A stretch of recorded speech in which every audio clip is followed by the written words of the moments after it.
does he have? Spending on money is he? What do you think about the midterm election? Do you think Democrats are going to take over the House? I think so.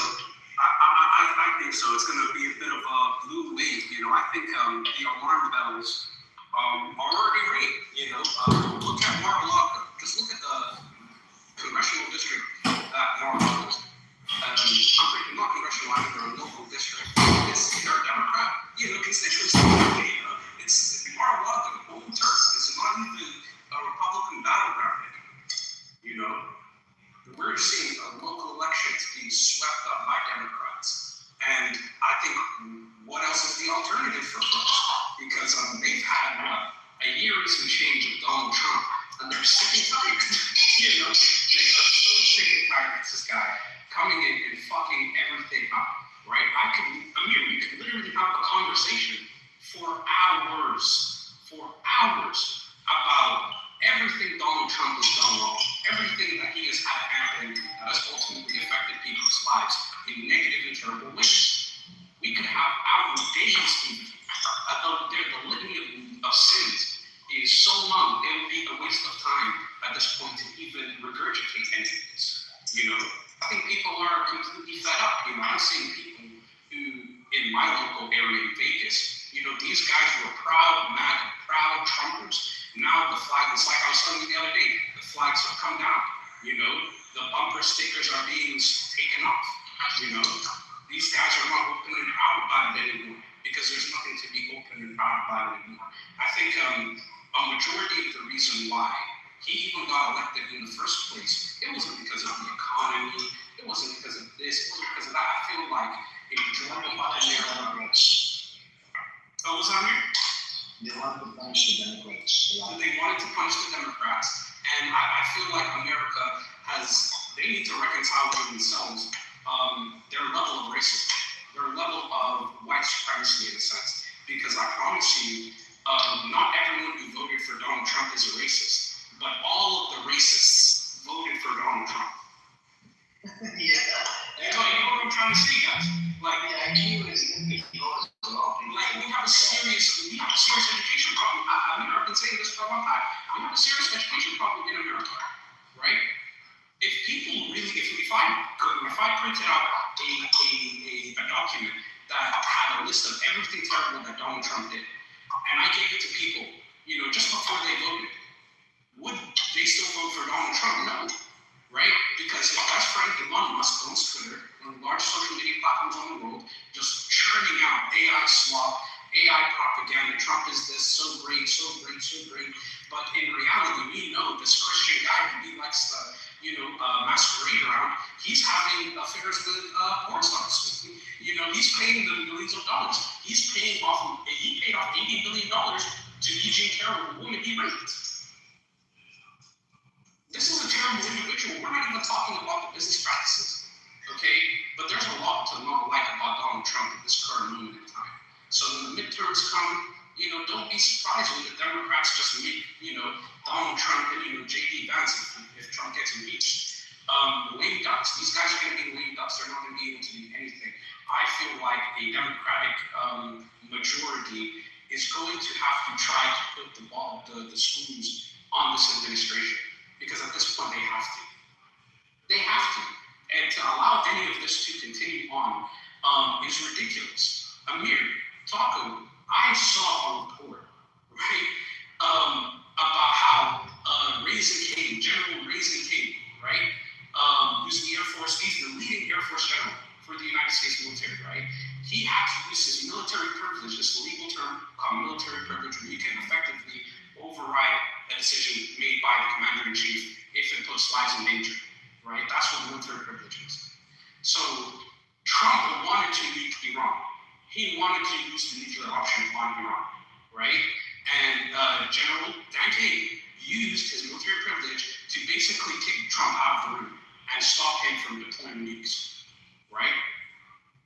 That's the situation we're in. That is the insane situation. Rob, do you have evidence of that? Yeah, I can find some for you.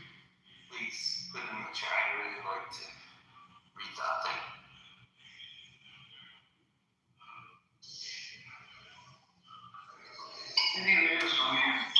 What's up with this guy? Bro? Okay. I do agree with you that, we should try and keep some minimal amount of hope going. But, That's what I'm saying. You can't be digging them all the time, bro. You do want to be but I agree with what Rock has been saying, but, do you guys really believe that, there's going to be like so-called free and fair elections, within the limits that have already been set? You don't think Trump's going to do like or Israel is going to do a false flag? Like, there's talk about some false flag attack in LA. So that you can do like a 9/11 and have like, Homeland Security go wild and just clamp down on everything. Oh no, we can't have elections because, Homeland Security, blah blah blah. So, Trump, Go on. I don't know if you look into Trump's background. He's a conspiracy theorist guy. So, I don't know, as a president, I think he's, to be honest with you, if I was on his place, the way he's moving, I would be more scared of the Zionist entity versus, trying to start shit with Americans. Because the Zionist entity, I don't know if you guys remember 3 assassination attempts in his life, 3 or 4. And they, Trump tried to put blame on Iran. Do you remember that? So I believe 1 or 2 of the assassination attempts was done by Israel. It's to warn them, stay in your fucking place. Because look, inside Israel, the people were pro-Trump. But in America, the Jews, they're actually pro-Kamala, pro-Democrats. Except for Norman, that's on the stuff we have, he defends Epstein as well, from the South. Except for him, there's a lot of Jews that actually were Democrats. They hated Trump. So, as soon as he got, and I believe because Netanyahu was born raised in, born in Jerusalem, but raised in America. He went to school here. He was born in Jerusalem, by the way. So, and Netanyahu knows that this guy is unhinged. Trump is unhinged, and he's unpredictable. So, then I believe one of the assassination attempts was done by Israel, and it was like a warning. It wasn't really a assassination attempt, it was just like a warning. So, That, make sure you stay in your line. so you wouldn't put it past Israel to do a false flag, or even Trump himself to do a false flag. Israel might do false flag, but I think the FBI, I don't know if you heard the FBI director, the CIA director, but they don't even allow the CIA to do it, and I think they're going to be on the lookout during elections to see if there's any bad actors. And Israel is on the hit list, even from the official side. I mean, look at that guy that resigned. He put the name on Israel. He said this is the Israeli war. What are we fighting for? Yeah, it's control. And Israel is on. So anything happens in America now, like in China, automatically people start pointing to Israel without even knowing the facts. Yeah, you said the FBI would take control by Israel, aren't they? I mean, FBI will not do that. Trump is on Israel. Oh my God, he goes to make it a guy again. It's trying to have a little bit of positivity around Joe Biden. FBI is controlled by Israel. Yes, CIA is controlled by Israel. Earlier Joe Kent wasn't allowed, they said on Tucker Carlson's show, he wasn't allowed to investigate the shooting, Trump's attempted assassination, both in Pennsylvania, when he was campaigning, and the other one in Florida, Mar-a-Lago. Yeah. And he was director of counterterrorism for the U.S., and he wasn't allowed to investigate. So there's something fishy going on there. So he wasn't. So here's the thing: when the assassination attempt happened, right? Joe Kent, even though he was elected by, it's a base. Even though he was elected by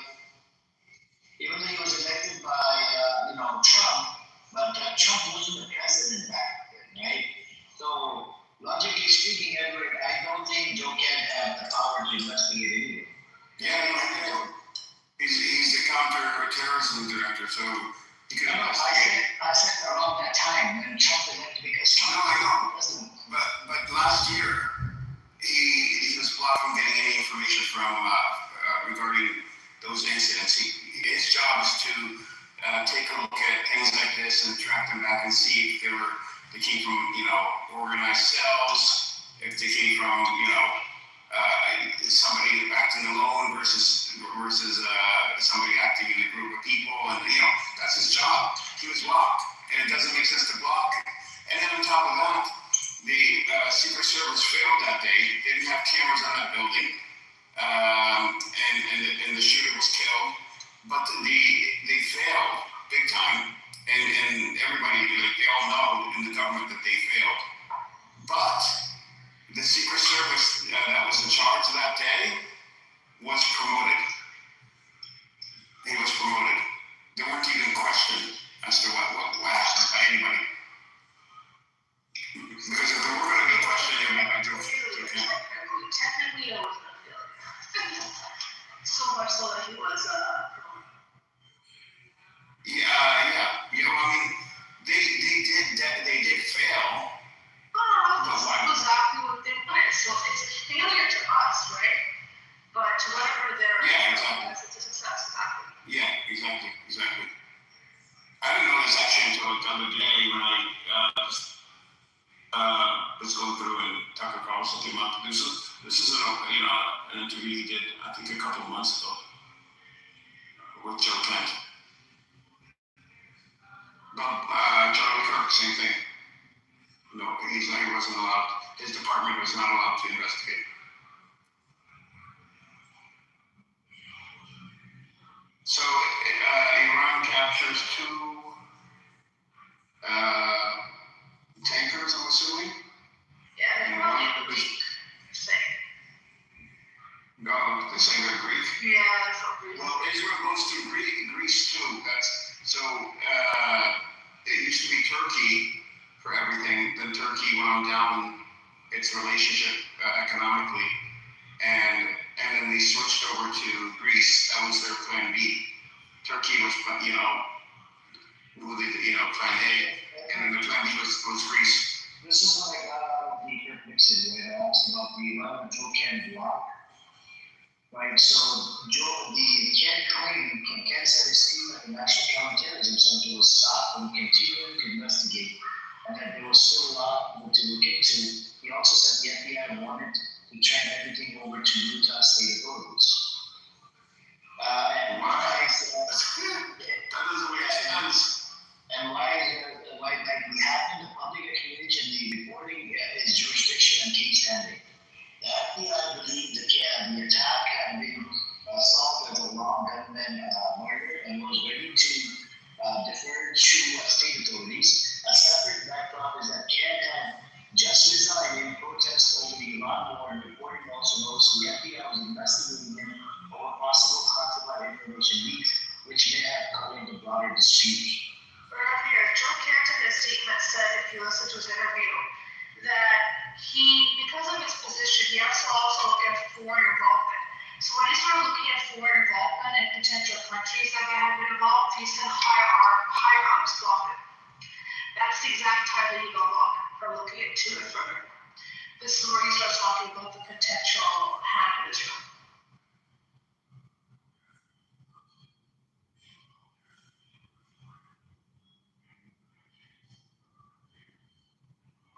I think sometimes when people resign or get fired or whatever, they have no bites and they go. But this is before he resigned that he was doing this investigation. So this is what it pulled up first, right? It said Joe Kent said we would stop before the FBI wanted to hand the case over to Utah state authorities. After concluding there was a wrong gunman case, while Kent believed there were still unresolved leads, including a possible foreign connection that needed more further investigation. In the reporting I found, this claim is about Charlie Kirk murder investigation, not a specific Trump assassination attempt case. So he wanted to investigate the Charlie Kirk case.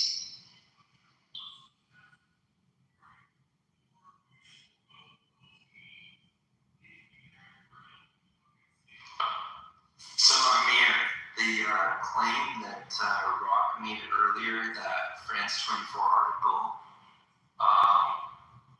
that's just one guy named Larry Johnson that was on a podcast who claimed that he heard that or saw that interaction. But there's no other evidence, there's not a second eyewitness. During the Iran-Iraq war, before the ceasefire, that Trump had said that he wanted the nuclear codes to attack Iran, and General Kane stood in front of him and said, "I'm not going to do that." He defied Trump's orders.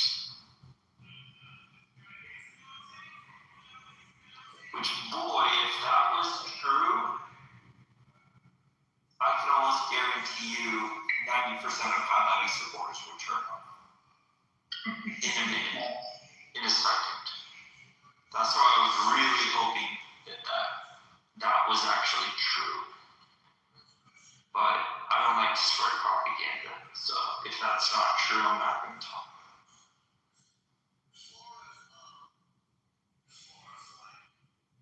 There is a lot of propaganda online, and even if you look into some of these stories, I mean, they kind of, takes you down that, like a can of worms, like even the Joe Kent thing.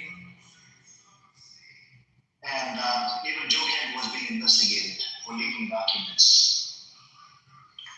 I don't know. Most people believe news that fits the narrative or fits their bias that they want to follow. But anything that doesn't fit their bias, they will, jump through a million hoops to debunk and to make it seem like it's illegitimate. I put the same amount of scrutiny on both types of claims because I understand there's a lot of propaganda out there. Both things that fit my bias and things that go against my bias.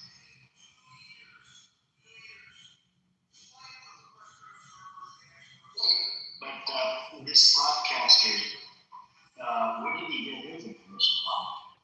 So the podcaster would, the name of the podcast is called Judging Freedom. I haven't listened to it, but I just looked into it a little bit, with Andrew Napolitano. And the name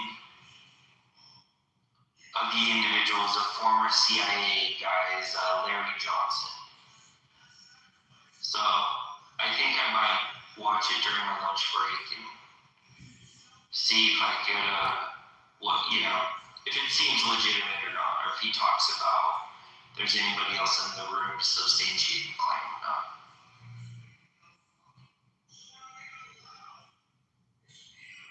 Like, I don't even know if he was in the room. Maybe he just heard it somewhere, so I don't know. But yeah, I'm gonna go listen to it on my lunch break and I'll report back this afternoon. Sure, no problem.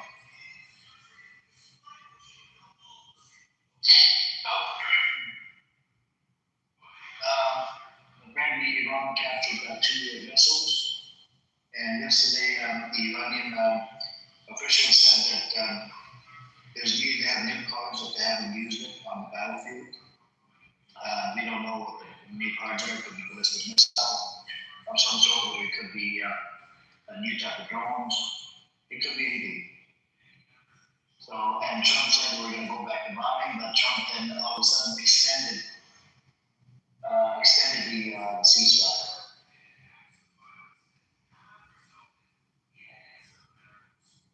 I mean, this is all just max pressure philosophy, right? He just wants to, every time he backs out, he chickens out, he puts it on someone else. He never, accepts any of the responsibility for backing down at all.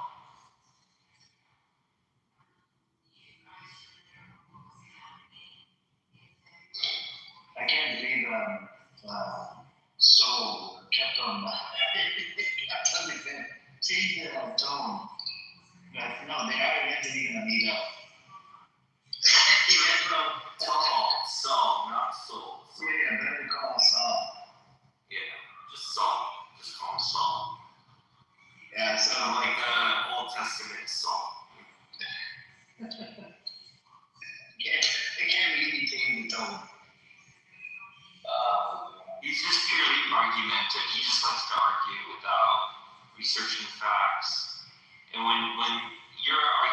person and you haven't researched your facts, you just start arguing based on, well, if I was this, it's like whataboutism, basically. And all that is just mental masturbation. That's all it is.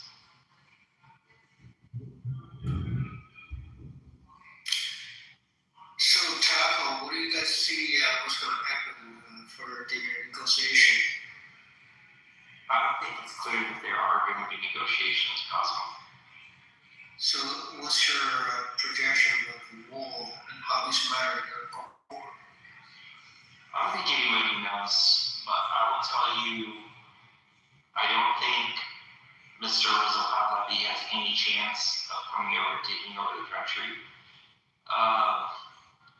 I think that the threats that Iran has made make it highly unlikely that this is Sorry, who was that person? Is it the new super Crown Prince. The second thing is Iran's made threats to attack. If its energy infrastructure gets attacked, it will attack the GCC's water desalination plants, as well as their electricity grid with their drones and whatnot. And if they were to do that, the 4 or 5 countries in the GCC would be uninhabitable in a matter of weeks. So I think what the takeaway from that is that the U.S. Navy will need to eventually remove its blockade. Otherwise, if they try to starve out the Iranian government, it will lash out, and it will basically destroy 4 or 5 countries in the GCC. And then that will wreak havoc in global markets. You'll have, hundreds of thousands of refugees. It's not going to be good. So,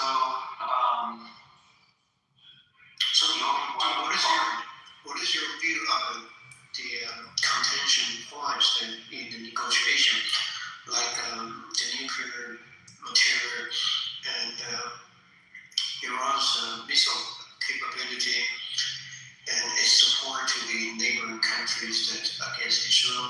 I think these are the sticky points for the negotiation.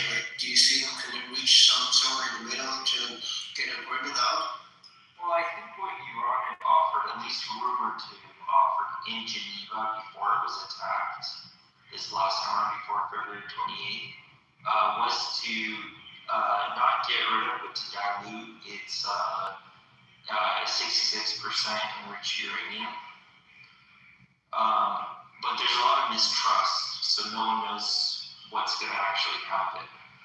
Some people are saying that if Iran reports this has 66% enriched uranium, it could really have 90% enriched uranium. So unless inspectors are able to see that stockpile, then they really don't have any idea what percent enrichment it actually is at, number one.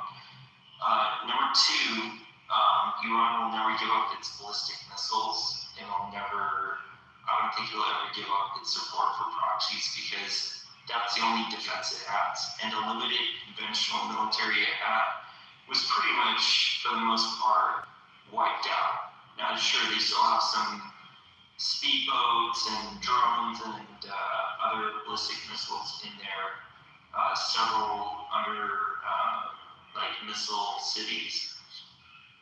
But I don't see, because at that point, Iran will just be a sitting duck, It gives up all of its military, so what? So Israel can come and, bomb it like it's happy hour, whenever the fuck it feels like it. They're not going to do that. At that point, that would be equivalent to unconditional surrender, in my opinion, which they're not going to do. So Iran wants security, right? Basically not to be attacked in the future. How realistic this can be ironed out? I'm just curious, how America can provide to guarantee that, to make them believe that they will not be attacked in the future. I don't think that there will be any trust in that. I think that's asking for a little too much.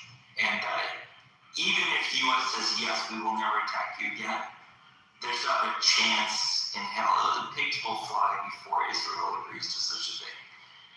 Because in my view, Israel's actual intention for Iran is to turn it into a failed state.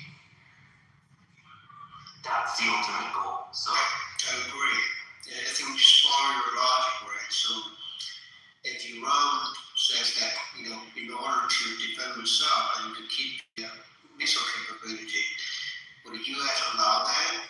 And if that's the case, then the missile can still, be a critical weapon to control the Hormuz.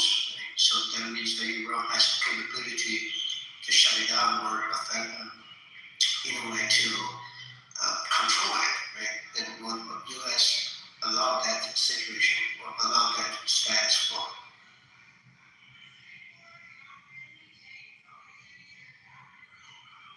yeah, I mean, I don't know at this point, Cosmo. I mean, if there's going to be any negotiations that happen, I think Iran's position is going to be, my guess would be that the U.S. Navy blockade needs to at least allow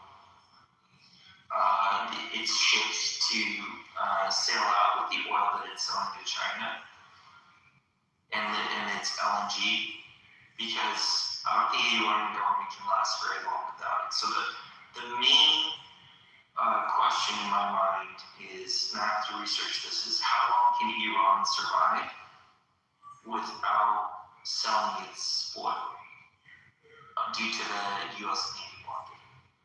So let's say that number is X number of days, right? If you get pretty close to that X number of days and that Navy blockade is still there, that's when things are going to escalate, and they're going to escalate very fast. That's a very good point, but I think the two big countries behind Iran, they will kind of lower something. They're not going to let the regime fail. So your point is right that if the blockade is sustained, then they're going to run out of foreign currency to buy the necessities. But those two countries, they will cut a loan for them. And that's my suspect. Well, I don't know how they would cut a loan unless they fly in shipments of cash, because China right now, I don't know if you know this or not, has $20 billion of frozen assets of Iran. So basically right now, when Iran sells oil to China, it's not even, it could be anything from, pencils, papers, pens, stuff like that, all the way to cars and whatnot. It's anything you could think of, electronics, so on and so forth. Those are bartered back and forth so that the money swap doesn't have to go through because Iran does not have access to the sort of banking system. And then those items are then sold to the public, and then that money is flowed back to the government. So it's kind of an intricate system that the government's running on right now. And there are some of that shadow fleet oil being sold and somehow money getting funneled through third parties in the Emirates and whatnot. I don't know how much of that is true, but I don't know how Russia or China would be able to keep that government afloat. Maybe there is a way, I don't know, but assuming there is a worst case scenario is to, you look at how much savings the Islamic Republic has and how much revenue they get from the oil and what their burn, essentially, or daily, weekly burn rate is. And from that, you can back calculate how many days, weeks, or months they can survive without some a barrel of oil. And the other thing is Cosmo is the other critical thing to look at is how much oil can Iran actually store. Because once they run out of storage space, those oil wells will start to, they can't pump any more oil out. Then those oil wells can basically get damaged and potentially, if long enough, become inoperable if Yeah, if they're not pumping out oil. So currently, the refineries that pump the oil go through Clark Island, where ships used to come and take about, I think, 1.5 million barrels a day out to sea. And that's not being done right now. So we'll see how long they can survive. My guess is not very long, because that's a ton of oil that needs to be shipped somewhere, somehow, or stored. All these are very good points. I guess from Iran's perspective, I'm just going to do the game theory thinking, right? If they are cornered, and then there's no, everything damaged, they don't have a solution, then the worst case happened to them, they can just continue to fight and shut down Hormuz. That's enough retaliation to the U.S. and also world economy. That's probably the U.S. wouldn't want to take that. So realistically, we must meet a ground that a peace solution can be ironed out. I'm just trying to think about what each party can accept to reach a common long-sustained truth, right? Rather than this sort of temporary thing. Well, Cosmo, the Strait of Hormuz is already closed. So Iran has already played that card. And there's going to be a lot of suffering from multiple countries due to that, both primary effects and secondary and tertiary effects, okay? But the peace deal, if you look at the US 15-point plan and the Iran 10-point plan, they couldn't be further apart. So nobody really knows how close they could possibly get. The rumor is that during the last Islamabad negotiations that J.D. Vance was there, the 21-hour marathon session that they had, apparently they had agreed upon all points except for the enrichment of the uranium. So apparently Iran had offered 5 years of no enrichment, and the U.S. asked for 20 years, and they couldn't come to an agreement upon that. Now, what are the other concessions?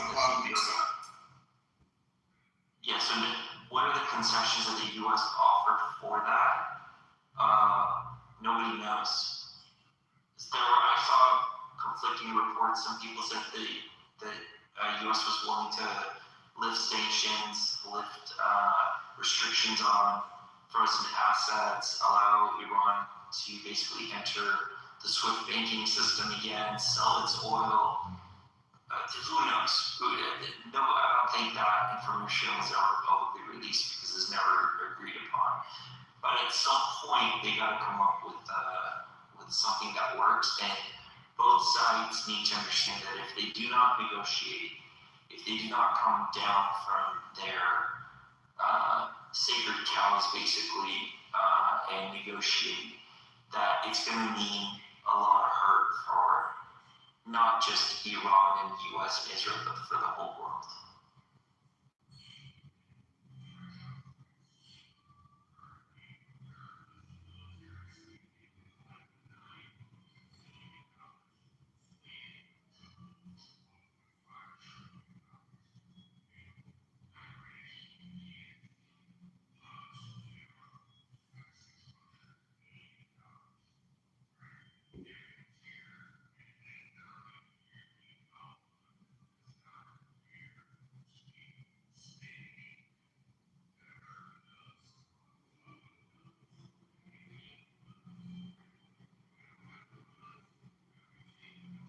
Hey, so you there?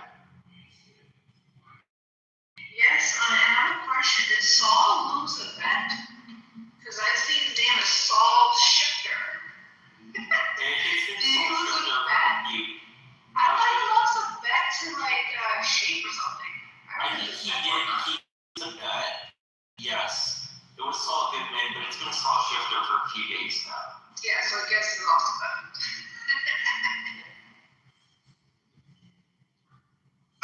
AFC even lost another one. Tough. Except for the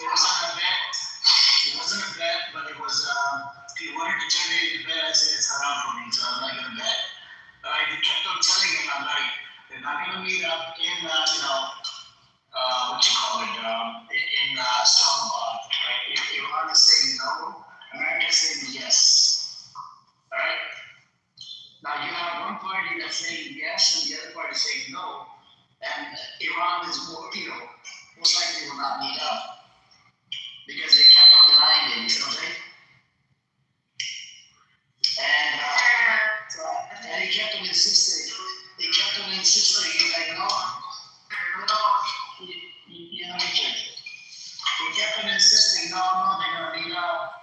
I'm like, bro, they're not gonna meet up. I kept on telling him. So I was like, So Moore is trying to do the same thing right now and losing. He's trying to do the whole, but what if they be somewhere else? The whole point is they not Salah, nowhere else, no substitution. Fuck, this guy is so horrible. Samoa is not allowed in the States unless he is providing evidence. Samoa, unless he's providing evidence that shows that the IA here was on the ground and said, "What happened to the video?" It was never. Is he stupid? Because this fucker made a claim. They weren't. They were totally spelled 1,000%, but that's totally weren't. Any little bit of visits they had were at zero at that point, as they should be, considering everything. You know.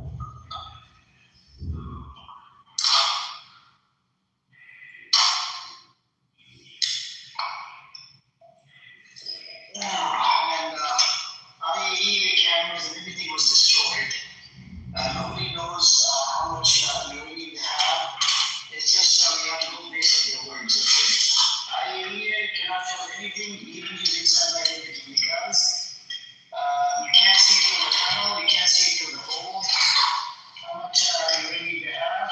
Yeah, it's all speculation now. It's all fucking speculation. But the idiot kept on making a fucking claim, kept on arguing over something that he wasn't aware of. He does it everywhere. I was in Lisa's room for a bit last night. He was doing it there. Everybody was just laughing at it. These guys' reputation is trash everywhere they go. They cannot have intellectual conversation at all. And Better Call Saul is turning into where he's a Trump apologist. I called it out before. I called it out. I knew he was. He was an idiot. So 2 days ago, and I raised this question. I said, what was the need for Donald Trump to, ask, President of Israel, Herzog, and asking Israelis to forgive this fucker called Netanyahu? What was the reason? Why would they do that? This and that. I told them, my opinion, the whole my opinion is because if Netanyahu stays in place, he has become a fucking liability, and Trump realized this a long time ago that this fucker just wants to start shit up with the Middle East, and Trump wants to calm it down. You see what I'm saying? Because at the end of the day, he's a failed businessman. He understands that, look, we can't have this type of fucking bullshit because he won his election on anti-war. He told everybody he's anti-war.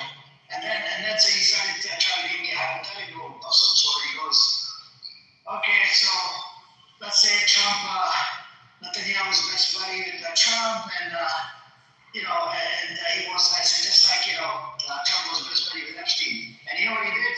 He tried to play that trick again. Epstein was friends with other people. I'm like, so Netanyahu was friends with other people as well. I mean, I don't know, you have to be consistent. So I don't know, he gets bothered every time Therefore, I really irritated me because he couldn't have like the intellectually honest conversation. I had a conversation with there's other dirtbags too. This is not just Trump, but the topic like that day was free of Trump's involvement. This is not talking about everybody. He does get very defective. He's a Trump apologist. I knew this. I knew that he was a Trumper. He just wasn't like, he was kind of, He's just like small. yeah, it's people and whatever. So the news.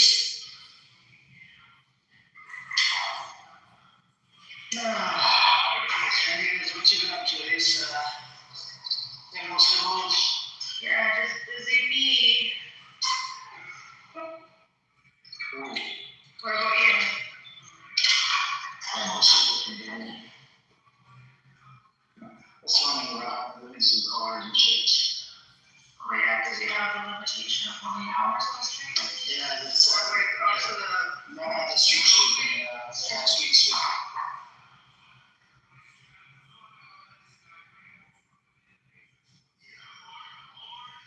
I was looking into something else today.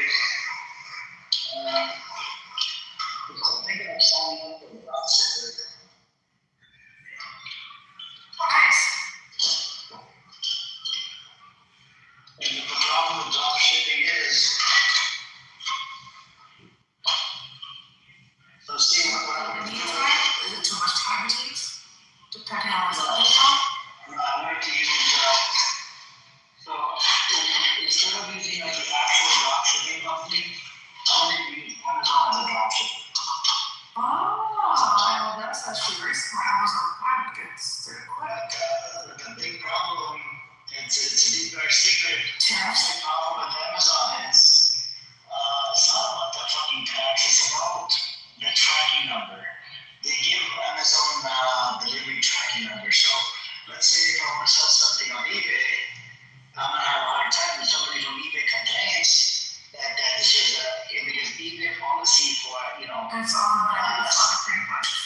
Yeah, they're own delivery, yeah. So you'll save money on Prime, but at the same time, your account can get suspended. So, I was looking into that, I'm like, how do you do it? And then even on Amazon, when you order, you have to select it as a gift, so they don't send out the receipt with it, Because what I'm saying, for the customer who end up receiving the receipt. So you ordered it for $30 and you sold for $50. The customer paid, the customer paid about $50 and they get a receipt and they're gonna get pissed off. But you have to do like I can't believe this fucking jumper values. We have to order another one.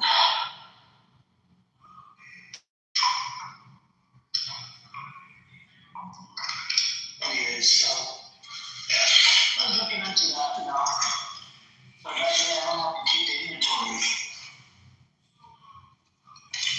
I don't have to worry about my company as well, But And you sell your shit. You ship or you sell. You're allowed to keep the inventory. but I have my own website as well for shopping, so I'll take it. I can sell it on. I sell it on Amazon. Hey, what's up? What's up? What are you gonna do, bro? Good. I think Iran is never gonna win the war. Modi.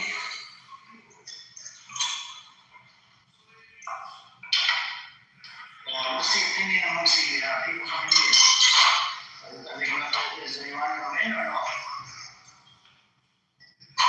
What I'm saying is that Iran cannot win this war.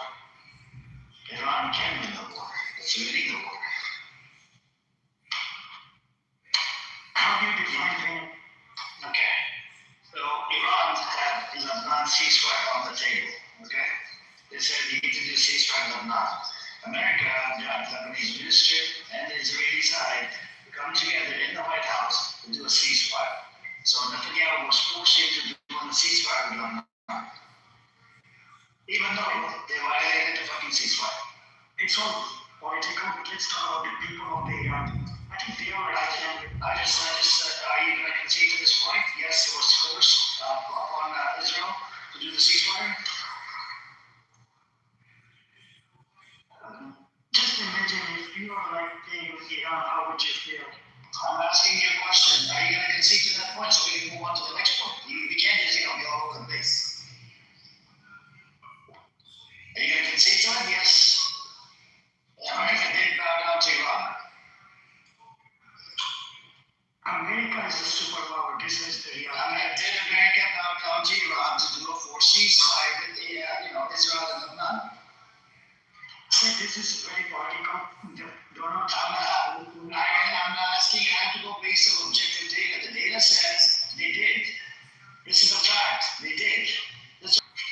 Bro, I'm not talking about it. We can only move on to the next one if you concede to the first one. Otherwise, there's no point having a conversation. You're just freaking intellectually dishonest. Unless don't act like a kid, we are an adult. Bro, you were acting like a fucking kid. You don't know what you're talking about. You just fucking bullshit out of your asshole. Say, this is what you do, right? Yeah, this is what I do. This is how I fucking debate the motherfuckers on this app. If you can't concede, there's no point of having a conversation. You're just intellectually dishonest piece of shit. See, I'm not controlling you. I'm not just controlling you. I told you, concede to the fucking first one, then we can move to the next one. Otherwise, what's the point of having a conversation? You asked the question, how did it lose? I gave you the answer.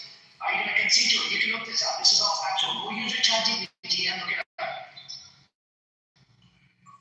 See, you opened the room and I opened the room not for you. I didn't open the room for you, okay? Not for $3 that I keep you coming here and fucking bullshit out of the asshole. I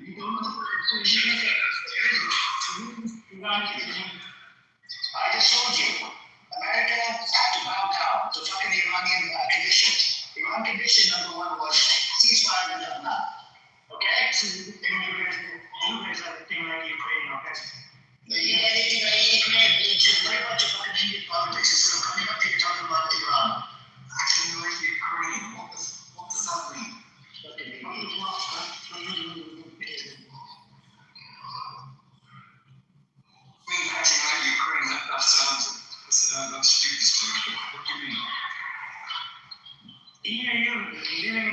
imaginary world.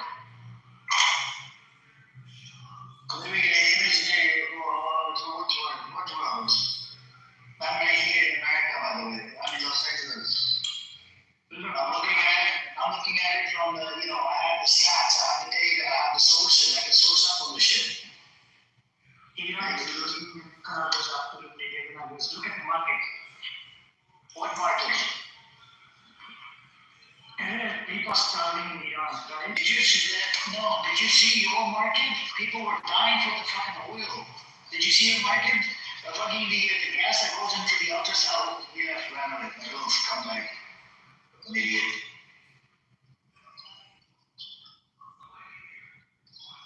It's a big problem, man. When you're fucking being intellectually dishonest. Yeah, just ignoring questions. You're asking the question, just ignore them. He's the one that asked me the question. It's an idiot. So, Amir, let me ask you the same question. Do you see two-side comments there? What did you say? Do you see Amir Brown? You see, there's There's a pinching point. Yeah, but the pinching point, there's a hard way, right? But the question is, do you see the negotiations that somehow reaching the board? Okay, I think they should have left in Pakistan to make the deal. But then I understand why they didn't meet up is because of what the hell America wanted the ceasefire. And America is so America yesterday even captured one of their vessels, naval vessel. Right? So that's another problem. And that's a red flag. And Iran did give them a chance.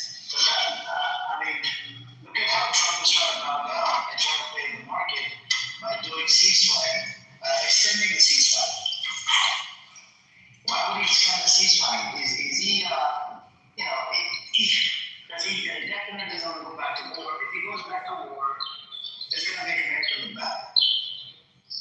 More bad than it looks. It looks really bad on the world stage because Iran did not start this shit. It was started by America and Israel. And then yesterday, one of the Iranian officials came out and said that, we haven't tried the new cards. We have some new cards to test on the battlefields. So that's another thing as well. And America doesn't know what to ask.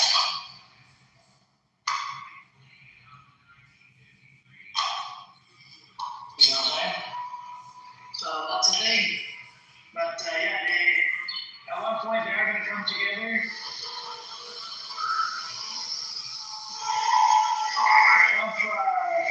Trump did tell them to told him to come on the make a list of things on the paper and send it over. Pakistan is the thing over the middle. Whoa, can you reach your mic? Whatever your name is, Just close your mic. this is the idiot, man. That's what it is. One point is not happening. Oh, thank you.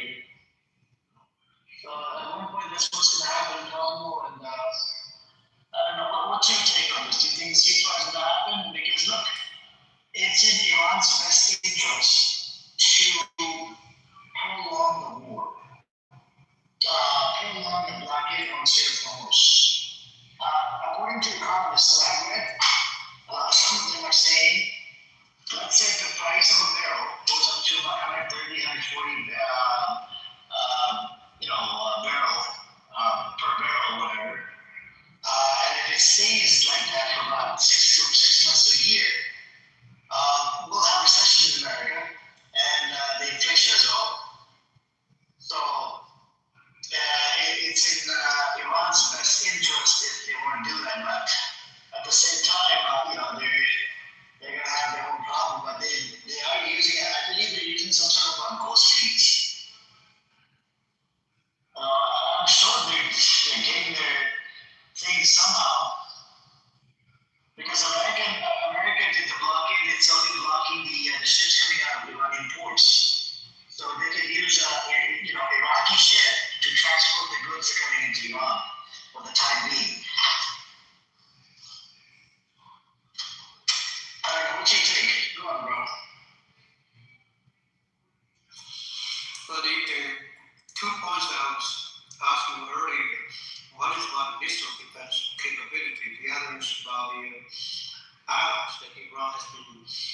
supporting and giving money to.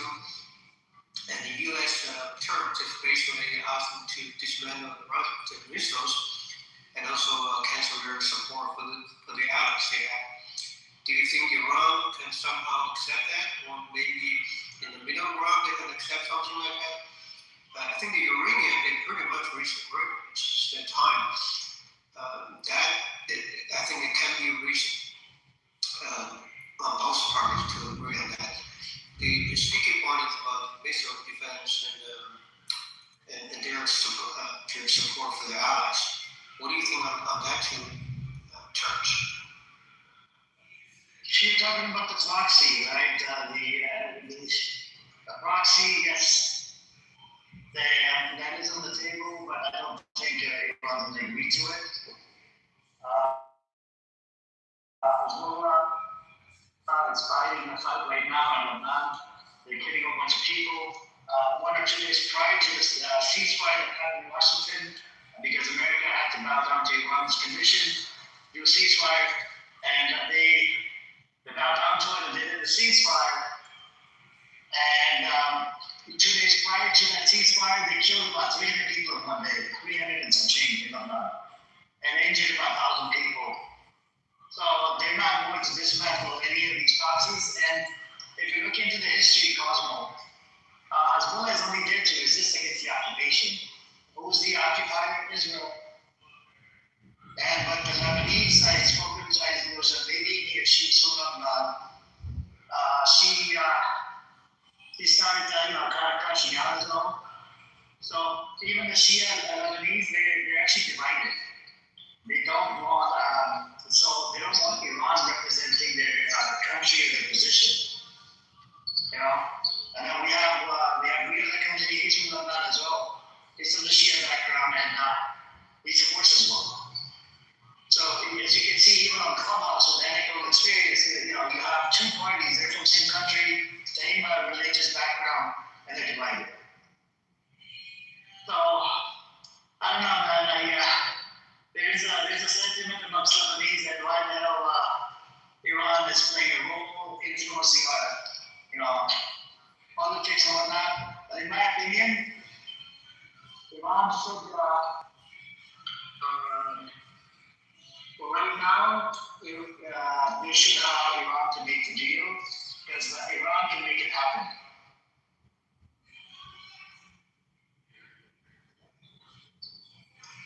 Because Lebanon on its own cannot make it happen because Israel likes to occupy Lebanon and do the crazy shit, bomb everything that they have, hospital, churches. They literally yesterday destroyed Jesus Christ's statue. That's how we went down. These demonic pieces of shit don't respect for nothing.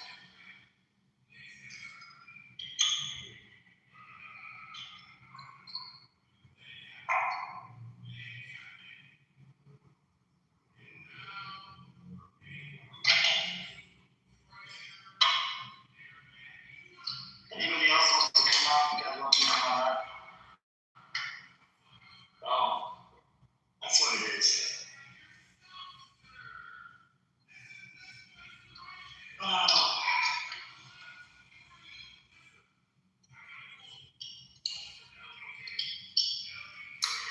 I think the best thing Trump can expect is to roll time back to before the war started. That means that there's no war between Iran and the U.S. and also Iran is not attacking GCC countries, and also that the Hormuz open. I think that would be probably the best the U.S. can achieve, and seems to be acceptable to Iran in the side, as I consider. But the conflict between Iran, its allies, and Israel, that would never end. But the U.S. probably will just cut off on that. So we're not going to get involved anymore on that.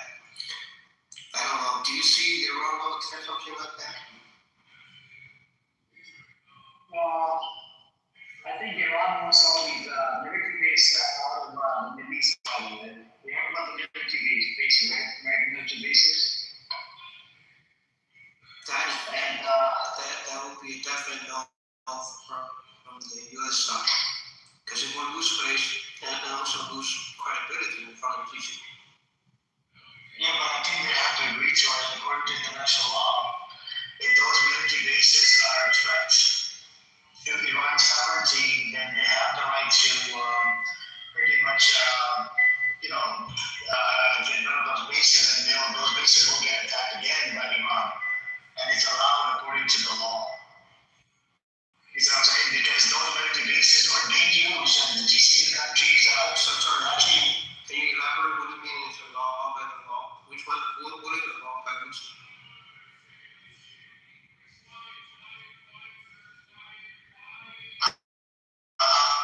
I'm talking about the national law, by the way, Cosmo. The international law, if there's an entity out there that's a threat to their own sovereignty, they're allowed to bomb it and whatever. You know what I'm saying? They're allowed to, get rid of the threat. So you're saying if military base exists in GCC countries under international law, there's a threat and allow Iran to attack them? Yes. International law allows it. Well, before the war started this time, the debates have been there for decades, right? But then Iran never attacked them. Yeah, because they never got attacked before. So these military bases are being used to fill up their fighter jet, use their airspace, and did a whole bunch of stupid shit. And the GCC country leaders, they kept them out. There was an investigation done by a mainstream media news channel. You had a leader, I think it was Bahrain or somebody, was lying. And turned out, the mainstream media television network, they investigated it using satellite imaging or whatever. They found out that this Bahrain or somebody this idiot was allowing the US to use a military base. Isn't that crazy? These rockets, they tend to lie a lot. They think that this is Iraq. Iran is Iraq. Their civilization is very old. It's older than 3,000 years old. What you said is true. If the attack were initiated from this base, then Iran has a right to attack it. But the U.S. says that we're not going to have any military power that's initiated from this base to attack you. So there's a truce between all the U.S. and its bases in those GCC countries with Iran. Do you think Iran would accept that? I think it's always going to be a threat, Cosmo. Until America can guarantee on paper and everything that they will never attack, they will never attack Iran. If there's some sort of a guarantee, then yes. But every time there's a ceasefire, it always tends to get violated by one entity, which is Israel. And then America, backs it up. Even in the fucking violation. Isn't that crazy? Like, it has happened multiple times. I'll give you, so the last war, 8th of October, as well as started firing rockets or whatever into Shimon Farm. Shimon Farm is illegal occupied land on the border of Lebanon and Israel, right? And Hezbollah wasn't even firing rockets inside Israel. It was on the Shimon Farm, which is occupied by Israel. And what Israel did, Israel started killing people, did a whole bunch of stupid attacks inside Lebanon, right? When the ceasefire didn't happen, this was back in November of 2024, ceasefire happened, and within the first or second day, ceasefire got violated by Israel. Lebanese military came out and said it was Israel that violated ceasefire. France and US came out to investigate. Turned out they're like, yep, it's Israel that violated the ceasefire. There's about 10,000 UN peacekeepers on the border of Lebanon and Israel. And even they got attacked, like multiple times. And I think a couple days ago, one of the UN peacekeepers even got killed by Israel. So that's the thing, you just, and America looked the other way. America just told Israel, gotta give them a chance, whatever. Since then, they're still fucking violating ceasefire.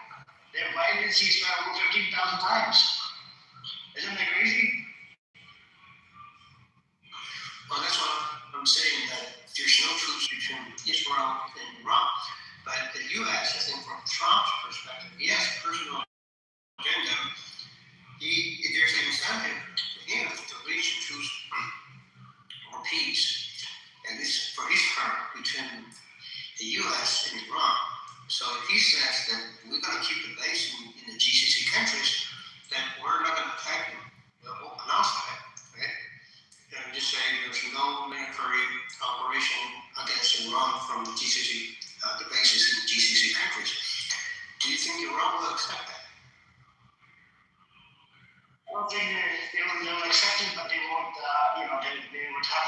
we have this condition that we can't have military bases with the GCC countries.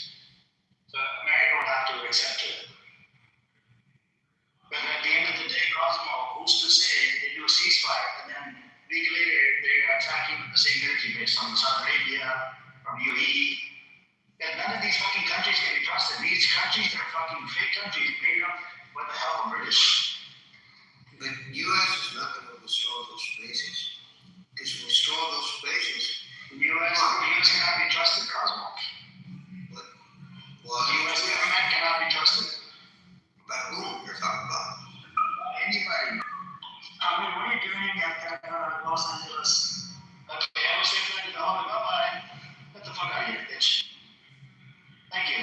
After this, it was stop there because I was in here, dumb motherfucker. Yeah, go on, Cosmo. It's from U.S. national interest. They're going to keep the base over here. There's no alternative to say we're going to withdraw. That's a no-no.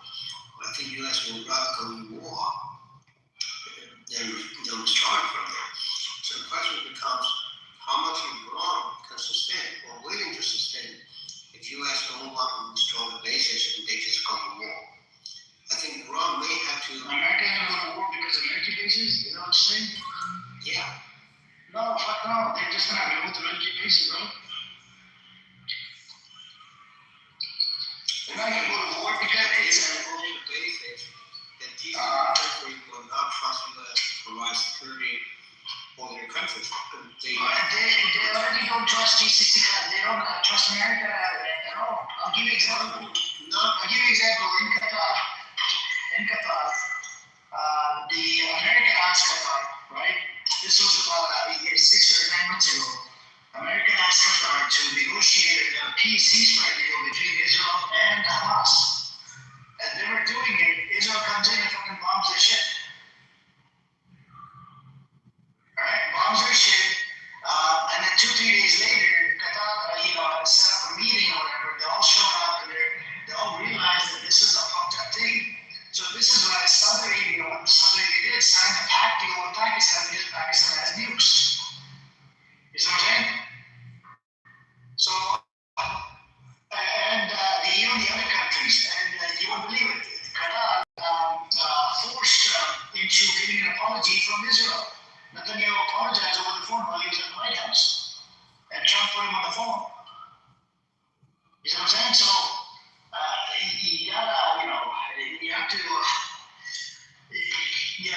all the details, Colin. You see what I'm saying? So, and GCC countries, they don't trust America at all. America is not trustable. No, there are two separate things.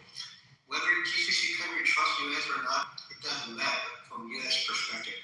What really matters is the petrodollar. The basis over there is not to protect those countries. It's not protecting petrodollar foundation.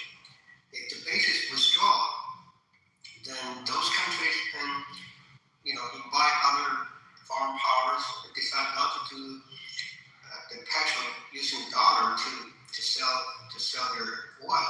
But the petrol has nothing to do with the basis. I'm trying to explain that, right? So if the basis is not there, there's U.S. less influence over there, then those countries can decide not to sell oil using the dollar. They will take payments like RMB or whatever, right? That will be the fundamental blow to U.S. financial system. They can't do that, Cosmo, because they're in the global market. Global market's going to crash. So America, to be honest with you, I had somebody in here. I wish he was in here. Let me ping him in. He'll explain to you better. It's Habibi. He's into finances as well. He explained it to me. He's like, $2 doesn't really matter to the Americans anymore. It does. It could weaken it if they don't do business in petrodollars. But the thing is, a lot of people would trust the petrodollars. And that trust hasn't broken yet. You know what I'm saying?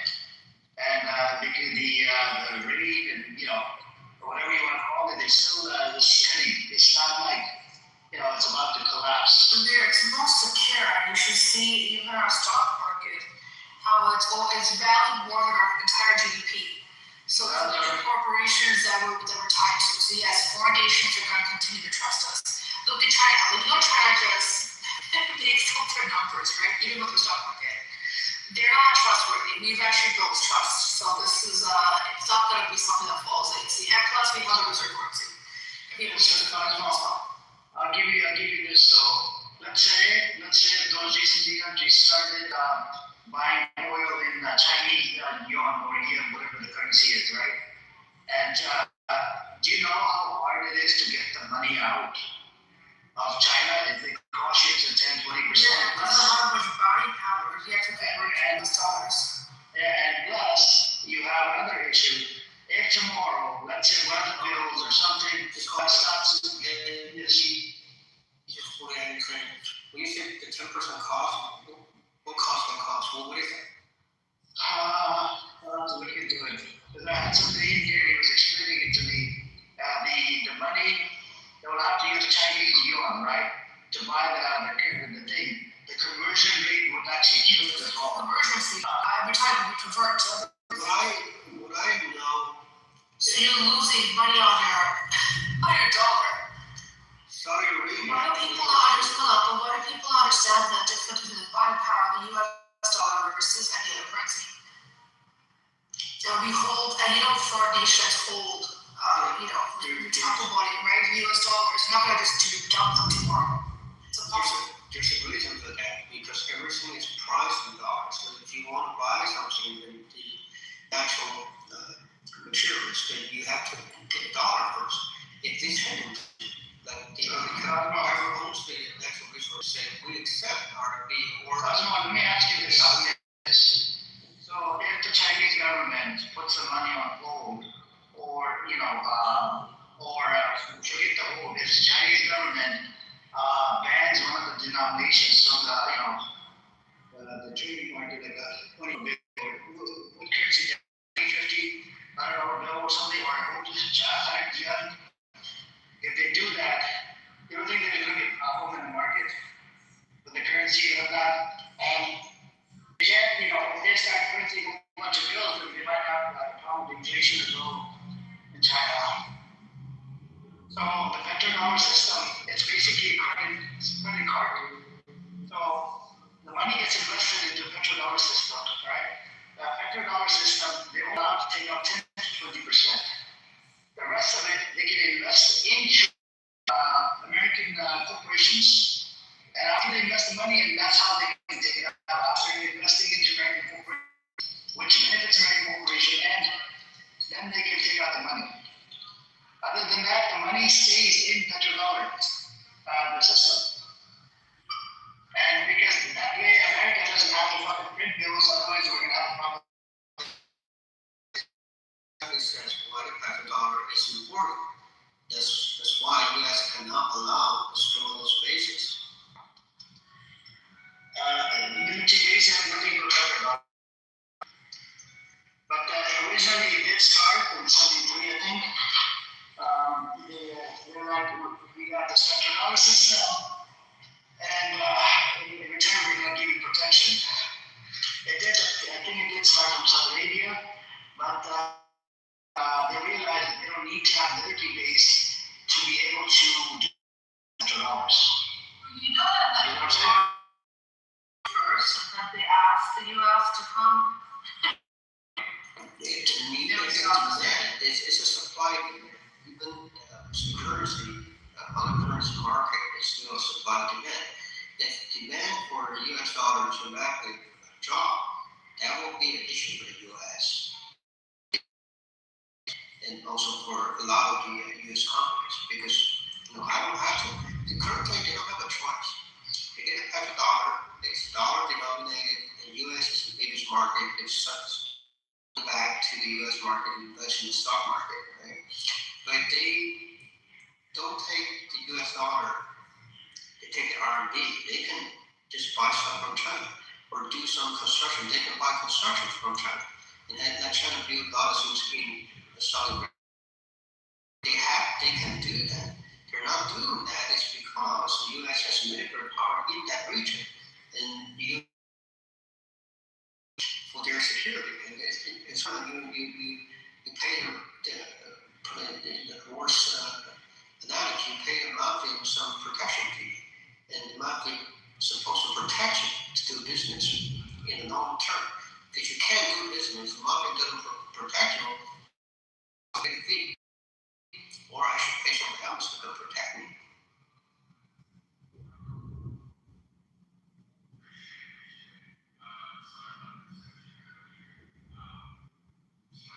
You already see that happening, right? Pakistan is sending a squad of Chinese-made airplanes to Saudi Arabia, right? And why do they do that? It's to pay for protection. Saudi paid for protection. They paid Pakistan's right, to what's it, UAE or another country.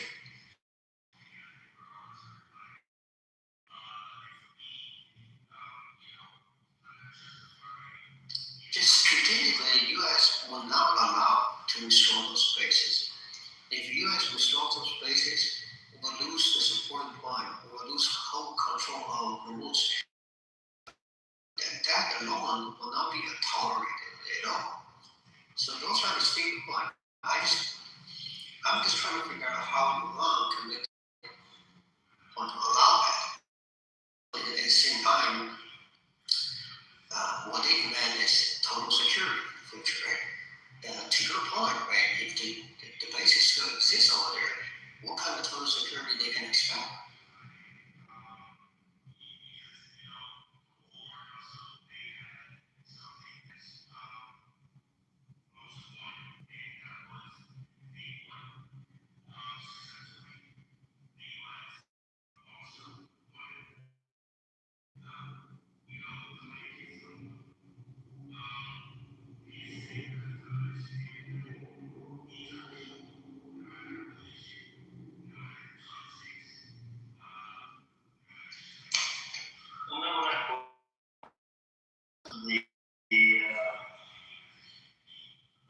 The top consumers to use oil, right? Okay.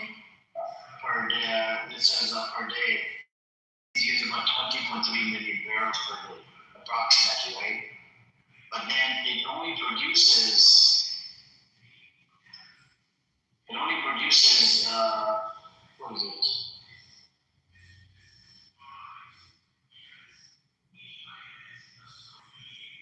Like 13.8 million barrels per day.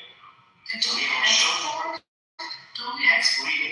we have a shortfall of about 5 million. Let's say if Americans only rely on American oil due to straight from Mosul level, right? And they only rely on American oil, we're still gonna have a shortfall of about 600%. But a lot of oil comes from that we have in America comes from Canada. That's crazy, huh? 20.3 barrels a day get used up in America per day. We're the top users. Where we use the most? Yeah, top users. So China is number 2, 16.2. China's number 2. What the hell? Wow, but they're number one production country. We're number 2 with the biggest population. Yet, No, production, even production in America. no, I'm talking about what do you call it, industry. So they're number 1 industry. I don't know what industry, just industry in general, I think manufacturing in general. Yeah, production level, production. Obviously manufacturing, because you know somebody's factories need oil, right? Oh, So they're number 2, and the China's number 1 for manufacturing worldwide. And they have but it, so we've got 340. Electric cars. They have a lot of electric cars. Still. Oh, we have Edward here. Edward, I want to ask you a question. Welcome back, Edward. Thank you for having me. We acknowledge you. But hello, Hello, Ace. How are you today? good, how are you, sir? How did it go today? Busy.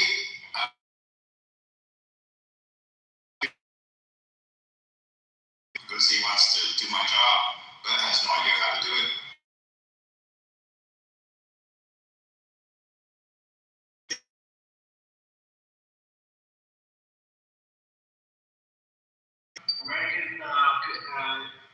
consumes about 20 million barrels of oil per day. Okay. But America only produces 13 million barrels.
Is still, I mean, would we have a shortage in terms of demand? Probably not. It will be a little tight, but probably not. But the concern isn't that, or shouldn't be that, at least not now, unless something major happens. The concern is that we price our oil, obviously. Gasoline, you're paying for it based on the price of oil in the market. So, it doesn't matter if we have a lot of oil or we have no oil. What you pay at the pump is going to be based on what the world demand is for oil. America is not going to subsidize it for you because he's not going to give away. No, it's not like Saudi Arabia. They have free gasoline or near, I think are they state owned in Saudi Arabia? I'm not sure about now. Back then, no, they were privately owned. They were doing the share with the people. Yeah, so they were selling it very cheap, selling it based on the market, like based on they were selling it from for them to do that they couldn't go through the market. They have to do it through private sale inside Saudi Arabia from the Saudi company itself to the distributors for gasoline. Because you can't sell it. You see what I'm saying? Like here in America, if the refineries, station owners, or the distributors that would distribute it to the gas station, then they could sell it cheaper. But they can't sell it cheaper if it's on the open market. If they're selling it on, through the market where people are buying commodities or future contracts. Generally, that's how you buy oil, and you have you can't see you're paying the futures price. Well, the price went up to 58 USD per liter now. It's up on Saudi Arabia. Before it was like 20 cents or something. 58 cents per liter. So, well, yeah, I mean, I'm assuming it would go up. The 60. That's what is that? That's like a dollar.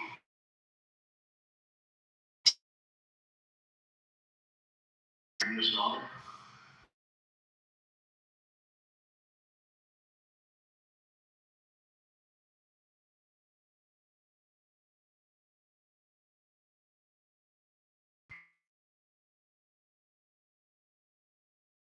I can't believe this. But Saudi Arabia has a demand problem. Now they're getting it through what do you call it, the pipelines. So they're 2 million barrels a day short. And, that's what they export. So they probably have to, pull back on consumption in their country. So people would have to pay more. So there's oil available, less gasoline available in Saudi Arabia. It could also be that, Iran went after any of the refineries. Yeah. They may, maybe one of them or two of them are down. That could be a thing.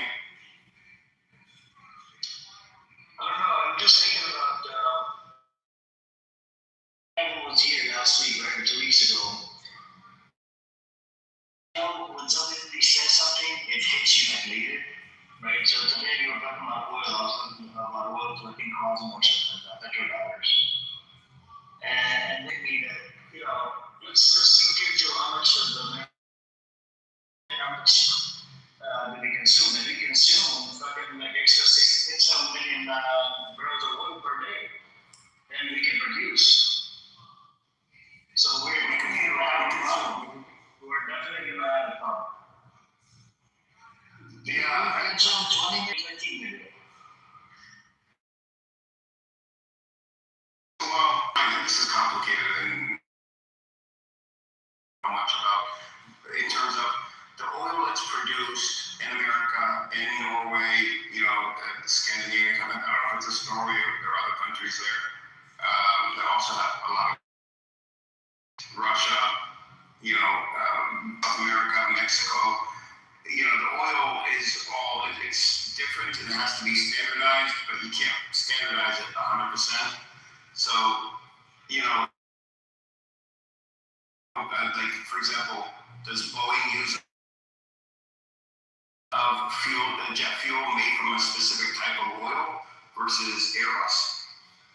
Because they're not all the same. That's why we have multiple oil markets. We have WTI, we have Brent, and we have Dubai. Those are the markets. Produce different quality.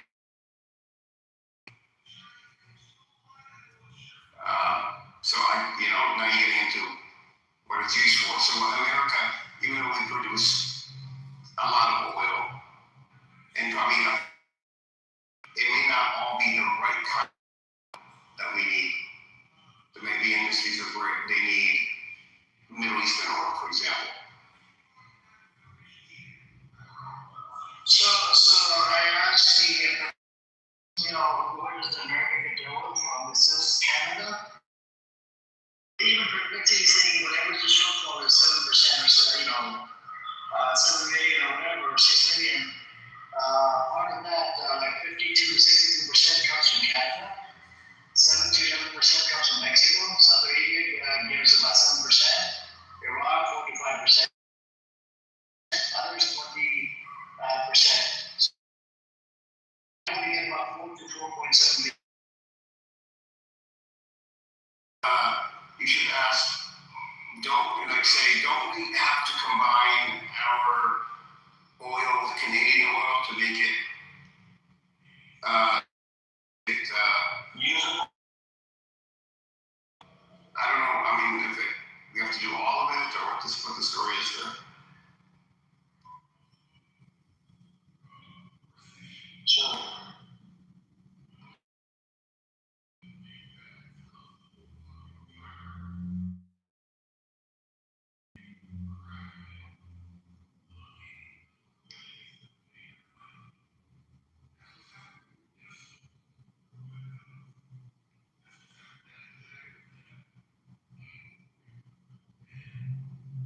So I heard that said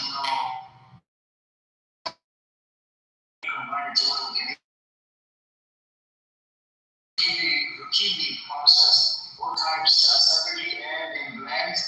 Many Gulf and Midwest facilities are specifically optimized for Canada's heavy sour crude, which complements U.S. light sweet shale oil. Okay, ask it. Do both oils need to be combined to be useful?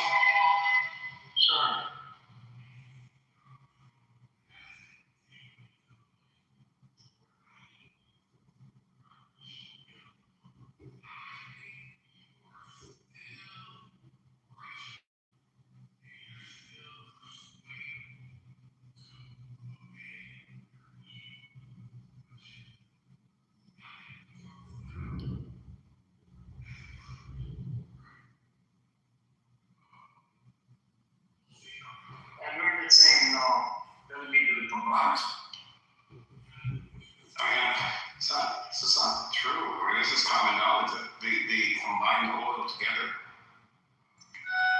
Last year, that was the big thing in the news was when Trump was talking about, talking shit to Canada. At the same, putting tariffs on Canada. At the same time, it was, and that's where I found out that Canadian oil, and Canada needs America, and America needs Canada for their oil. Oh no, it's refining. It's refining. That's what it comes down to. Yeah, I understand. Yes, they have a separate facility to refine Canadian sour oil versus our light oil. I wonder how does it taste? I think I need to taste it. How does it sound? Don't die. Sour means it has sulfur in it. It tastes like the devil. It's like the devil. How do they know they taste it? Well, no, I mean, they say sour, but it's not about taste. Sour means it has sulfur in it. Sweet means it doesn't have sulfur. But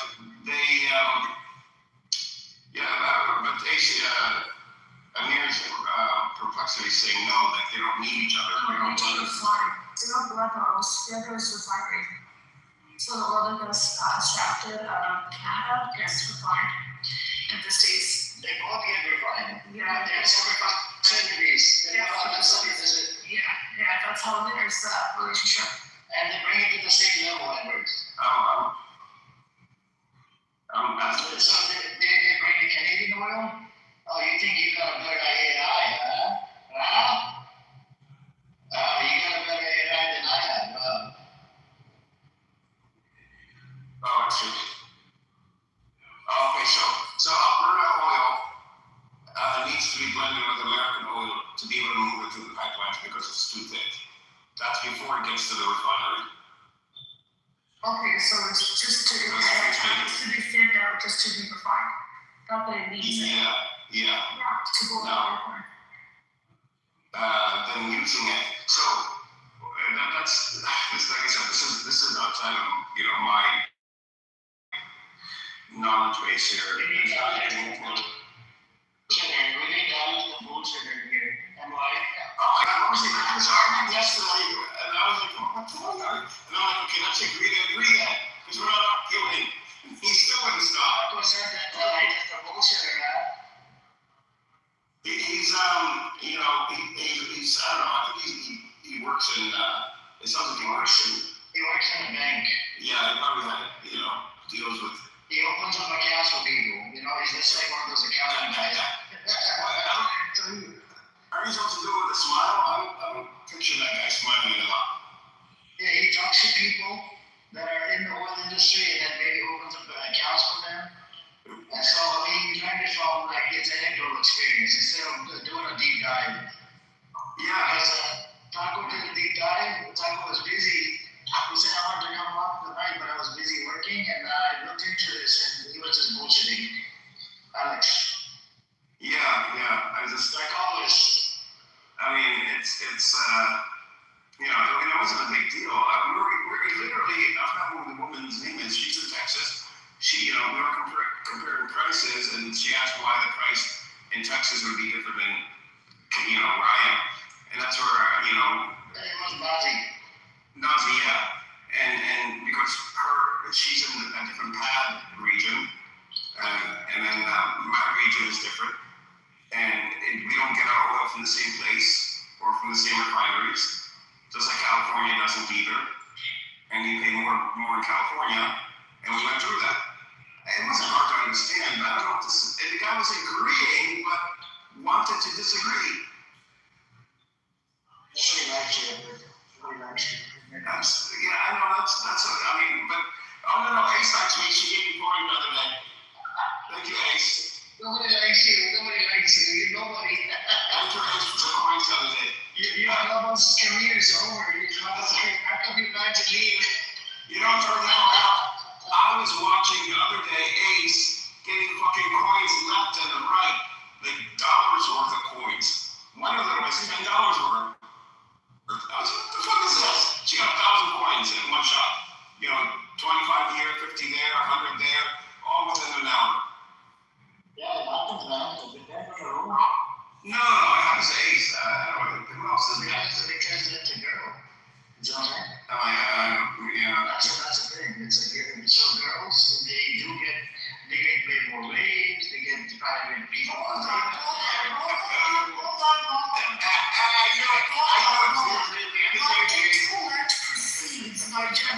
guys, let's not fuck around with that one. Because there's some ladies in here and other places who get spit on. I'm joking. You guys just because you guys just blah blah blah. They freaking drip around. They're so fucking so bad. Oh, 2 days ago, Ace, you should have been in the room. He was walking down the street, giggling and laughing about any little thing, and he's looking at puddles, and I was like, what are you on? You know what? Not We're anything. celebrating Independence Day. Like, Independence Day, what, you motherfucker? Like, Independence Day, get the fuck out of here. Yeah. It's not gonna Yeah, the story is since 1860 up to now, these poor, tiny, little, fat, bald, hairy Jews, We got it. over 25,000 of them have been killed, these poor Jews, since 1860. Oh, really? Since 1860. Since 1860 or 1880, these, they fought Zionism. And that's what he was saying on News Channel. I watched the News Channel today. Wow. That's what this fucker was saying. After the hour to the cycle in Argentina, like a scumbag fucking he is, the leader of Argentina, fucking bitch.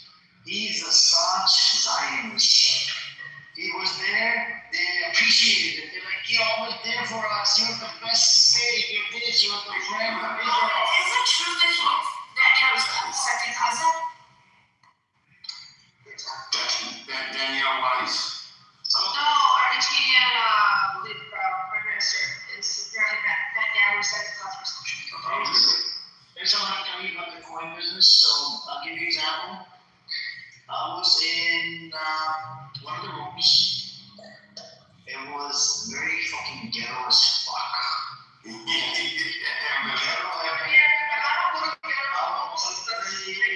Ghetto, with about 150 people in there. A lot of girls, some of them were short or whatever, right? And they're feet. There we go. And they were collecting coins right and left.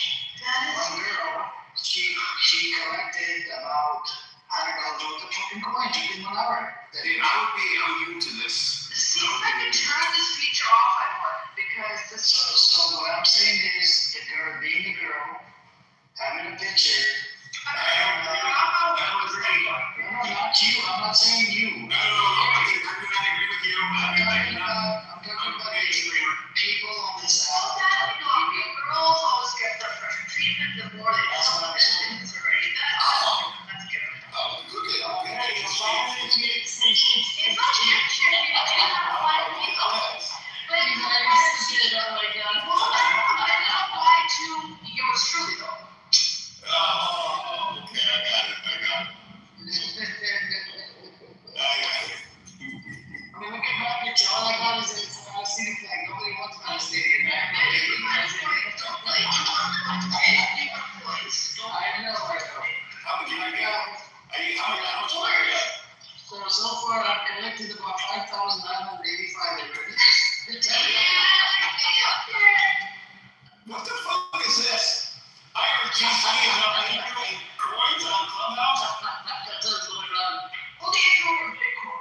That'd be great. See, I know, right? This came out with this feature a long time ago. They're too late to the This party. is what TikTok does. That's what they did. Copy it. Yeah, I have noticed though, like last week I was talking to General and he brought up, he was like, I don't know, he was talking about Israel and he was watching this show, Declassified UK, it's called or something like this, and they're saying, not that many missiles landed in Israel. He said, I don't know if that many actually landed, whatever. And we're going back and forth. Never heard of the show, nothing. The next day, it's in my YouTube feed. So I think they're selling our data and making money that way too.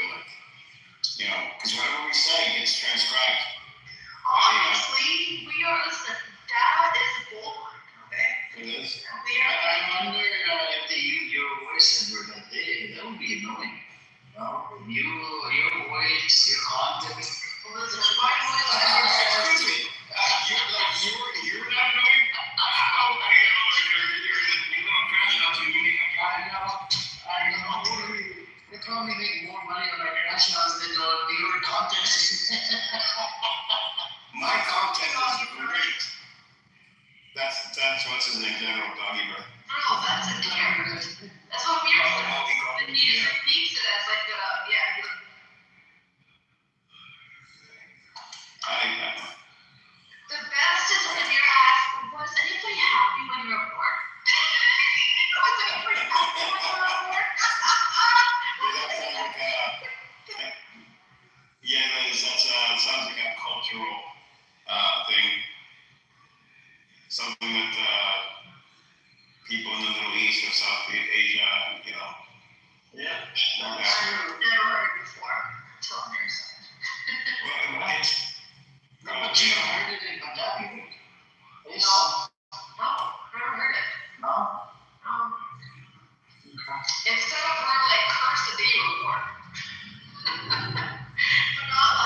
that was fighting with me yesterday. Yeah, so you're here, right? You were here? She said she knows where his people or blah blah blah. And they got heated. She said she lost their house and family member and blah blah blah. And she's a Shia background, and she's against Iran coming in the middle, right? But then Rio supports Iran. You see what I'm saying? Like you see, even the Shias are divided inside Iran. Lebanon needs a military. Okay, so what her point was, she said that why did Iran fund Lebanese military instead of fucking, dealing with the militia? Lebanese military is nothing. I mean, okay, you did use perplexity and see Lebanese military is to call it a military is a joke. It's nothing. They have no control of it. If it was an official, military, if they started to run the Lebanese military, they'd have no control if they would have run. What ended up happening, right? So the PLO. So I looked into it a little bit more. I went back and forth with somebody else as well. I read that. Remember we were going back and forth on that? Yeah. So I looked into it more deeper into it. Turned out Israel was bombing their camps, the Palestinian camps inside Lebanon, right? In 1978. And then I looked into why was Israel bombing the Palestinian camps in Lebanon. You know what it gave me? Apparently, PLO is responsible for a massacre. Weren't they using the Christian population to bomb the camps? So it was, Christians were siding with Israelis, right? But because Christians wanted these Palestinians out, right? And these were from a camp or refugee camp or whatever. And you had the Palestinians, they went into Israel, across the border, and freaking did a massacre. They killed about 13 children on a bus. Yeah. And killed about 20 or 30. This was a coach massacre or something. Me and Brother Fayaz went back and forth with this. It was interesting. I learned something new. We knew the history of Lebanon.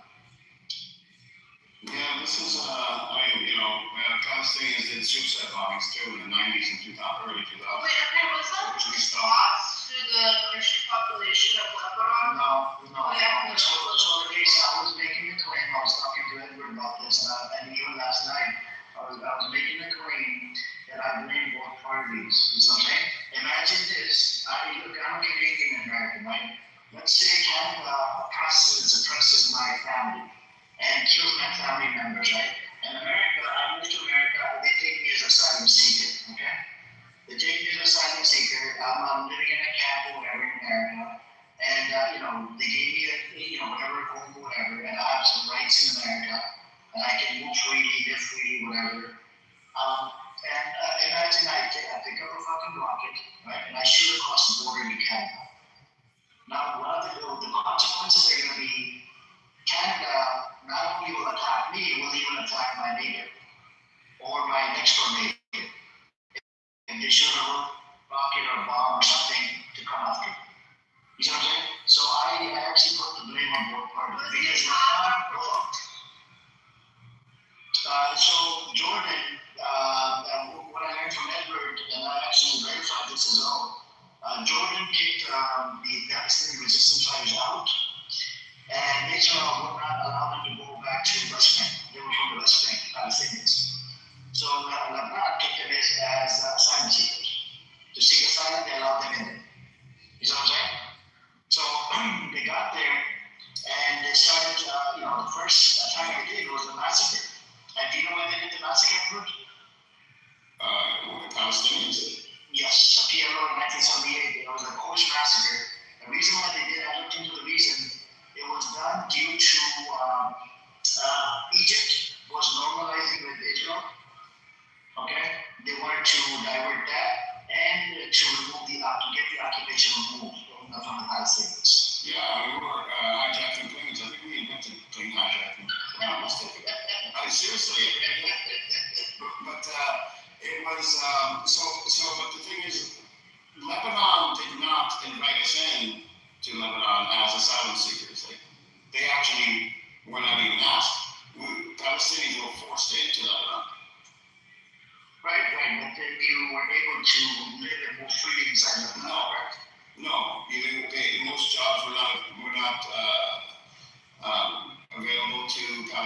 Palestinians, they segregated Palestinians. They weren't very nice Palestinians at all. Even today, Palestinians, most of them don't have Lebanese citizenship, even though they've grown up there for generations now.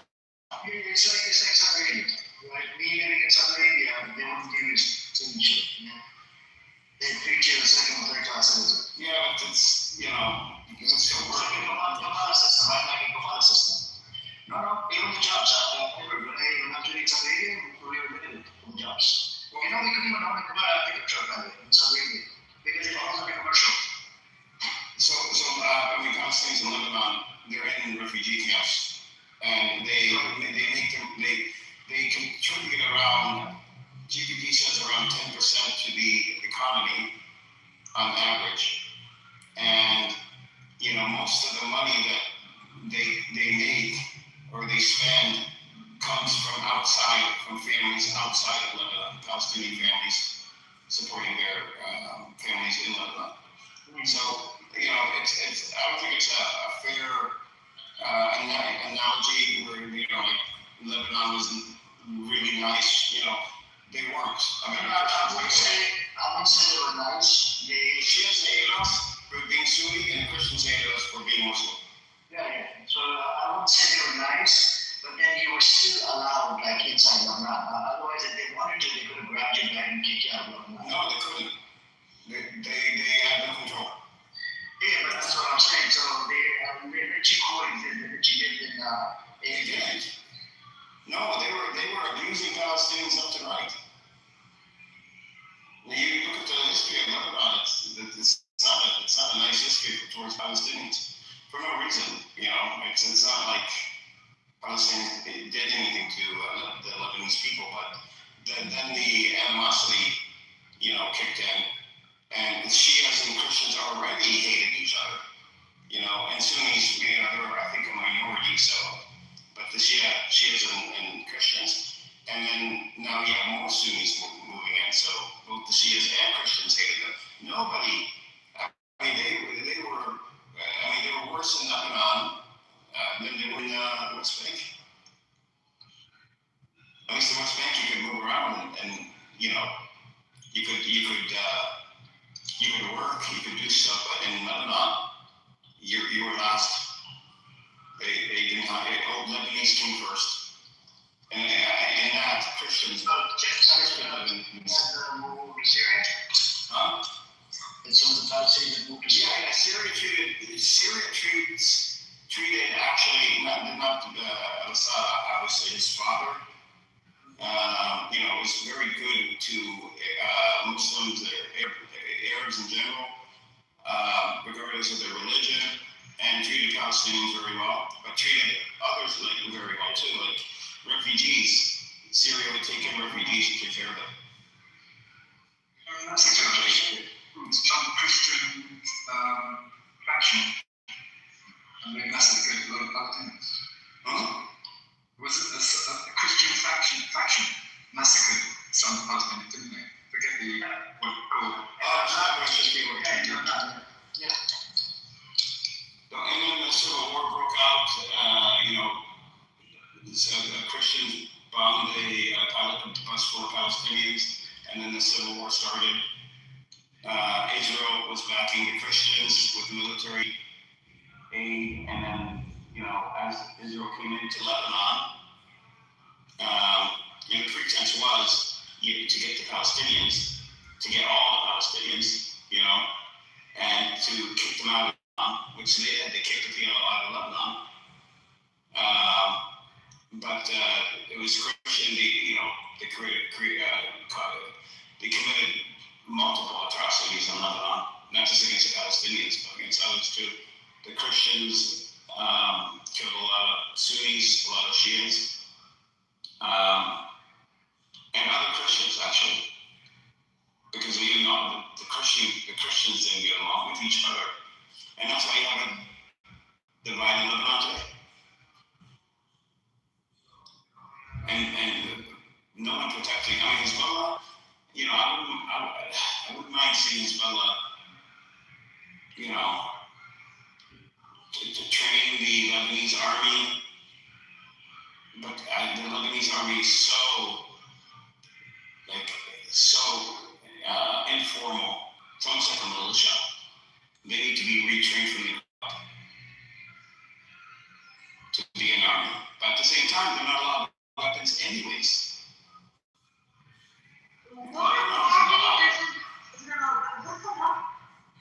Like they have like machine guns.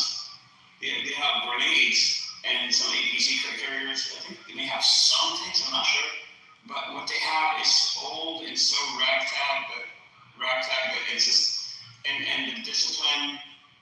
You know, it doesn't take much to be in the Lebanese army. It's not an army that's ever fought anyone or done anything. It's really for show. It's very small. It's basically for show, and they're not allowed to have air defense weapons. Why don't they have air defense for their people?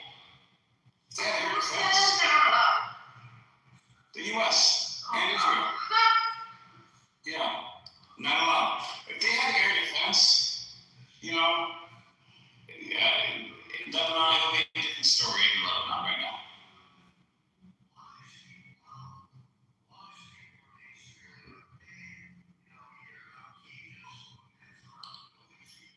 So Edward did a Carter Agreement in 1969.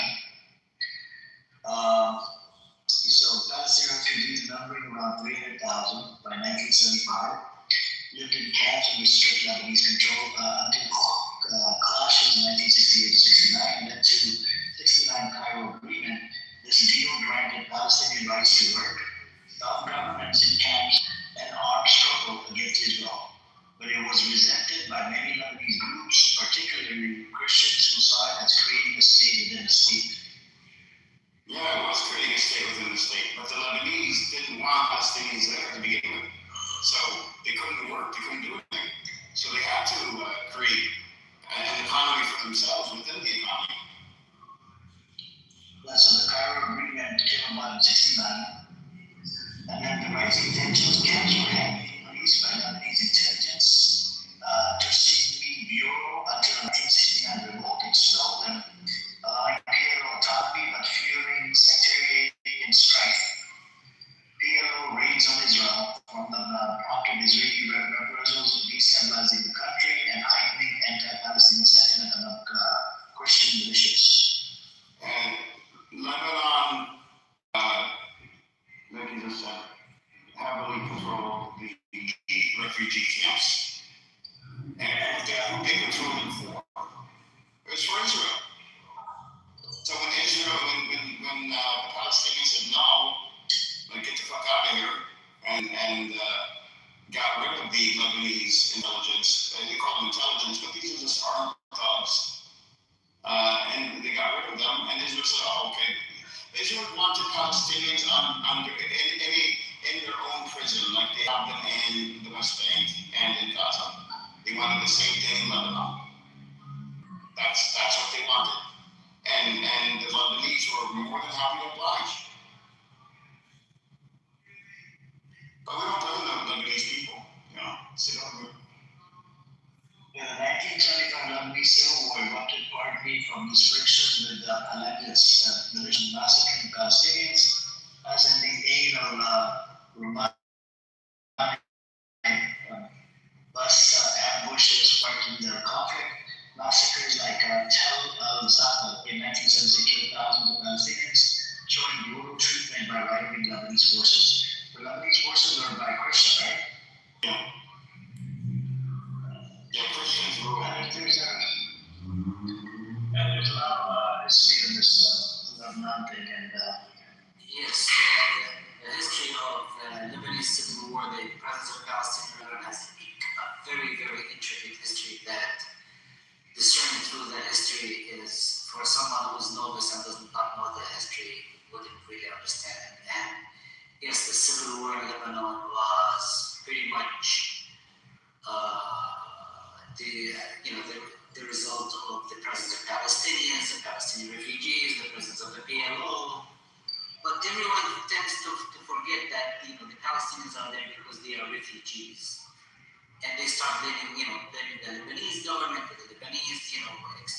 Phalangist people, but those are refugees who are Palestinians, and their presence on Lebanese soil created a lot of issues and a lot of problems.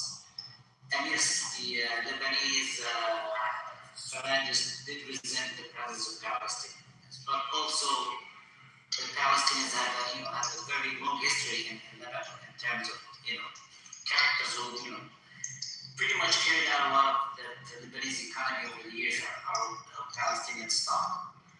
So the history is very crowded. It's not easy to understand. Lebanon is a small country with many factions. So when you talk about it, sometimes you get to you really have to understand where who is who came from where, and so on. And Lebanon has always been the playground for influence in the region. But let me ask you this question. I asked this question yesterday. In 1978, if the PLO would not have attacked Israeli side, like the bus attack that happened in 78, right? That killed about 10, 15 children. These were all Israelis, and 10 or 20 or 30 adults or whatever. If they would not have done this attack, do you think that they still would have occupied Israel, would have occupied Lebanon? Yeah, of course, but look, you guys need to understand that Israel is in the business of exterminating Palestinians incrementally. Okay, so they keep killing Palestinians wherever they can find, whenever they can get away with it, they will always go after it. So if you want to follow the history, the presence of the PLO in Jordan in the early 70s created this big friction with the Jordanian government. Eventually, the PLO and the PLO fighters ended up being moved from Jordan to Lebanon, and that's another whole chapter, another chapter of the Palestinian armed struggle or armed resistance takes place. Did Palestinians create a promise for the Lebanese government? Yeah, they did. Of course, they did.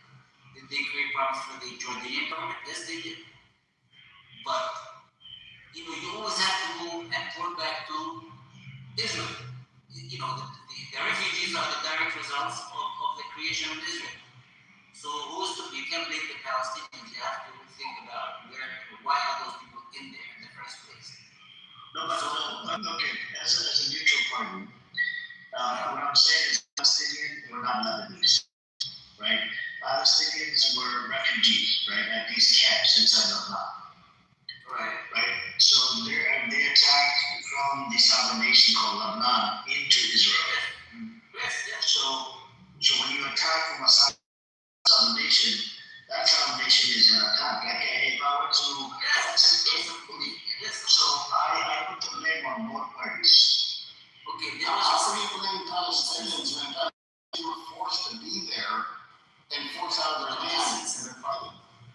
The consensus in the early 60s was for the Arab, the Arab countries around Palestine is to support the Palestinian resistance, pretty much. So the Cairo, if you mentioned the Cairo agreement in which the Lebanese government agreed to have, Palestinians on its soil, but at on they also passed laws in which they like the Palestinians. And also, there's a philosophy amongst those countries like Lebanon and Jordan, in which we don't want to grant those people citizenship in our country because we would like them to go back to their homeland. That was the philosophy. And the other part is where other powers in the region and outside the region use the PLO as a card. Jordan used the Palestinians and the Palestinian refugees. We have a long history line with the enemy, with the Zionists, and they piggyback on the backs of the Palestinian refugees and so on. So they used it as a ball, like a kicking ball around to kick around. But did the presence of Palestinians in Lebanon create a problem for Lebanon? Yes. The PLO presence, the PLO became powerful in both Jordan and Lebanon because the PLO's idea was to use arms to attack Israel, to liberate. That's what I was that's what I'm saying. So I'm looking at it from the attack side, who attacked, from what side. And the 78, what they did with the bus massacre, right, the PLO. If we look into the reasoning was Egypt was going to normalize with Israel, right? Egypt was going to Israel due to the Sinai, right? They wanted the Sinai back. In return, they wanted to recognize Israel. And that's what Egypt did. So, and then the other reason was to get the occupation removed from the Palestinians on the island side, in the West Bank and Gaza, whatever. So, those were the reasons why they did what they did in 78, the bus massacre. I'm just looking at it from the bus massacre. I know people were oppressed and suppressed. The Lebanese did not treat them right and this and that. But at the same time, you're attacking from a sovereign nation, did it? You see what I'm saying? And that's the part who just. It's not ethically wrong. What Palestinians did is not or ethically or morally wrong. Yeah, but the bus massacre was committed in Lebanon or Lebanon? Yeah, it was 78. Yeah, it must have been. Yeah, it must have been. I don't know. I mean, I'm not familiar with this particular. It was Israelis, right? It was Israeli bus, right? Yeah, it was Israeli bus. They killed 13 children. 10 to 13 children. Yeah, I mean, this stuff used to happen all the time. Yes, I know. But what I'm saying is, there's these events like they did not want Egypt to normalize, right? That reason, and then they would want to get the occupation of the Palestinians in West Bank and Gaza. What year was this first thing? 78. Around the same time that Egypt and Israel having talks about normalizing and the Sinai. Yes, I don't remember this. I don't know this. During the Sinai talks. Well, I remember the Sinai talks. I remember. But I don't remember the specific, attacking a bus in killing 32 children. So I don't know. No, 32 was 13 or 15 children. Let me put the link in the chat. At the time, too, Lebanon was having problems, and they're blaming the Palestinians, but it's not all Palestinians that destabilized, Lebanon. It was ruled by Christians, and the population itself was growing and and the Shia Muslims and Sunnis together, Muslim Shia, were getting more. There were more. It's called the Coastal Road Massacre. It killed 38 Israeli civilians, which included 13 children and wounded over 70 others. Yeah, this one I'm not familiar. I don't remember. But this stuff used to happen all the time, yes. No, but this was in response to the recognition by Egypt as state. Egypt was going to recognize Israel as a state, and they wanted the occupation removed. What I'm saying is if they were a nation, they're not on a Palestinian land, they're on a Lebanese land, even though they were getting treated like shit by Lebanon, officials, the Christian side, the Shia side, whatever. But at the same time, when you attack from that country into another country, when that demonic country will fucking take over your land and occupy and kill people, that's where I do put a little bit of blame on Palestinians and Israelis.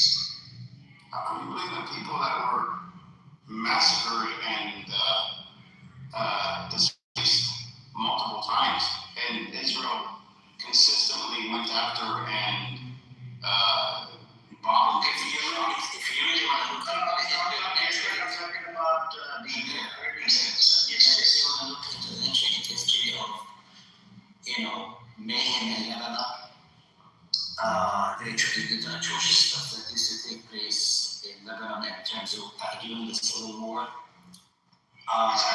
Civil War is after. This is happening in 70. You're talking about this very particular incident, which was in response to Egypt trying to recognize Israel. Yes. It's possible. I just don't see the during the past. So They occupied the land in 82. Yeah, they invaded Lebanon to basically chase the PLO out of Lebanon. So that was one of the incidents that triggered the occupying of Lebanon as well. That was one of the points as well.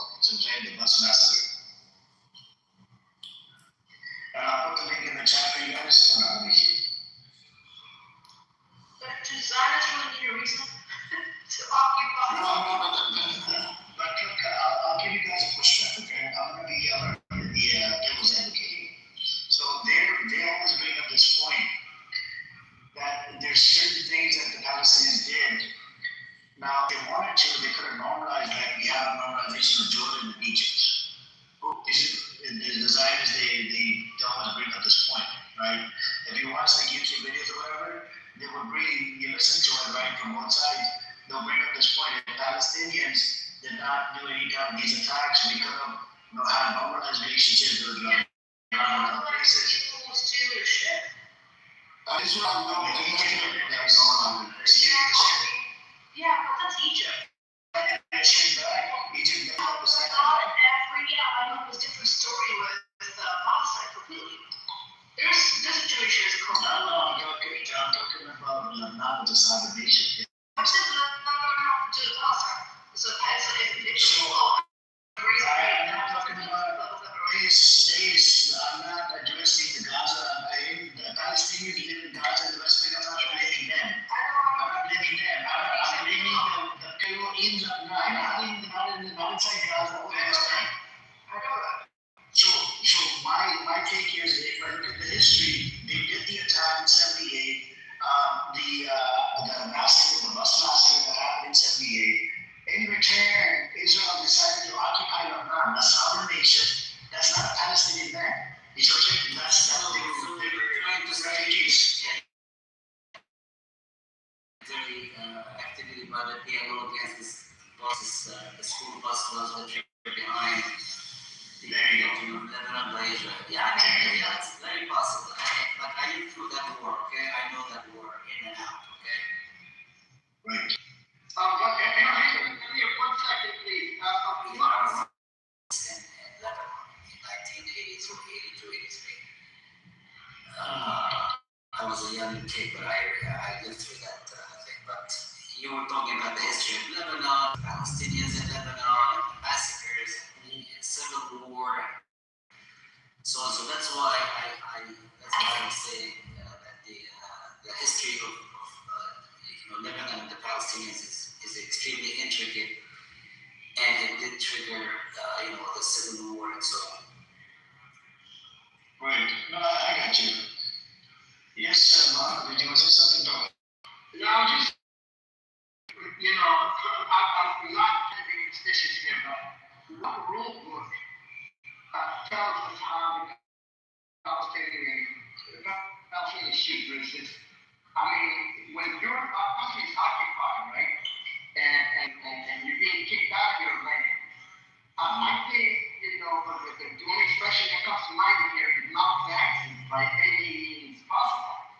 And that's exactly what Palestinians did. Although I do not, like you and I talked yesterday, I do not completely buy it. I still have to research this, completely buy into the story that the Palestinians did exactly because the time frame is just not enough. But really, I mean, when you think about it, that Israel really need an excuse to read it, to go into Lebanon and decimate all the Palestinians. No, it doesn't mean it occupies the one. But last thing, and I'll turn my mind. The time Algeria had been occupied was occupied for 130 years, right? Yeah. The Algerian resistance used Morocco as a launch pad to a lot of their resistance activities, especially in the northeastern part of the country.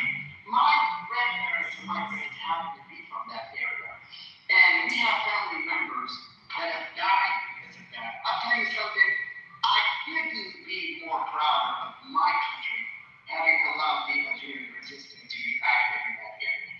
That's what you do to a fucking occupier. That's not just a colonizer. I keep on making this distinction. Friends of the colonizer. Israel is a fucking settler colonial entity. You know what that means? They want the land, but they don't want the people. In other words, they want it delivered free of all occupants. Just like when you buy a house. So that's the difference I'd like to say. I agree, Muhammad. They're the occupier, they're this. But what I'm saying is, look, I'm making the argument for the occupation that happened in '82.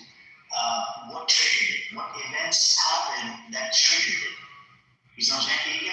Egan, what you take? Egan is Israeli. The objective of the invasion of Lebanon was was to push out from Lebanon because they attacked Israel from South Lebanon. That's the big story. Wait a minute, you go, hold on. So that's 1978. What about all the other military? No, you're talking about 80, you're talking about 82. Yeah, so you're talking about 78. Well, there was also, if you guys look back at the 61 to 62, there was military excursions into Lebanon by Israel. Slowly, I mean, it wasn't official occupation when they did after 78, but they already started their aggression in the early 1960s.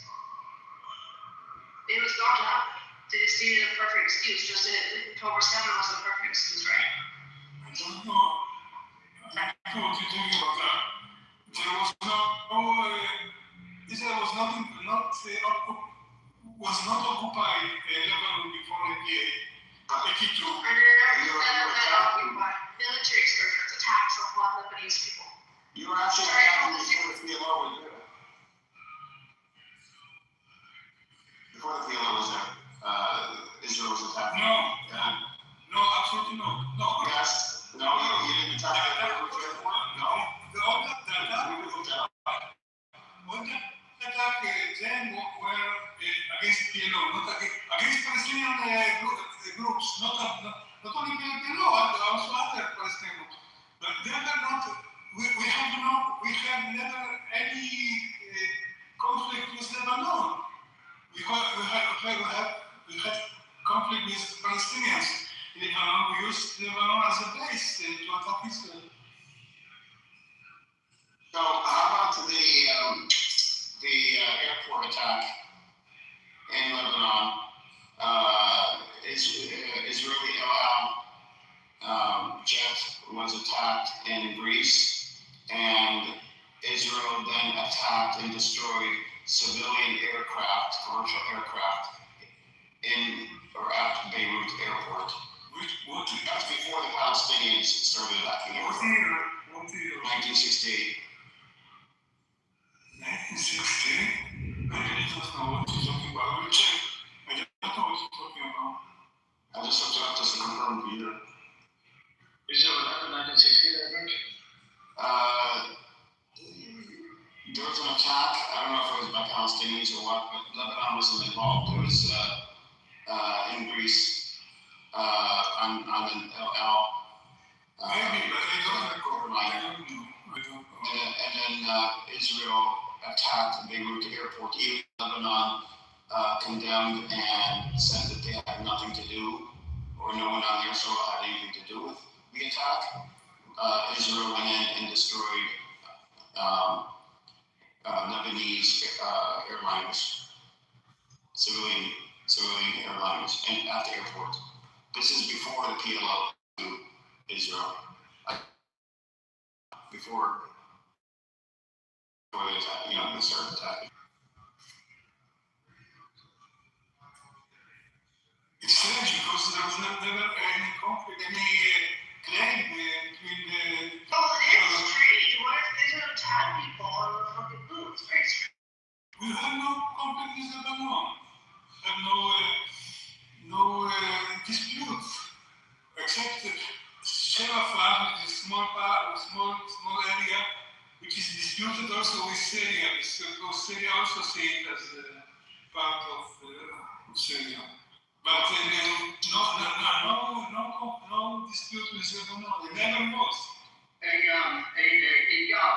Are you familiar with Operation Wooden Leg? Are you? No, I don't know. The real instrument, PL.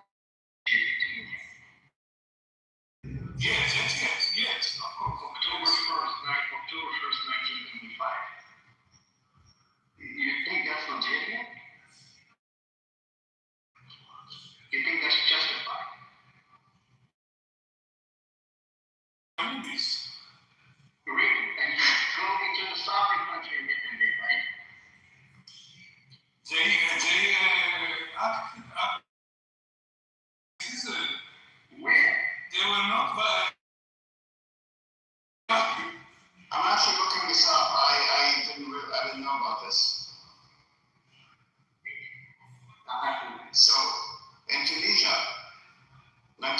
surviving Tunisia is really October 1st, and they attacked Israel. Always at least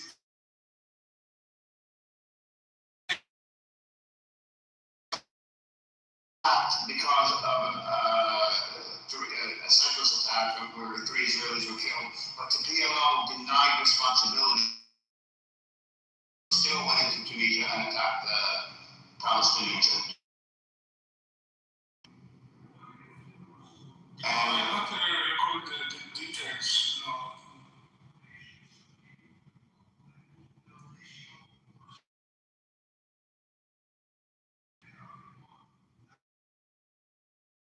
The UN Security Council condemned the strike, condemned Israel's actions. So the UN Security Council said that this violates Tunisia's sovereignty. No, So that's that. At that time, there were violent attacks on both sides, and it was a war. And the war was usually started, and the one who started, anyways, it was a war.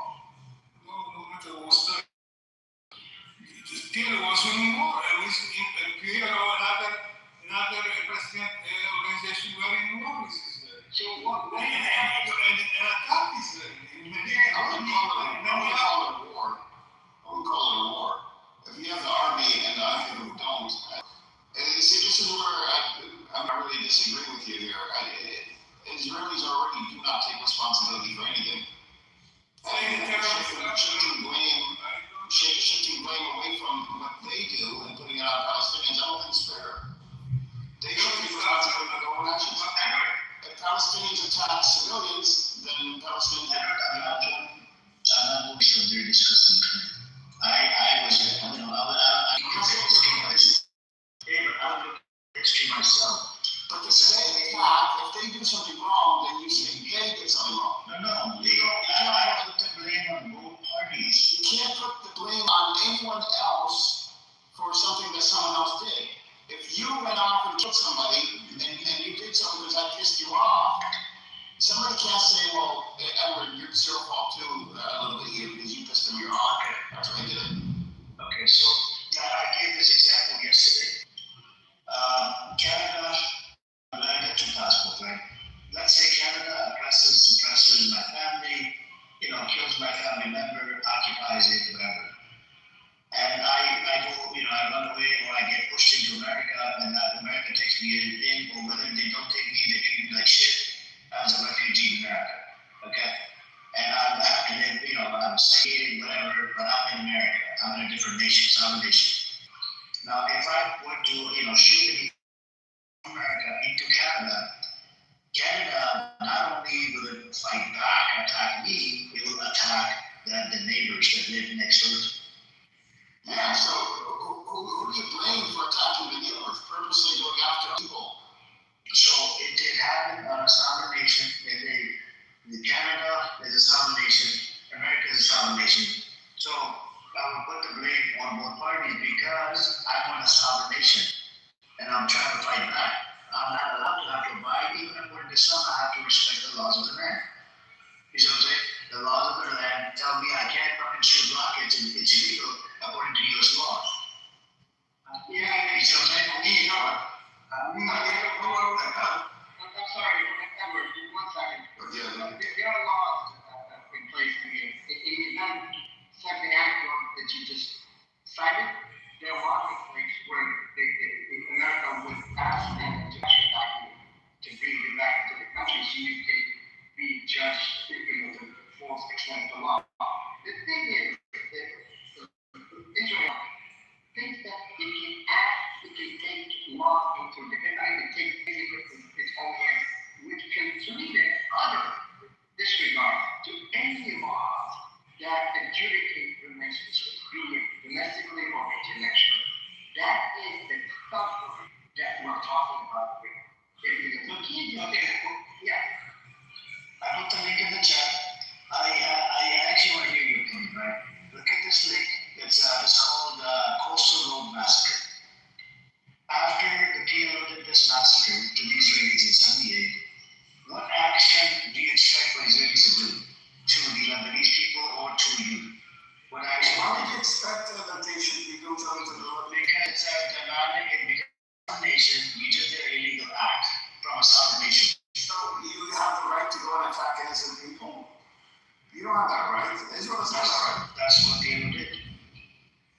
PLO, so okay, PLO did something wrong by attacking a bus. And PLO was running out of Lebanon. What? So PLO was running what Israel does in Lebanon is on PLO. That's on Israel. It's Israel's responsibility to conduct themselves in accordance to international law. He said we have to follow the law, and also not go after civilians. I mean, they went after civilians on purpose. So why you should put 100% of the blame on that on them? If they went after Palestinians, then of course that's a direct result of Palestinians attacking Israel. They went on Palestinians and Lebanese. Yeah, but if they go after the Lebanese, then that's Israel deciding to do this, not Palestinians. Okay, so 1978 massacre, and then you have the other rocket attacks as well into Israel from Lebanon. I mean, you would expect Israel to fight back. Yeah, they fight the Palestinians. No, they not only they fought the Palestinians, even killed over the Lebanese and then. Yeah, but that's on them. Right? I mean, that's on them. No, but Palestinians started from a nation that they're not from. But that's not how life works. They started from a nation that they're not from. That's not how life works. That's not how the world works. So you're saying, okay, let me get this straight. A Palestinian gets kicked out and they migrate to America and start shooting rockets from America. Do you think that's how that works, Edward?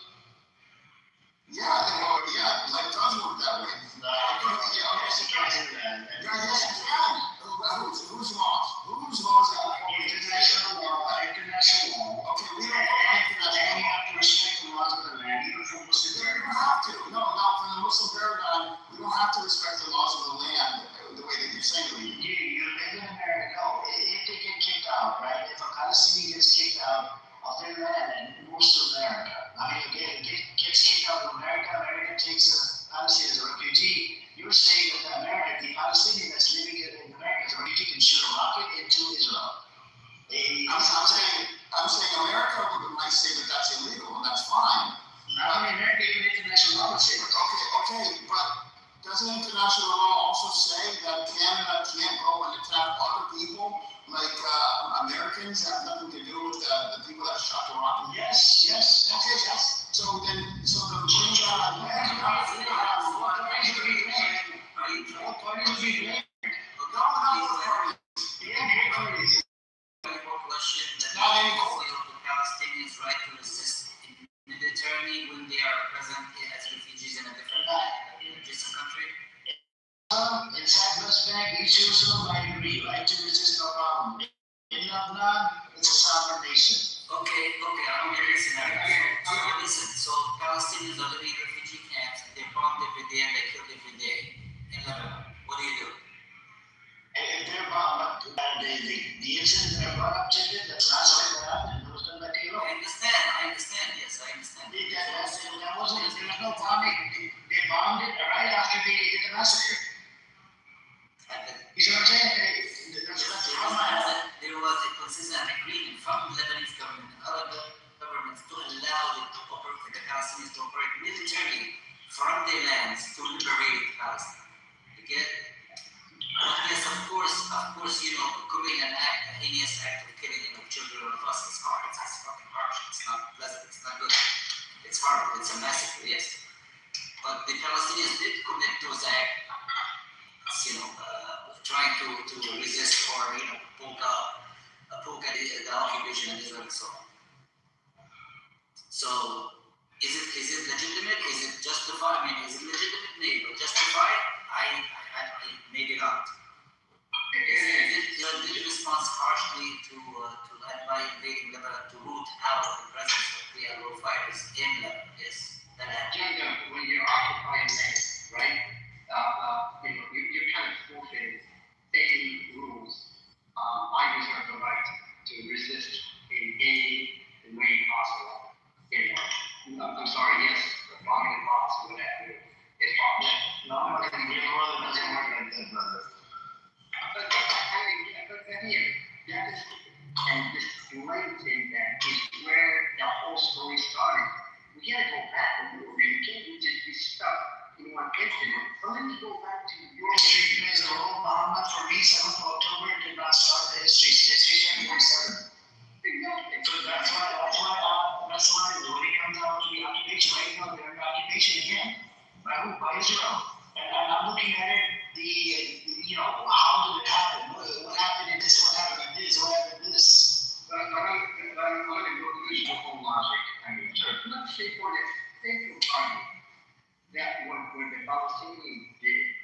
from Lebanese land is wrong, right? I mean, logically, who should prosecute them? In Lebanon for violating their laws, or Israel and foreign nations, the occupied nation? I would think if Lebanon should have the discretion in this matter, right? Lebanon should take these people. So I'm making a pushback right now. In Mexico, drug cartels, right? America goes in there, it cooperates with the other authorities, goes in there and shoots it out, correct? We already know that America, yes. Yeah. So America cooperates with the, I would say, the Mexican authorities and, goes after the drug cartel members. Mm-hmm. So back then, the Christian Lebanese, the one that were in power, they cooperated with the Israelis to go in there and literally they were celebrated. Did you know that they celebrated? There's a lot of people in Lebanon, they celebrated when Israel came to occupy Lebanon. Because they hated the PLO. Yeah. You know what I'm saying? So, because there's a context to it that, I would suggest people to look into the context. If the Lebanese, the Israeli Lebanese, they're celebrating, which shows they did more, Israel to come in and take these people out. No context gives Israel the right to violate another country's sovereignty. If the Lebanese government is working with the Zionists on bags, then they're cooperating with it. Even right now, how do you think the ceasefire happened? It happened because of Iran and the Lebanese government. They want to do a round of talks, I think, a second time. That's why I said to Marcus yesterday. I told him, your problem is not your problem is your government. Because I'll tell you what, every single scumbag of your government has appeared on the Panama Papers. They have taken millions of dollars offshore. Okay, when you're sitting there telling them, look, and distracting and telling you, look at you realize you found all the problems. The other problems is these people you elected to office, not everyone.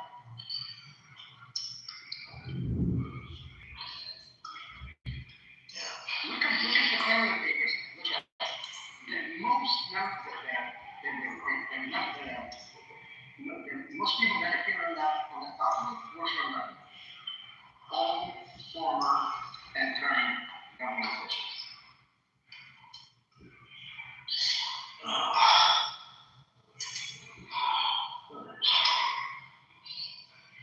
Let's see.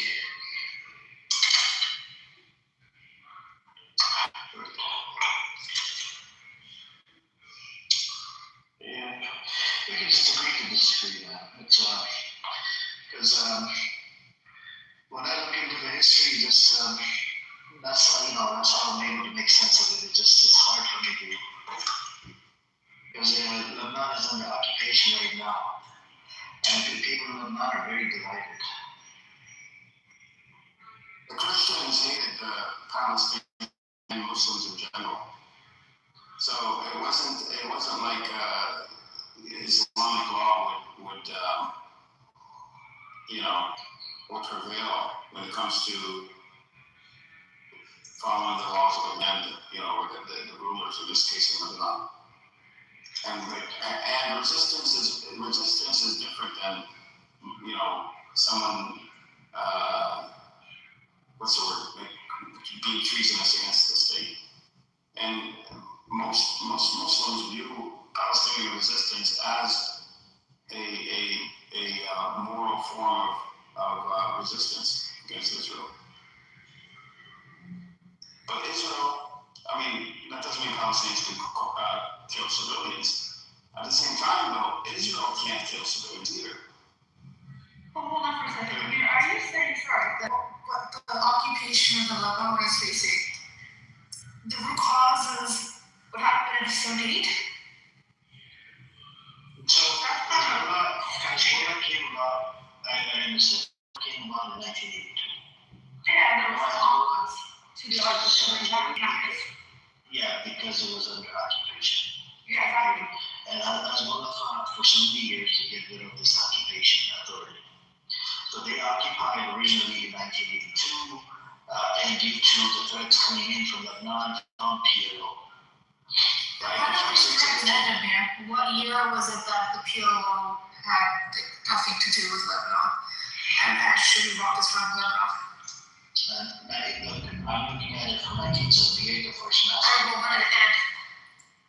What? When did PLO stop their aggression? When did PLO stop? They can't get rid of it. I mean, the Lebanese, the disgusting they made, and they get rid of the And they succeeded, right? And from PLO, no, they weren't succeeding. Because the PLO got pushed back and Hezbollah came in power. PLO left or whatever, and you had Hezbollah came in power. Hezbollah took charge, and Hezbollah's been running, and Hezbollah is not in But is it reasonable to say the San Diego, the PLO has, like, we don't, like, when it comes to being proportionate, they don't know how to do that, they don't care. So is it reasonable at 2026, 1978, that those things still fall through? That's just a word we. Why was Hezbollah established? I know because of that, hold on for a second. So Israel can go and bolster up its war, but it cannot go and build buffer zones and take over people's land. I'm gonna die of a buffer. You're talking about today. You're talking about right now. We're talking about now. Yeah, but they can't do that then either.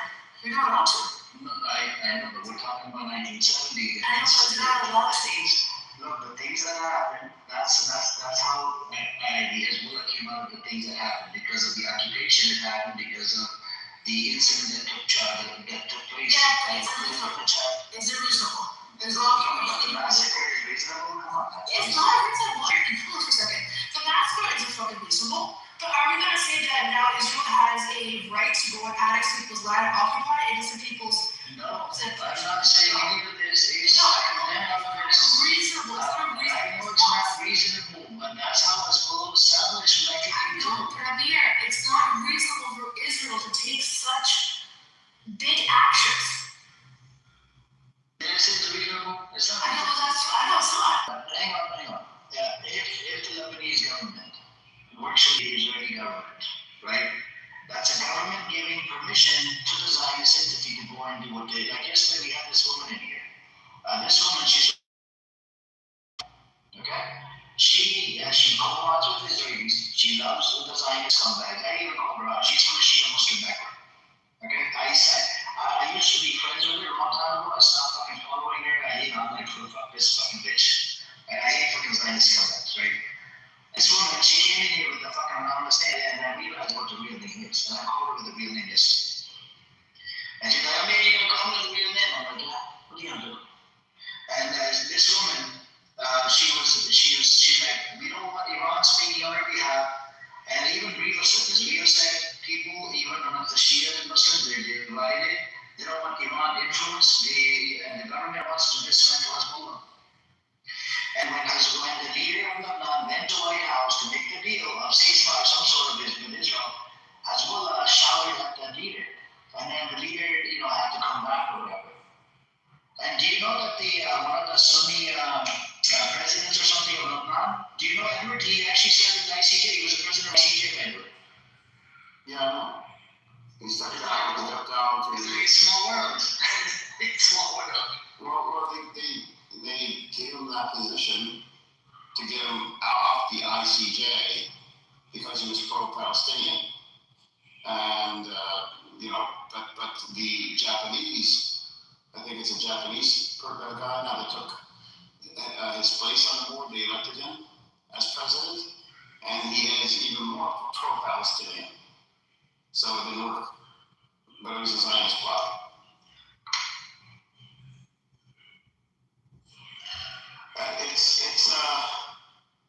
I understand what you're saying here, but to think, the right moral path is to put blame on, whoever did something wrong, directly wrong. Like if Palestinians killed children, then you would say that would be wrong. They did the massacre. That's wrong. That's wrong. Okay. But you can't partial blame on. No, hold on. So it's not, you can't say it's Israel's fault that Palestinians killed children. If Palestinians killed children, that's on on those Palestinians that killed the children. Okay, what was their motivation behind the massacre?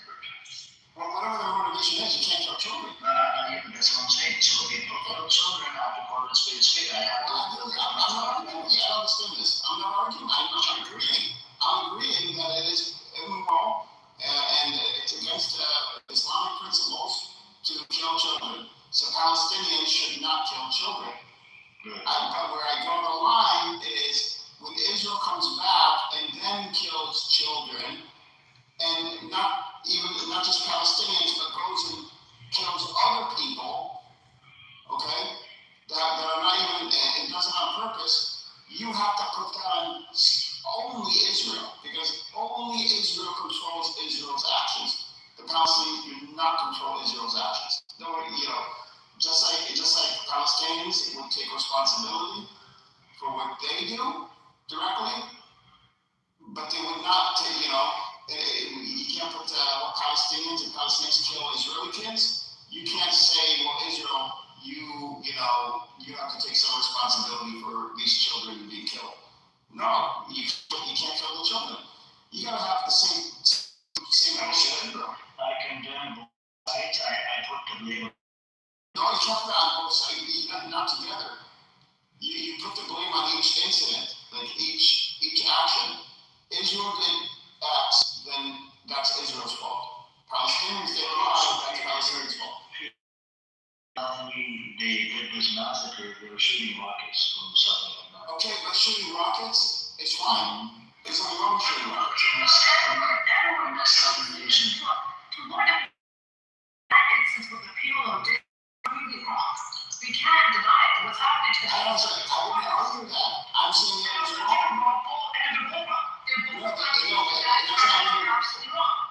That's all I'm here to say. Now we can't blame Palestine field on anybody for what the fuck Israel's doing right now.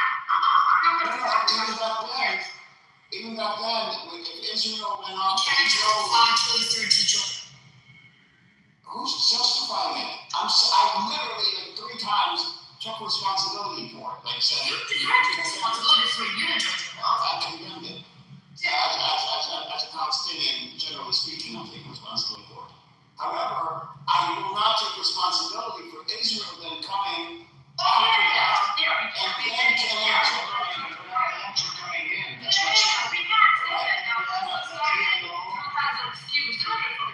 I condemn PLO for doing this massacre and shooting rockets into Israel. Okay, PLO for shooting rockets.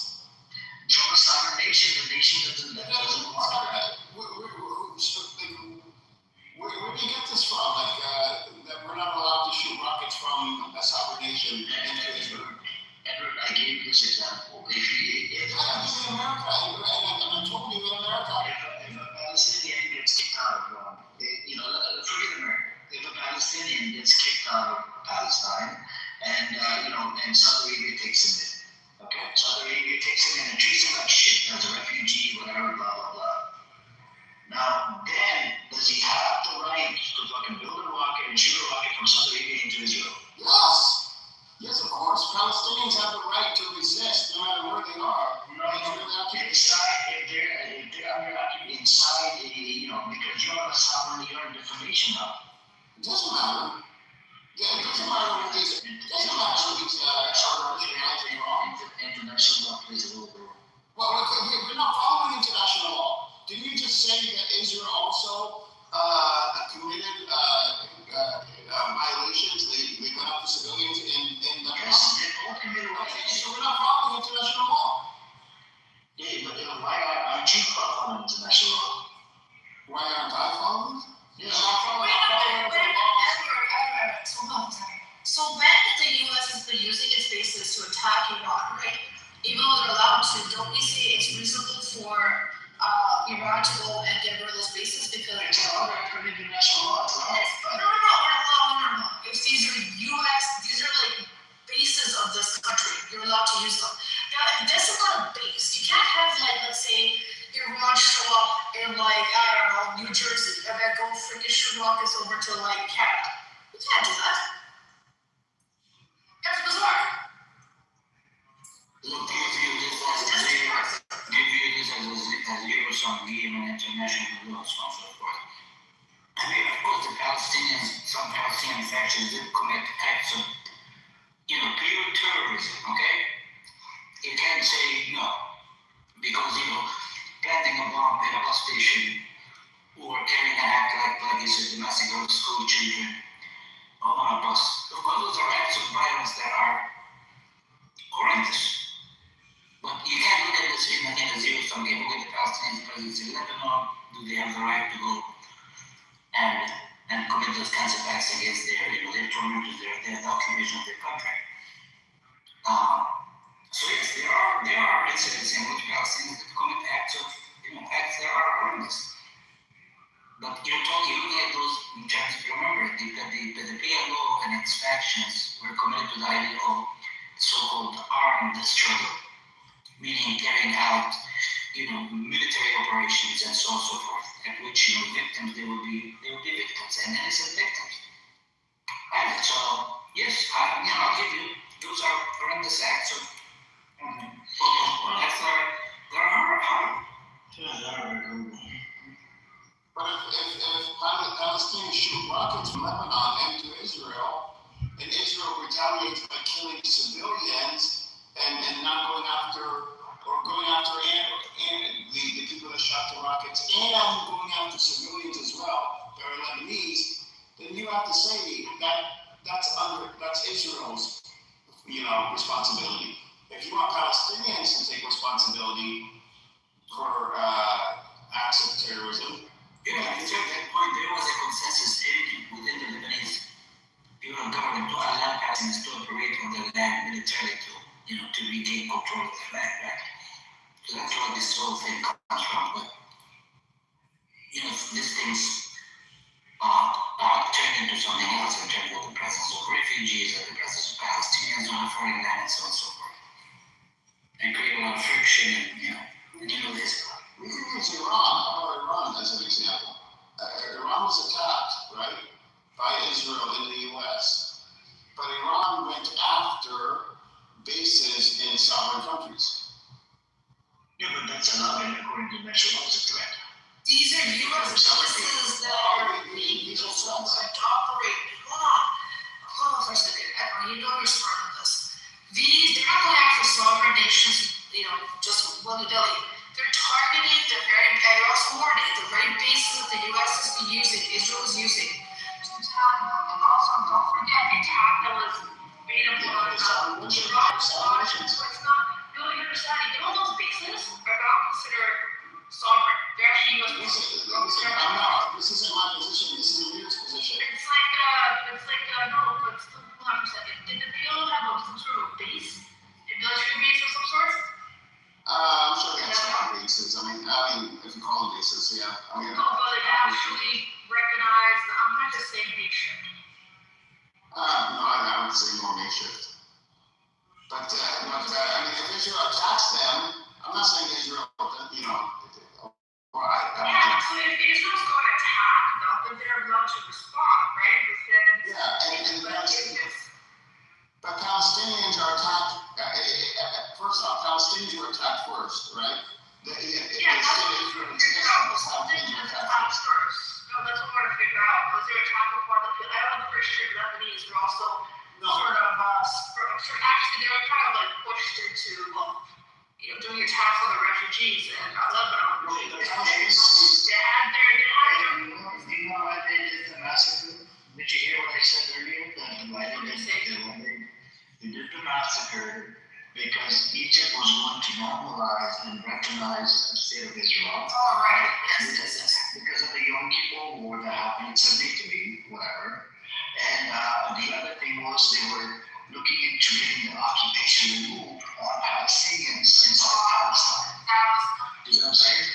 So there's two reasons. And we're trying to push into that, trying to change it over something political. Okay. Yes. So these were the two reasons, and that's why they did the massacre and whatever to sort of change the outcome. But Egypt still went ahead and normalized it, recognized Israel, and returned to get their Sinai back, that piece of land that was taken during the the 67 war, whatever.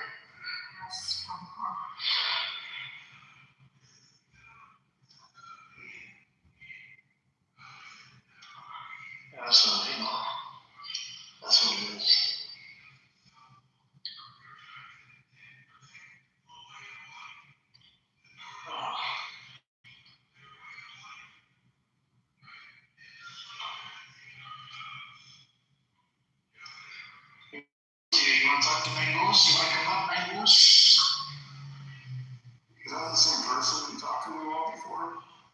And she was the one who's here, so language.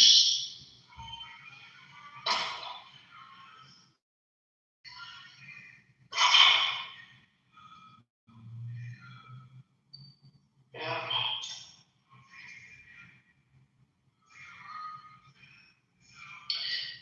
Anyways, so do you understand now, Liz? Do you understand? Comprendo? Do you understand, Kapish? Do you understand, Kapish? Capiche?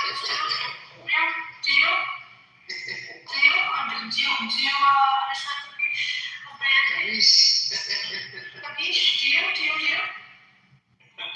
Yeah, I'm doing it. Do you understand, Kapish? No, I don't understand. I'm getting sorry from the levy. No, I was You're fighting ChatGPT. How do I defeat the mirror? How do I do this?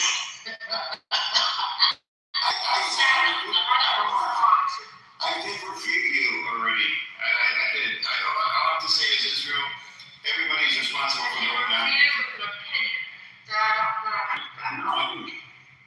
No, I didn't. You interrupted me.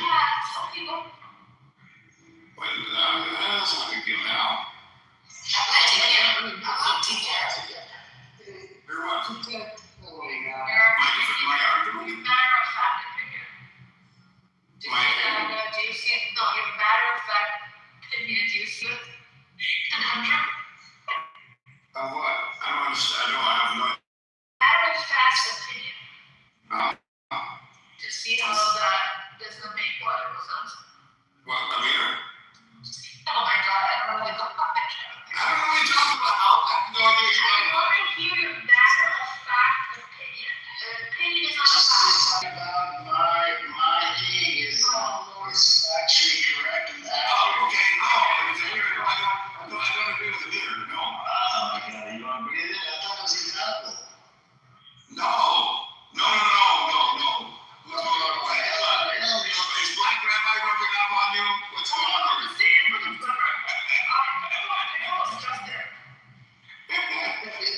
My God.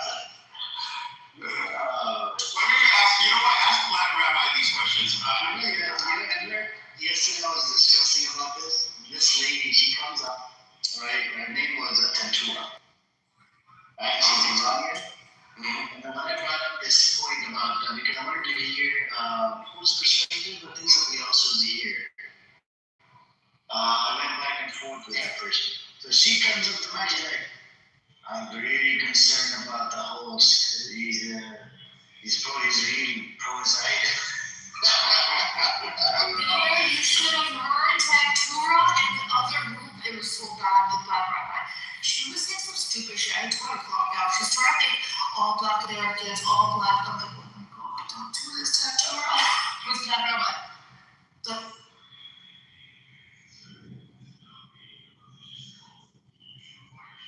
Tantura is another interesting character. Black Rabbi, I'm sure will be in here today. You was here earlier, you gave me a little bit, and then I moved away. I think I was here, and we were having a good conversation, and then as soon as you stop getting attention, you run away, because he's attention whore. What do you expect from attention? The thing is too about Iran being involved with Hezbollah is, do they want Hezbollah, meaning Lebanon wants Hezbollah gone, dismantled? Is that what they're saying? And who are saying that? Divided. These are like we have members in the audience. She said she doesn't want Iran speaking on their behalf. Yeah, that's one thing, but how about Hezbollah? Do they still want Hezbollah? Do they not want Hezbollah? That they divided on that as well, I think. Hezbollah was trained and paid for by Iran. So, you know, what Mahmoud said yesterday, she said that why could they not fund the Lebanese military instead of funding Hezbollah? And it's look up to them. Have you looked up here? I know that they can be trained. So I looked into inviting Iran not fund Hezbollah. So there's multiple reasons. Religious, sectarian, right? They believe in Wilayat al-Faqih, and that's what Hezbollah said multiple times. That's what Bani Adam always brings it up. The Islamic system. Number two, the aligning with the way they do business, Iran. And basically, I think Iran had that ambition maybe in one point take over Lebanon. Well, Syria took it over. I mean, had control over Lebanon for a long time, and worked, and we're fine with having Hezbollah there. But the thing is, the Lebanese military, I'm not sure if it still is, but it was predominantly run by Christians who hated Muslims. It wasn't like they had a good relationship with Muslims. So it wouldn't, that would have been a genocide waiting to happen. You had well-trained Lebanese military that was, run by these Phalange Christians. I don't know. But now,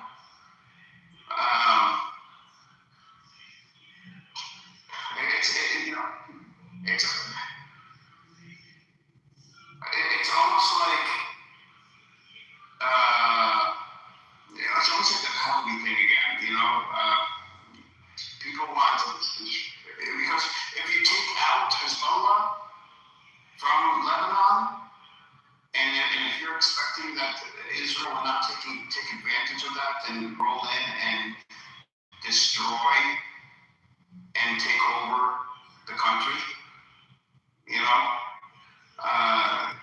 have we not learned about what they've done so far in Iran, Israel? I mean, if they're willing to occupy millions of people and commit a genocide, why in the world would you not want a defense against these people who literally share a border with you? Trusting Israel not to come after the Lebanese people would be suicide. Edward, I have a question for you. Oh boy. Why do you think that in all these years Lebanon has not developed a stronger military so that it could defend itself better? Because Israel's policy for Lebanon since Israel's inception is to keep Lebanon weak. Israeli, the founding father, David Ben Gurion, one of them, said this himself. Let me give you the nuance answer, Taco. Is that Taco?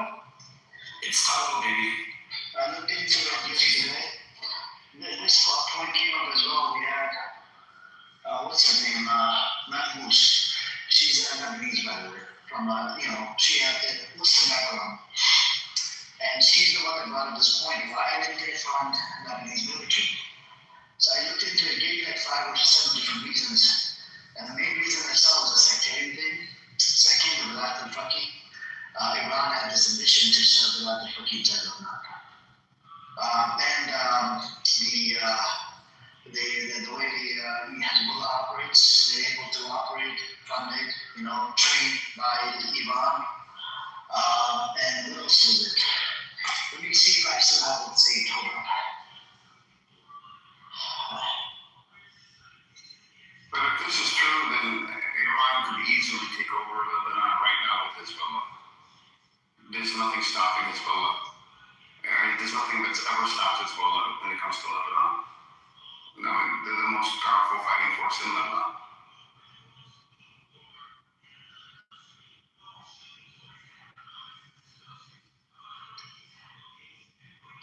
Wow.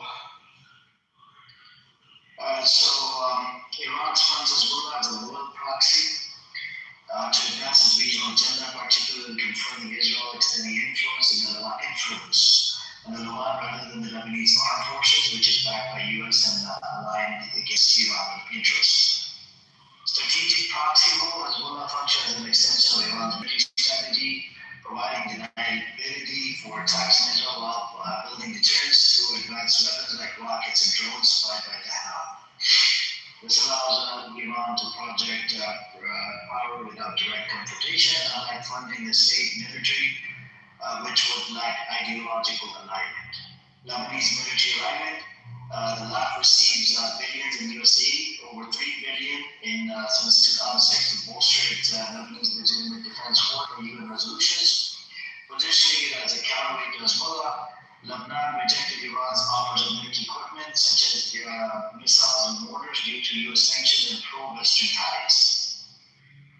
And ideological control factors. Hezbollah shares Iran's Shiite revolutionary ideology, enabling tight control by IRGC oversight, training camps, and annual funding up to $700 million or more. Funding the multi-sectarian LAF seen as pro-US and committed to state arms would undermine Iran's proxy network and risk equipment bolstering anti-Iranian forces. The last time I looked it up, Taco, yesterday, it said about they had the ambition about that system, the Balati Faki, like you have it in Iran. Yeah. Because Hezbollah said it a number of times on video. And sectarian was another thing as well, because it's the same sect. Hope you got your answer to that. Which answer was the reminder of Edwards? Edwards has come up with like what?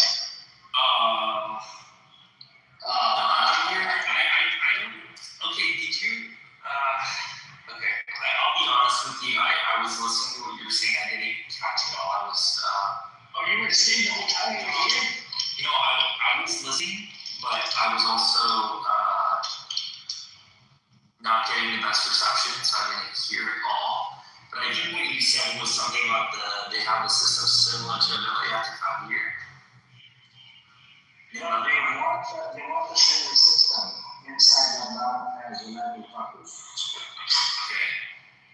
But I guess my question is like, what do they want? My question is like, okay, Lebanon, Edward's answer, I can't deny it because I just don't know much about it. But in my mind, I'm like, okay, Lebanon, just develop a fucking stronger army. Everything that they can as far as just because they are politically, they have been, America and Israel set this system up where different factions in the country, religious factions, have different parts of the government in order to keep the Lebanese government divided. The Lebanese army cannot do more than what they can do. They could do, counter-terrorism within their borders. They could do some things. They can't buy police force and all that. They don't have the ability to. They don't. First of all, Lebanon has been broke forever since its inception. No, I shouldn't say that. Up until the 70s, Lebanon actually did very well. But once the Civil War hit, it destroyed Lebanon, and Lebanon was not able to recover because of this system that they have in place now, where you have three different religious factions: Shia, Sunni, and Christians. Yeah. And so the Lebanese military is last on the list, and nobody pays attention to them. They don't get anything, and they're not allowed to have weapons or even defensive, like air defense systems and things like this. They can afford them. Then Israel and the U.S. tells them, what they can and can't do. It's barely a state. It's barely a state.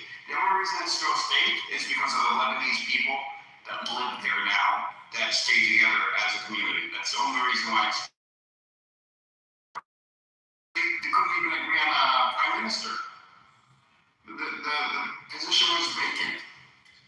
But until last year. Do you think? Okay, fine, fair enough. Do you think if Sheikh was in here, he'd agree with you? With what it said? Yeah. Well, let me think about it. Hold on, because half the time I don't pay attention to what I say. Hold on. It's called a confessional. It's called a confessional system. Then it was done by the French. Africa is, so that's exactly the system, and it's never really worked correctly. Problems in Lebanon go far beyond other influences. It's also internal corruption and thievery by our own politicians. Mangus, are you Lebanese? I am. Yeah. Okay. So, And yes, she would agree with me. Okay, I'm not going. Mangus, do you agree with what Edward said? I'm just curious since you're on this. Sorry, I was out of the room. I had a work call. Okay. My question. Okay, let me repeat my question. And briefly, I just want to hear your answer, irrespective of what anybody else has said. So, what I was wondering is, with the whole issue of Hezbollah and Israel, right?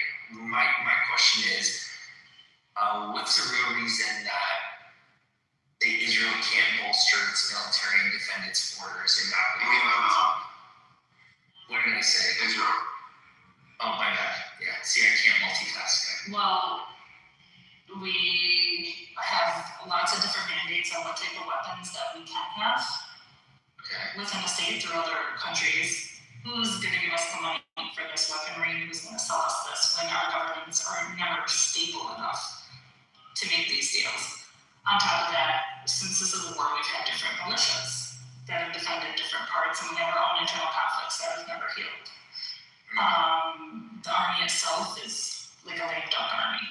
It's there for nothing. There isn't really, let's say tomorrow, with the corruption being the way that it is, we get an influx of money to bolster the army. Definitely some politicians going to come in and steal it. The corruption is rampant. There is a class society where you have extreme oligarchs and then the extreme poor. Collapsed economy, civil unrest. It's extremely corrupted society. Unreliable electrical grid, so manufacturing. Unreliable, right? We can produce our own electricity out into the ocean. We have generators right out there, but the politicians are fighting over who's going to freaking bank off of it before giving it to the people. And then when you go and get electricity in Lebanon, you pay 3 different things download, which is from the government, which you get no electricity. Then you have to pay Ishtira, which is your local mafias run by different groups, different ideas. It doesn't matter their religion. We could joke on it. They're all thieves together. And then you have your own generator, which then you have to buy fuel for in order for you to have energy. So it's an extremely corrupted system. And she's talking about the natural gas reserves that Lebanon has. Oh yeah, the gas reserves, everything is, you have to go through 3 different people, have to change money in hands and get in their pocket for you to get a little bit. So yeah, this person is fucked. Talk about Lebanon, because of the gas reserves, which aren't huge, but for Lebanon, it's huge. It could have electricity. It could set up industrial economics and manufacturing zones because natural gas derived electricity is very cheap. It could attract foreign investment. It could be one of the jewels in the Middle East if it wanted to. It does attract foreign investment, but they enrich themselves and never pass it on to the state. So it's individual oligarchs and families, and then they stay on these ideologies, right? Things from the past, and then they can do no wrong even though they're robbing you blind. And so, Michael, do you believe that Hezbollah should not be there? I do. Okay, but and I believe if Iran really gave 2 shits about Lebanon, why didn't it try to strengthen and stabilize its government through that way? Why does it have to be through a militia that they control? So, okay, well, I have my own opinion on that. However, I don't want to sidetrack here. Wouldn't it be reasonable if you want Hezbollah gone to have it replaced with the Lebanese military? It has to be the Lebanese military, and for anything to be done, there has to be diplomacy with the backings of superpower countries with real consequences on both sides. But at the same time, though, don't you need to train this Lebanese military? Because right now, You have to change that. So I think that's reasonable. If you want Hezbollah or disbanded, okay? My thing is you can't disband Hezbollah and leave the country totally defenseless because Israel will not allow, Israel will take advantage of that opportunity. It's a shit situation. It is. It's a shit situation. Yeah, I do. So I'm sorry, I'm kind of taking you back to what we said about that breakdown. That Ishtirak piece of it, who runs it? Is it public or private sector? Oh no, it's just the gangs. It depends. It depends on your area. Yeah, like your area, like let's say you live in this region, right? The little like area, like let's say for instance Hunt, right? It could be they're basically like mafias. And you have to go through them. And if you try to go through anybody else, like there's real like people beat the shit out of other people if you try to connect your electricity without them. And you have to pay them just for the connection. Because they own the wires. Like a mafia protection. It's a mafia. Yeah, it's a mafia. And every little region has its own, like, it doesn't matter religion or whatever. They have their own little mafias. And this guy who has his little fund controls the wires and connecting the wires. And if you try to connect yourself, they'll come, they'll burn your house, they'll cut the wires, and you have to pay them. It's a mafia. It kind of reminds me a little bit of how Iran works with Nepal in running so many different things and having their greasy fingers in so many aspects of commerce and whatnot within the country. But there's nobody there to let's say you're like, okay, I'm gonna go and put a lawsuit because there are court systems. The court systems are corrupted as well. You go to that court system, you put in a complaint or a lawsuit, or you go to the police, they beat the shit out of the police and they pay off the judge. Are you talking about utility use in Lebanon? Yeah. Yes. But that's like the utility use will show you the societal issues and whatnot on a big scale, even to the politicians. It's the same shit. Yeah. Mongoose, I had a Lebanese friend growing up, childhood friend of mine. I just remember his mother always talking about how Beirut was like the Las Vegas of the Middle East. Paris, not Las Vegas. Las Vegas. Oh, sorry, Paris. My bad, Paris. That's right, because she spoke French as well. We had fashion, we had a lot of stuff. And I've only seen good things. It's been on my bucket list to go there. So, I'm sorry, I'm very ignorant about Lebanon and all these things, so I appreciate you explaining it to me. Yeah, that's the thing to say. It's just like a one-sided thing. Like, let's say tomorrow Israel left us alone, they left, gave us back our money, whatever. We still have problems. It's destabilized. And until you stabilize the country, until you stabilize the government, until all these war criminals are out of our government, and there's no need for militias because we have a strong army, and we have utilities that work, and people are able to work. It's at the highest per capita when it comes to education, educated people. But there's no work, so they leave. It's a brain drain. So what's left? The ones who can leave, they leave. And it's a brain drain. It's a small country. Not only that, add on to it the influx of the Syrian refugees that came in. Doubled our population. Really, imagine a Lebanon that is stable, thriving, and no issues, no problems. How thriving that country could be, how amazing that place can be. I can't imagine a country full of baby boys. I apologize. I'm sure that's just terrible. Benny Goy is not Lebanese, so it doesn't count. No, he's Syrian. She said Syrian. She said Syrian refugees, bro. She said something about the refugees. Yeah, of course, a lot of the Syrian refugees in Lebanon. And as far as I know, Benny Goy is Syrian, right? Are you referring to Benny Adam? Yeah, well, he goes by Benny Adam, Benny Goy. He keeps changing his name on this album, yeah. He actually calls himself a boy? He has. Holy shit. The way I look at it, all roads lead to being screwed for the near future. Marcos, is there any possibility of a new agreement between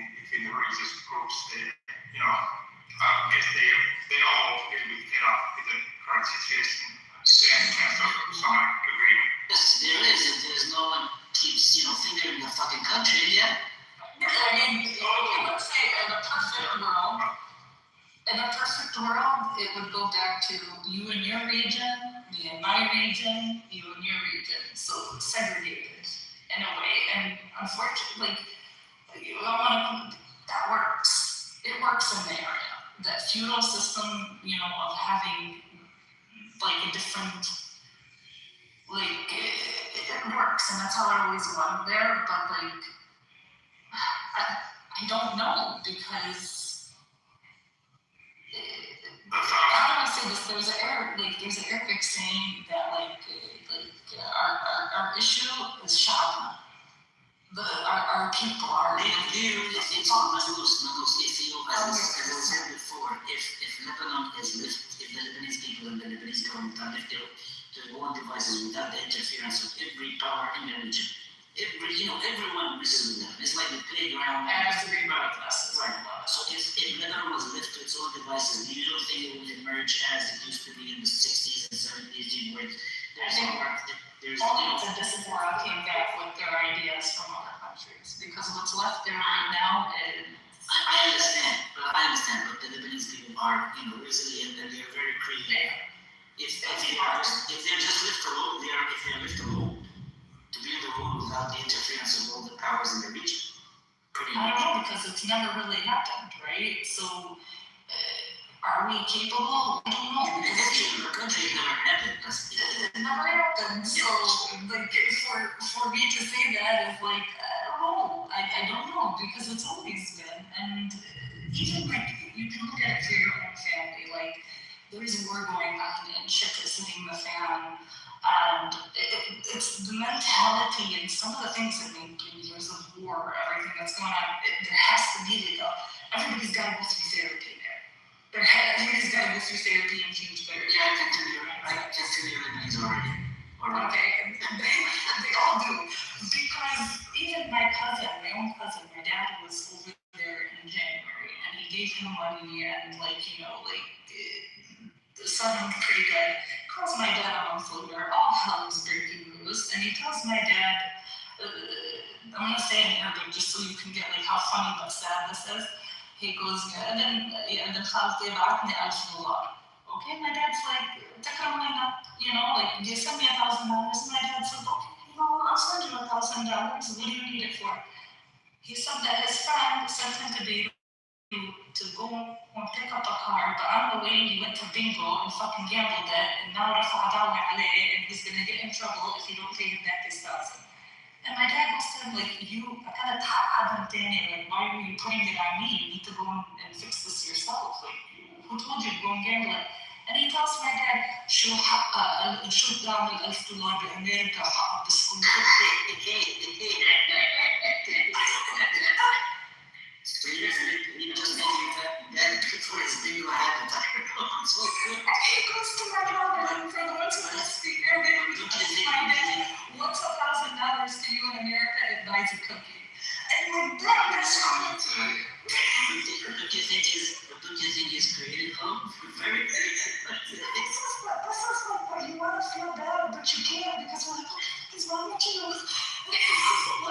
This kind of stuff is not only prevalent in Lebanon, it's the same stuff everywhere. It's just in the region. I can tell you that number one, even not in the region, it's probably there too. God, that attitude, it's just, it's too much. You get pissed and you're like, there's something bad, there's something. Like, you get to the point of you lose hope. I think this is like almost where I'm at this point, is a loss of hope. But anyway, I think you Hold on something. Michael, do you have any survey or anything like that on how many people inside Lebanon that support Hezbollah and how many don't? Well, do you think we're going to take a survey of these people? So there If was. the survey is going to be true, you give them $3 in a sandwich and they're going to go and vote for whoever you tell them to. No, but there was some survey done by the mainstream media. I'll see if I can find it. I don't believe any survey done in Lebanon, just because I know the way the system works, and I know the way, like even when they do elections, literally they buy someone's vote with a shalom sandwich. You know, there's a saying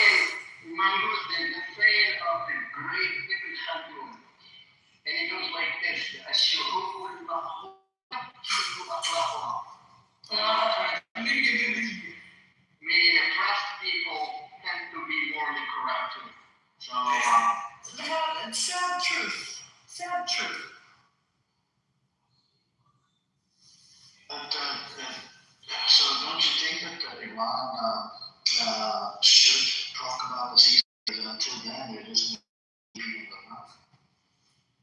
Whether they talk, whether they don't talk, it's not going to stop. No, but Iran can force them into doing, the stop the killing like once and for all. I think nothing's going to stop them until they give them some type of money to America as a special interest. Already something's brewing there because they do. I don't think they give a shit about us. America does. That's what America forced Netanyahu to do the ceasefire with Israel. Well, you know that they have the biggest embassy they built in Beirut, right?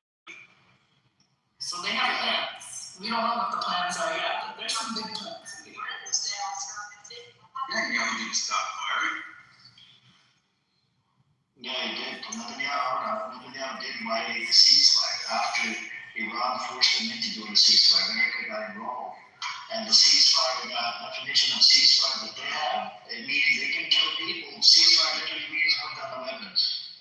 Ceasefire means I can kill you, you just can't kill me. That's what it means. It means I'm just not going to do it. Yeah, it means that I'm Netanyahu's in. It means they're not going to hit the Christian parts no more. That's what it means. They literally destroyed Jesus Christ. When it comes down to it, Netanyahu is not going to stop fighting this war until he gets what he wants or he's dead. No, it was one soldier that destroyed the statue, and the idea of How do you preach for a war you start reading for 40 years, and then when you have it, you're going to stop? Who does that?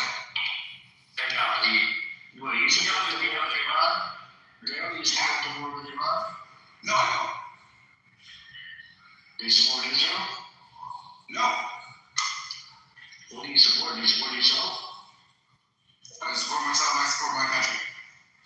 What is your The United States should not be in this war with you. Are you part of the deep, dark history of America? Jesus.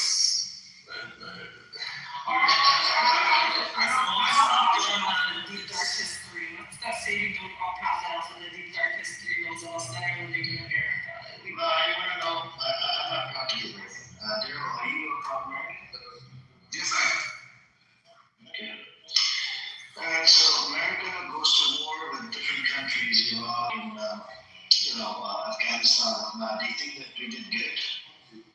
No, those were wars based on lies as well as this one. Yeah. No. Do you support humanity?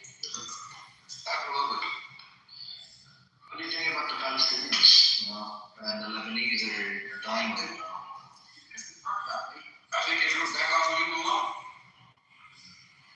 Yeah, but the big question is, does Israel have a right to exist by cleansing, by killing, by genociding Palestinians?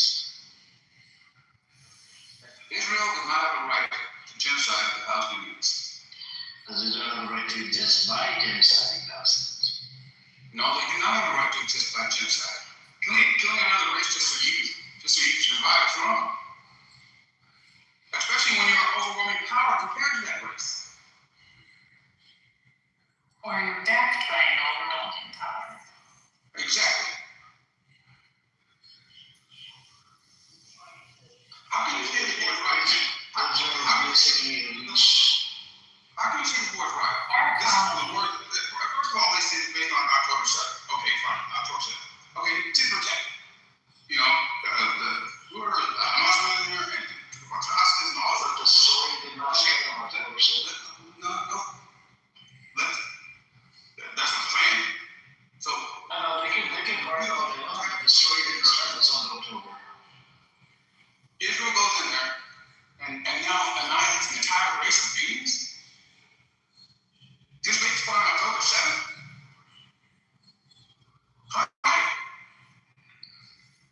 Stop right. Make your voice known. You're in America, make your voice known. Or your voice Your tax dollars are being used to commit genocide. How could you? He's trolling Daryl's fucking. Who told you trolling?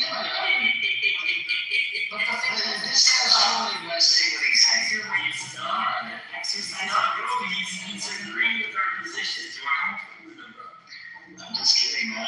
You know. Like I just said, I just Honestly, what's the responses? You just try to start shit on here. Don't Don't start shit. It's too early. It's only 1:37. Help me so I can say anything up against him here. Stop. not one American soldier should go over there and put boots on him. Not one. Let Israel fight their own damn war against that man. So let your voice be known when you vote. Let your voice be known. Contact your Congress people. Go to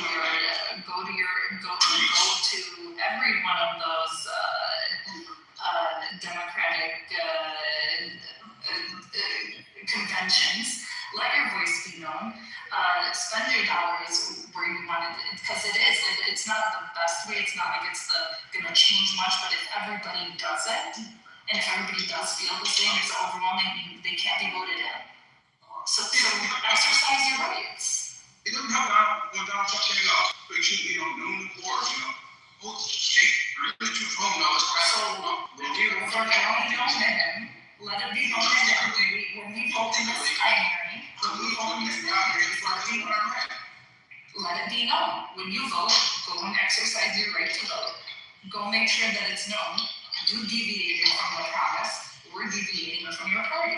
Did you vote for Trump, Daryl? Did you vote for Trump? No, I did not. Did you vote for Kamala? Oh, hell fucking no. Well, you didn't vote for anybody? That's sad. Look, I stand by his side and I just watch shit happen. Okay, that's what I do. You might get mad at me for it, but that's what I do. I'm not mad at you. Everything happened, and then I comment on it, but you know what? I can't. I'm not mad at you. I mean, I'm just asking for a friend. A lot of us are disenfranchised, but you still need to exercise your right, because that's what they're waiting on us, for us to become apathetic and not to exercise our rights. So therefore, the minority that has a say in what happens in our government, the ones that can be controlled by either side or either parties. But when you go within yourself and you exercise, even though there is nobody that you would like to vote for, go vote for Donald Trump, but just activate. Vote for the right Congress people in there. Educate yourself on who is going to run for office yourself. Give money to PACs. You think right person, Are you the gas station? there's a wrong person. But at least you tried. At least you were ready. All of our politicians are shit. I don't even know who the hell I'm going to vote for. But I'm doing my damn best to see who I'm going to vote for that best matches with my interests and what I want. I write to my Congress people. I hold them accountable for the things for the votes that they make. I watch the votes that they make. I then follow up with the emails. I call the offices and leave messages. I show up. And that's the only way. You have to be politically active. That's our freedom. There's so many people that cannot be politically active. And you can't participate in systems. At least participate in the system. It's disgusting. You got a point. Daryl, you're telling us about hotel room? Which hotel room are you hanging out at, bro? Hotel room? No, which hotel room are you talking about? In the back? Are you in the barbershop? What are you talking about? What is this noise I'm hearing from the background? I'm watching Zach Costello. You're watching it, bro. You gotta get up when you're not dressed, when you're not speaking. Anyways, we can't hear your background. I don't hear your background. Oh, my bad. Sorry about that. That's good, no problem. Anyways, hey, what's up, bro? What's up, everybody? We have Abby here, and we have Luan. Abby, have you changed your mind yet? Are you still Israeli Jew? You gonna become an Israeli Jew yet? Yeah, I'm going to become a GM. Thanks to you. Not Shia, the Israeli Jew. Yeah, the Israeli, but you believe in hanging Palestinians, so that's crazy. Yeah, because they passed a law there. This was a right No. Somebody, hold on, Shay gave you an example. If it's a Palestinian that does the same terrorist act versus a Jew, versus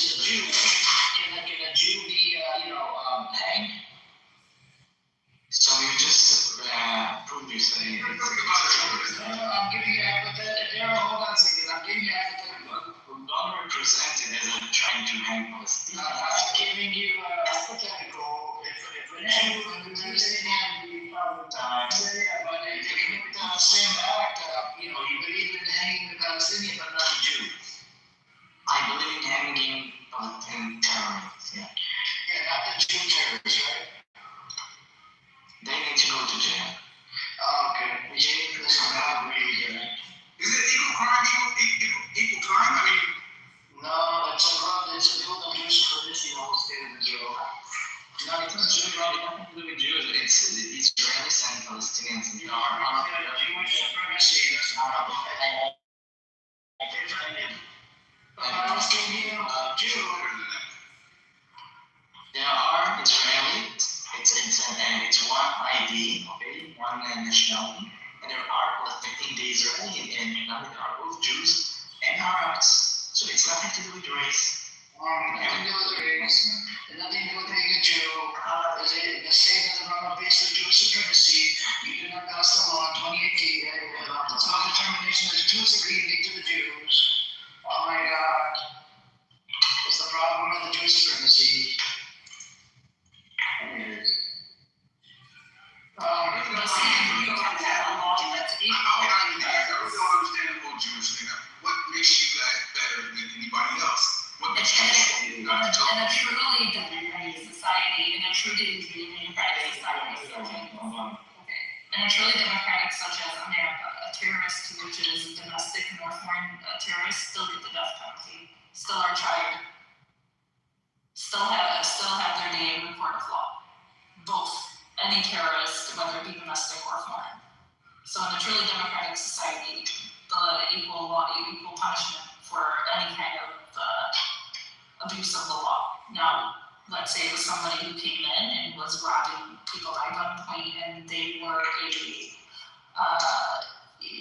illegal alien, right? They came over and don't have papers. They're still going to be tried in court of law. They're still going to go to jail. The only thing that's going to happen is they will be deported after they serve their time. Because that is a democratic society. But inside Israel, there's no democracy. That's the problem. They claim to have democracy, but there's no democracy inside Israel. It's a one-sided law. It's built on Jewish supremacy. There's so many freaking laws that are racist towards Palestinians that live inside Israel. And the West Bank, usually have a fucking apartheid system. Agreed. Dad, who are you and what's your background again? Just saying. You're typical Black American, man. Black American. Yeah. I don't have a degree, I don't have all this stuff, but I do watch the news. I do watch both sides of the news as best I can. All right.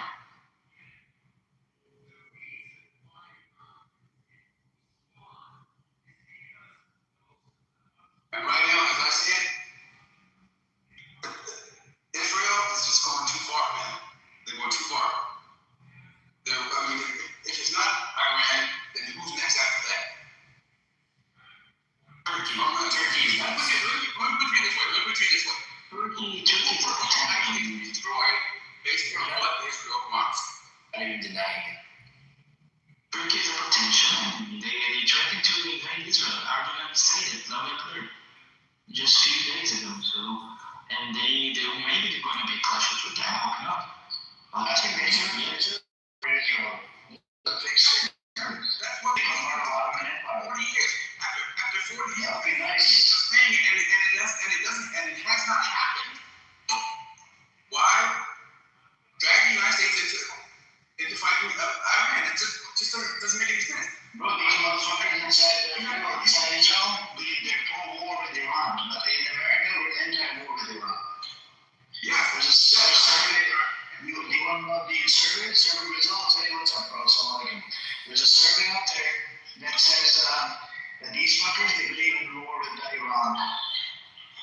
Yeah, if they want anybody else to fight it, not them. Yeah, not them. You know? I mean, they like to throw bombs from the fighter jets. That's what pisses me off the most. Hey, why don't you go fight for me? Go fight for me, because you know what? I can't beat Iran by myself. Preach. Preach. Man,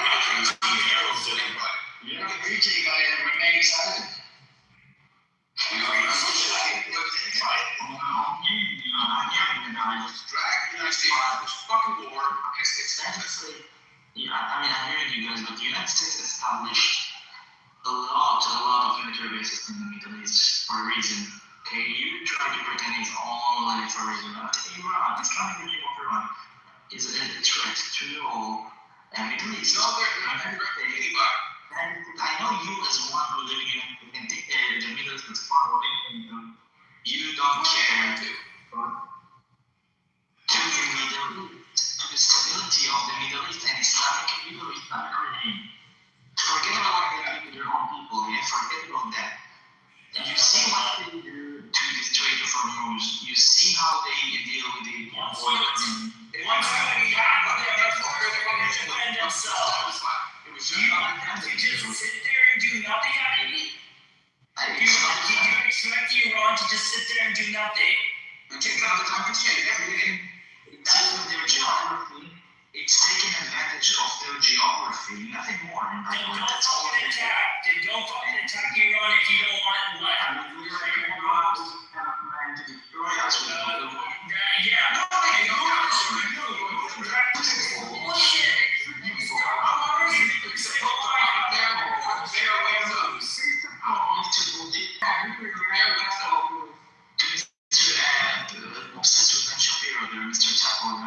So first of all, they did attack us many times to And you attack directly. You attack directly. And you attack directly. You attack directly. And if you have Iranian affairs, they'll stay out of your affairs. You have Iranian affairs, they will. No, you didn't try to avoid shit. try to avoid Victim card is not always.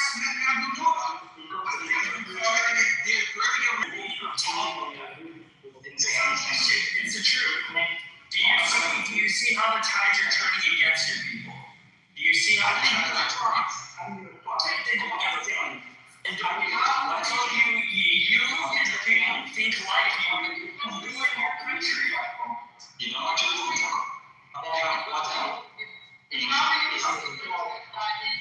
What I'm saying. You fucking terrorist state, you welfare state motherfucker. Now, hold on, don't call names, man. That's not right. No, they're a fucking welfare state. They're taking taxes. I'm an American. You have to take my taxes too. They're Okay, fucking so Don't call him names just because he's on here voicing his opinion. That's his opinion. Even though I'm fucking wrong. His opinion is your welfare state, so he can have his opinion too. Even though it's fucking wrong, it's wrong for an opinion. These are I'm 100% wrong in this fight. They are fucking wrong. We brought the war to them in 2025. We brought the war to them, and it's inconvenient, right? All these years to proxy, all those years to Hamas, to Hezbollah, and to Islamic Jihad, and suddenly it's inconvenient. Let's go one by one. Can you please tell us how Hezbollah was established in what year? 1981, I believe. Hamas for 1982. 1982. It was Daryl. Oh my God, this guy. Daryl, this is what I'm speaking, brother, respectfully. Can you please tell us what year was it? You said 81. It's actually 82.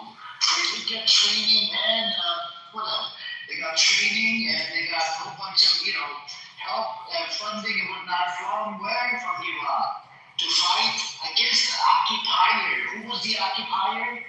Israel. Israel was occupying Lebanon. Syria. Why should I mention Syria? Syria was there till 2005. I'm talking about 1982. Idiot. I'm talking about 1982. 82 Syria was there too. They were involved in the civil war as well. Again, I'm talking about Syria civil war. Bro, you're mixing the year. You've been sitting in the audience. You mixed up the year, right? I'm talking about when Hamas was after the can you please tell us when did Israel occupy Lebanon? Israel started to occupy Lebanon from 1982 1952 because of the war, the Palestinians. And what did Hezbollah do? Hezbollah, according to them, focused on Israeli occupation, which According to them, according to historians, a bunch of historians say the same shit. So Hezbollah literally came to existence to resist against the occupier, which was you, your people, your disgusting animals, the Zionist terrorist fucking Jews that came into the land of God and fucking occupied their land. you know which occupation was over? Let's call it. You know which occupation was over? You don't call it. You won't be out there. These are Zionist terrorist motherfucking Jews. These are Zionist terrorist motherfucking Jews. What are you gonna do? Boring, okay. I'm calling them the Zionist fucking Jews. You don't understand? These are Zionist terrorist Jews. But then I was suggested to shut it. I'll tell you to shut it. When I'm calling them, I like to call a spade a spade. Alright? Because inside the idea, there are nothing but Jews that are serving in the idea. Majority of them, they're actually Zionist, terrorist, baby killer Jews that serve in the idea that have killed over 20,000 children, have killed more children than I could ever think of. And these fuckers are into killing children every chance they get. Agree. You just join the fucking app. You got zero following. Nobody wants to follow you, bro. And shut the fuck up. Like literally, bro. Just shut it. Can't believe it. We have people that are fucking, on a free app. They come on here, they want to fucking, tone police. Oh, what you can say, what you cannot say. Yeah, maybe okay. Those things are gone. When, you could tone it, you can't say this about the Jewish people. You can't say about this. You can't say about Israel. I'm saying on here, for example, this guy's no. We don't have to call each other, call Ali. If there's Zionist Jews terrorists, then what do we do? If there's Zionist Jews that are terrorists, what do we do? Okay, but on here, for example, Daryl doesn't know that this guy was talking about how he wanted to kill all the Shia and Iranians and all that stuff, so I don't really understand this whole, you don't want to protect someone, yeah, so, yeah. I never said I wanted to go. Yes, you have. Not right. Yeah, maybe not right now, but you have. You know who you are, by the way. Yeah, it doesn't matter, I can hear you, I've heard you. I don't know you took the but I've heard you. Do you agree with that law, by the way? I heard something about it. Do you agree? I just proved it to you in front of you. That's the fucking law. I want to hear the law. Hey, I just told you there's a law on this idiot. Two people commit the same kind of crime. The law was passed only for the Palestinians. Palestinians would be hanged. Versus a Jew, he wants a Jew to be locked up in jail. Do you not see the fucking difference? Literally, the West Bank is under occupation. They're running a multi-state. I said Israel. Literally said in front of me. What the fuck are you talking? Just tell me. Shut the fuck up, man. Shut it. No, I want to hear it. You don't deserve a fucking mic time in that fucking room, man. You're just an idiot. Retards like you that come up here and they fucking, we have literally a fucking debate with these motherfuckers. These are terrorist motherfuckers. This fucker actually something the idea. You agree, then shut the fuck up, then what problem do you have? I want to hear it. Okay, tell them the genocide stuff. You don't believe the genocide. Tell them you don't believe it's apartheid. Tell them it's not occupation. Tell them you don't respect the fucking UN. Tell them you don't respect international law. Tell them all this. Fucking idiot, man. Retard. It's occupation. So I mean, I know that it's not reason. Do you support that? Part of the law of Israel. Fuck you. Okay. How about that? Okay. How can you sit there and say that's equal justice, man? How can you sit there and say that? Because Daryl, it's not about equality. It never was. It's about supremacy. That's what we're trying to tell you. It's all about supremacy. They don't want equal rights.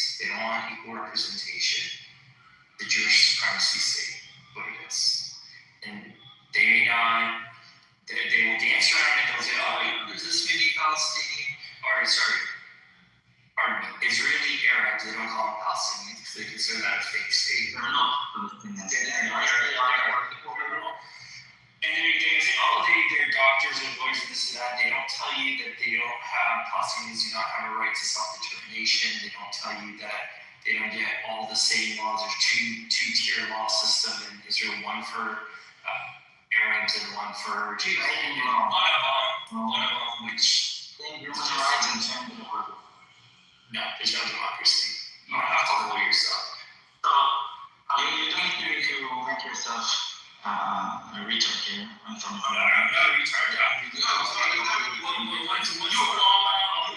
What's the law about the nooses you just said? You said Palestinians need to be hung within 90 days, but Israelis which are not Israeli civilians. What is that? They're still human. You claim that in Israel, Jews and Arabs are from the law. I'm telling you, they're not in Israel, they are Palestinians. Oh, so then they live in Palestine, right? You said Palestine is in Palestine. Palestine does exist then. Okay, so they don't live in Israel, they live in Palestine. Got it. Red blood. Right. So how do you believe there's a Palestine? He doesn't think it's affected the rest of the world. No, there is Palestine. Listen, either they're Arabs living in Israel or they're Palestinians living in Palestine. Which is it? You can't have both ways. You can't have both ways. I know. You really are the one to give you options to give them. Hold on. If they're not, hold on. There are Palestinians in disputed territories called Judea and Samaria. Not called Judea and Samaria. See, this is what they like to do in order to diminish the human rights of the Palestinians. Yeah, they call it Judea and Samaria. And you stole the motherfucker's land. I was. And your excuse is, I wasn't doing it. Whatever, dude. Because I was kind of you now. Anyway, the law is talking about those type of Arabs, Palestinians in the West Bank and to Gaza. And by the way, it's only talking about crime that will do from now on the past. So let's get some new voices in here. We have, I think, Charo. She's been asking me. Charo, do you want to say something? Are you there, Charo? Yes. Go on, speak what you have to say. Yeah, so all night I've been watching news and it's been a month, so it's just been home and I just want to put my voice out somewhere. So as someone speaking from an Indian perspective, right, and from a country that's fought colonialism and I know that I would say this discussion should just rise above propaganda and just come back to humanity after all, but I mean balance and equal standards.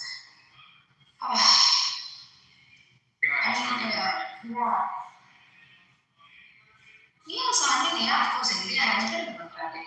Until now, at least under this government, so India has historically believed in non-alignment, dialogue, and respect for other nations, decoding their future without outside domination. But now we're seeing these powerful countries who deciding who is the threat and who deserves punishment, who can possess weapons and who must obey. Like, who decides that? Raises a really important question.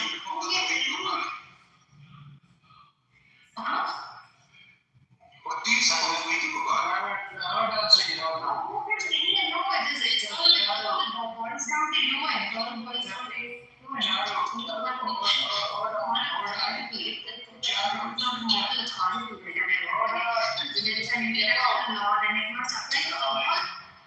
Okay, can you hear me? I am saying hello. Hey, Carol, get up.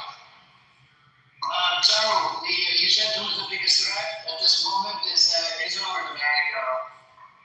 Israel forced America to go to war with Iran, and Iran did and retaliated and put a blockade on Strait of Hormuz. And America, Israel even violated the ceasefire.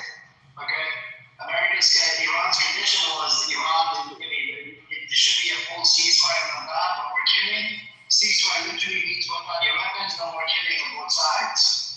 But Israel violated the ceasefire, and America violated the ceasefire by putting a blockade on Iranian ports instead of bombs. So the plane would go, from who is it? Who the fuck is it? Just mute the fuck up. I'm sorry. Just mute it up. Fucking every 2 seconds to come off the fucking mic. So the blame would go actually on Israel in America. As an American, I put the blame on Israel. Netanyahu was here in America to convince Donald Trump to go to war with Iran. And if Netanyahu wanted, he could have told President Trump that we don't have to go to war with Iran. But Trump, Netanyahu decided we should go to war with Iran. And it didn't happen once, it happened twice. They were literally on the table trying to make a deal with America, trying to, come to some kind of common terms and get the sanctions removed. And right now, that's what they're doing. Iran came to the table, and America. I think my mic was off all this while, but I muted everybody because you could not hear me. I said hello, can I respond? You asked a question, so I was just trying to respond to it.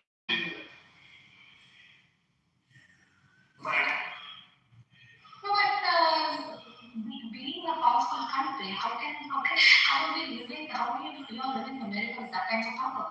When somebody who is just being just listening to everything from Israel and what? Of course, Israel is at fault, but America's not a dumb fuck. That being a 300-year-old young country, America has grown so much, and this is what is happening in the current moment. Like, that just doesn't make sense. It's just, I don't know. It's just, yeah.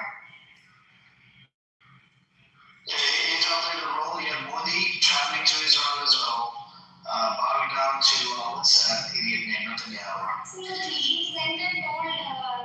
He went in Israel and in the parliament he spoke that he told Israel is his fatherland and India is his motherland. So fuck him. That's what I'm saying. I mean, the people in India, in order for Modi, they should not have. Modi is the demonic piece of shit. I mean, look. You all voted for Trump and your sisters. I did not vote for Trump. Yeah, I did not vote for Trump. India voting is like the whatever situation is worse, but there it is horrible. That man is not sleeping all night, I heard. Okay, Daryl wants to say anything? Then go on, Daryl.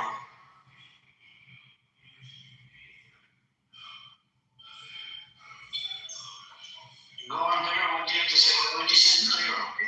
Did you vote for Kamala Harris? No, bro, I didn't vote for him. Good. Neither did I. So please don't hold that against me. I know. They said it. You don't have a voice. I was trolling you. Somebody told me to vote for the Green Party, but then the Green Party wasn't going to win anyway, so I decided not to vote. Understand, man, I get it. And the reason I had my reasons why I didn't vote for Trump and Kamala, Trump, I look at him as a fucking comedian. That's all he is. He's good for nothing but comedy. But I don't know if if any of you guys caught the speech he made, I don't know, like 4 weeks ago, or like, before he was, talking about Iran, that he's going to attack Iran or whatever. There's a motherfucker, on the show, about addressing the nation or whatever. He's talking about nothing other than fucking milk. Full-fat milk, because Obama, unfortunately, put Obama on full-fat milk at this school.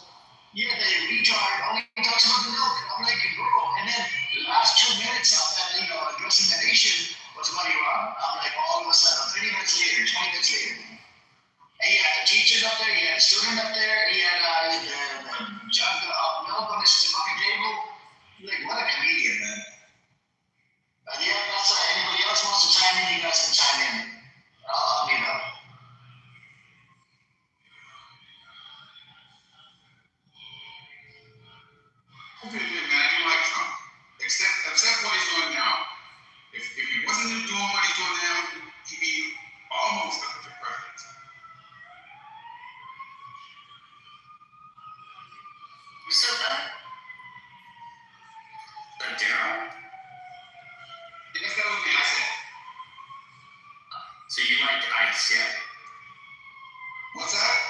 You like what he's doing with ICE, yeah?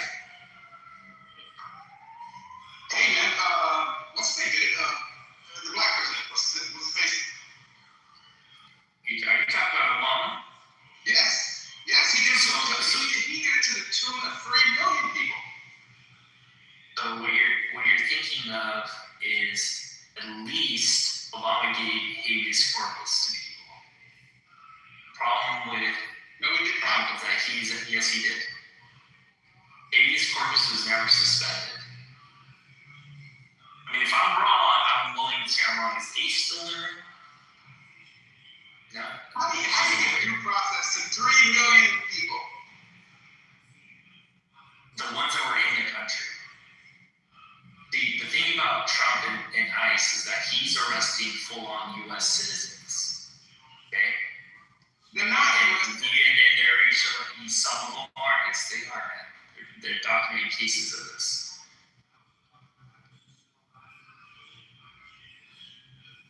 Perfect president law. I said almost perfect. Almost. You said if it wasn't for what he's doing right now with Gaza, right? He's perfect. I would say. What are you doing with Israel? To you, he's a perfect president. Almost perfect president. Almost perfect. Yeah. Okay. Well, because that's easy. I'm just not there. Dale, can you define perfect here? My idea of a perfect president, my idea, hold on. One that does the will of the voters who voted for him. And what exactly has Trump done? Are you saying Trump is perfect? Yes, that's what he's saying. You probably be saying, new law right now, all those 20 million illegal that came over would be gone. And the rest of the stuff that we voted on. You're almost fazal.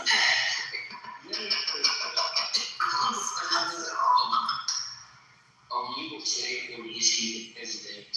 I guess that's the show that we think of school. And he can't show me comment on You know, Trump, I'm talking about Hold on a second. So let's keep it in English, please. And the Obama administration, yes, there was a lot of ICE deportations. Obama administration peaked at 409,000 deportations, totaling 3.1 million largely from broader encounters. Trump's first term was 269,000. Total value 32,000. So under Trump, it's actually lesser deportations. Versus the sorry, I have to mute everybody because everybody was speaking of each other less than Farsi. Anyways, you guys can overall.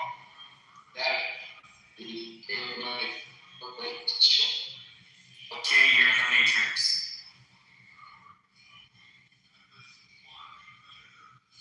What you said?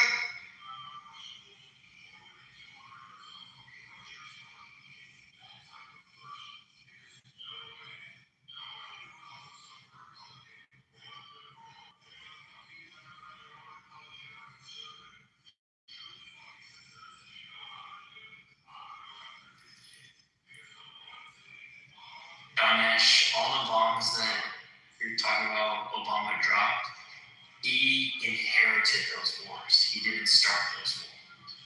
Let's not try to whitewash what George Bush did. Yeah, maybe you developed the drone program talking about that. That is horseshit. Come on.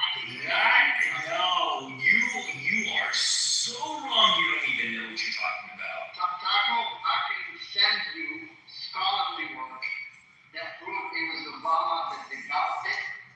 And Obama.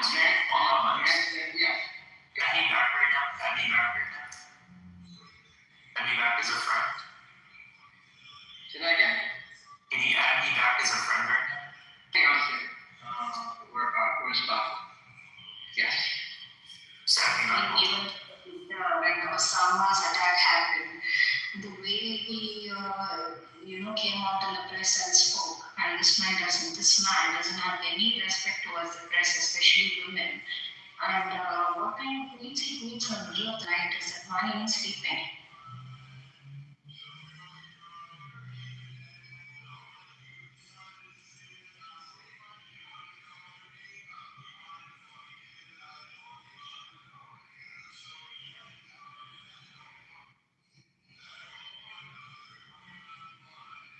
Well, people, it's been a joy to be in this room with you. But I have to go work on my bike, so I'm looking for a bike ride.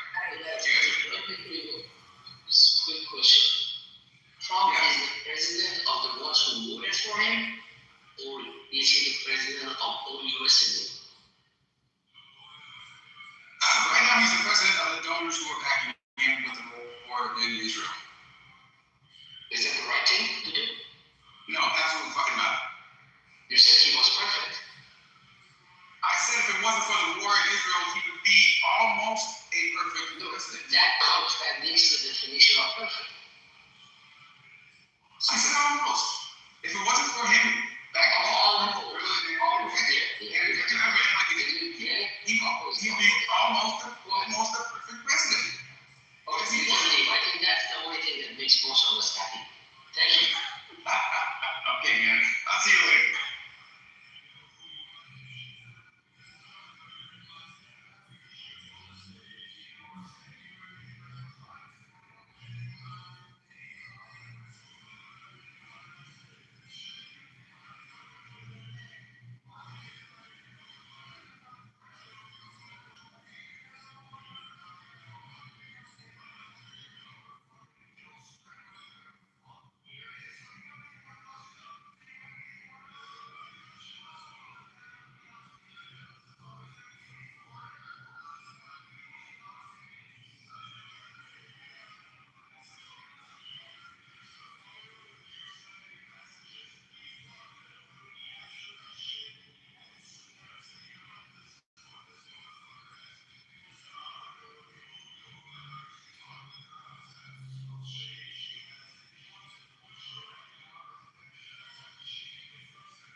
Are you guys okay? Did we start get you here?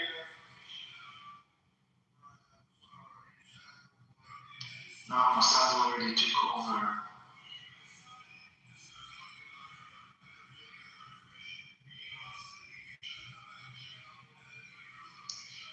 Adi, I want to send you like to hear your thoughts on it. Cool.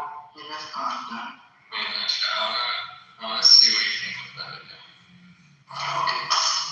One moment, let me find it.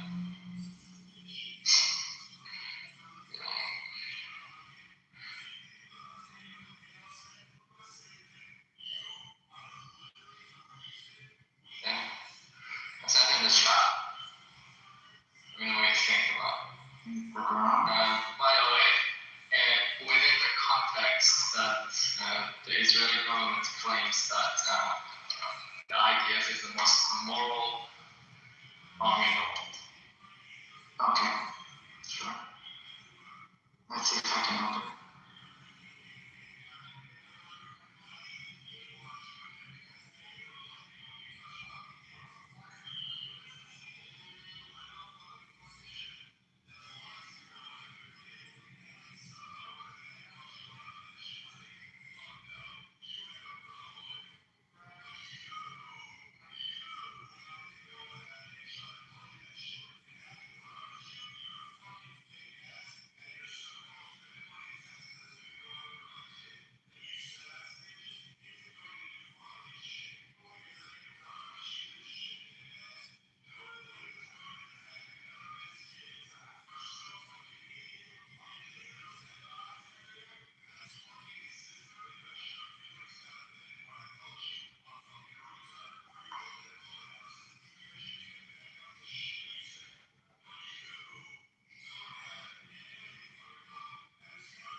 Okay. What do you think? So you're talking about the period when there was the atomic body that was. Forget Palestine, forget Israel for a second. As a human being, what do you think? So there were some incidents there. I think Wait, before you go any further, because you were the particular word which was incident. I am anti-IRGC due to the fact that I believe that IRGC has a lot of blood on their hands domestically in the country. Cool. How is it related to the videos? Well, it's like a debate with someone who's called Wayfan Council and he is sort of pro-IRGC in a sense.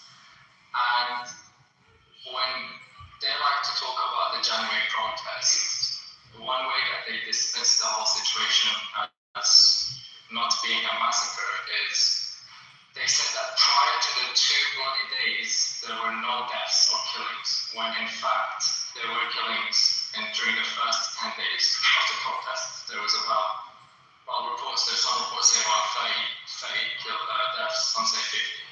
And when I mentioned that to them, they were like, incidents. How many incidents for 2 years? I'm just trying to say, I'm tired of hearing this word incident as if people's lives are just worthless. Like they don't mean anything. Like as you can see in that video, people's lives are being treated like a game. They're even being compared to a series like Squid Game. Well, can you see?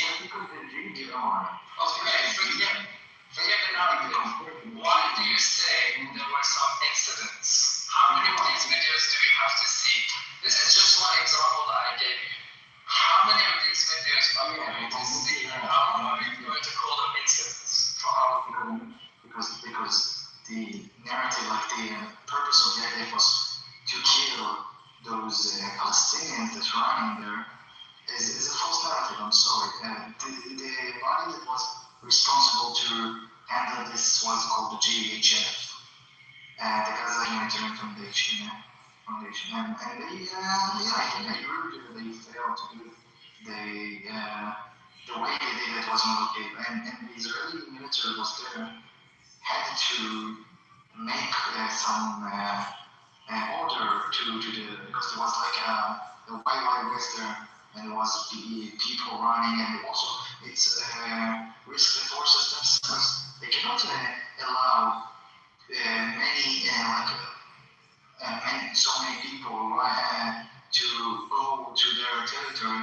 So one of them, even if all of them are civilians, one of them could be a dangerous Hamas terrorist that come close to them, and it's how dangerous the forces. So what do you expect the forces there to do? Any forces will shoot in the air and should try to make them go to the other direction. And by the way, I can show you here, you see the video that I'm sending you right now, the tweet. It's the same area, other incident of IDF soldiers trying their best not to shoot them. And you can see there is a translation, the IDF soldiers talking with them, say don't shoot, don't shoot. And then the Palestinians clapping their hands for the IDF soldiers. This is like a footage from the same period of the GHF giving foods for the Gazans. So yeah, I'm calling it incidents because there were some people get killed, and I'm not saying they were not.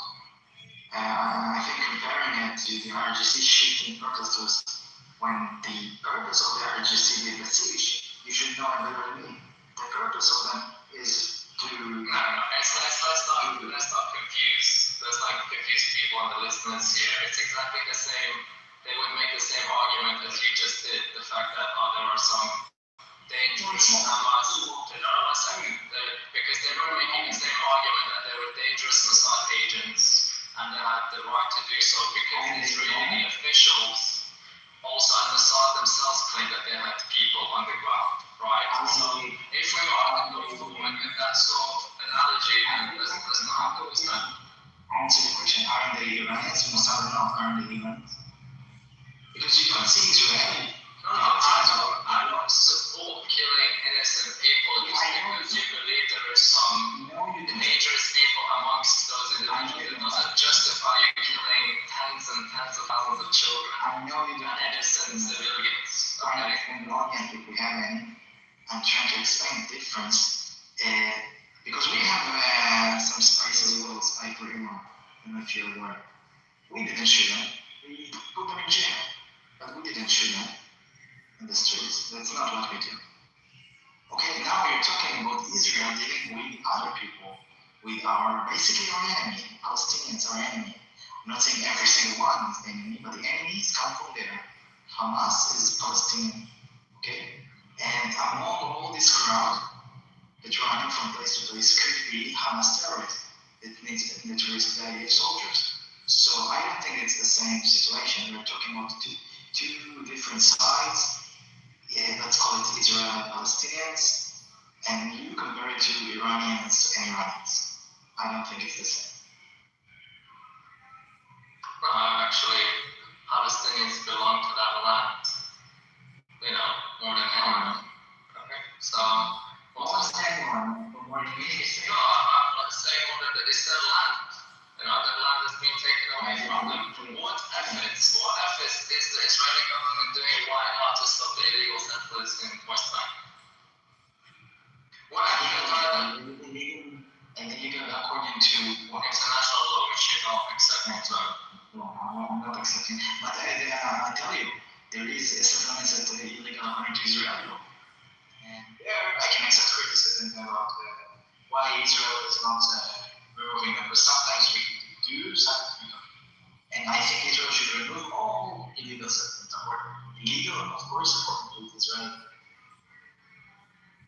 This is precisely the issue that we don't want to have some sort of universal measures to keep countries in check, right? Basically the very definition of, extreme nationalism, which I think is actually one of the biggest viruses to humanity right now. Alright, you're right. The international community failed me so many times, I don't know it.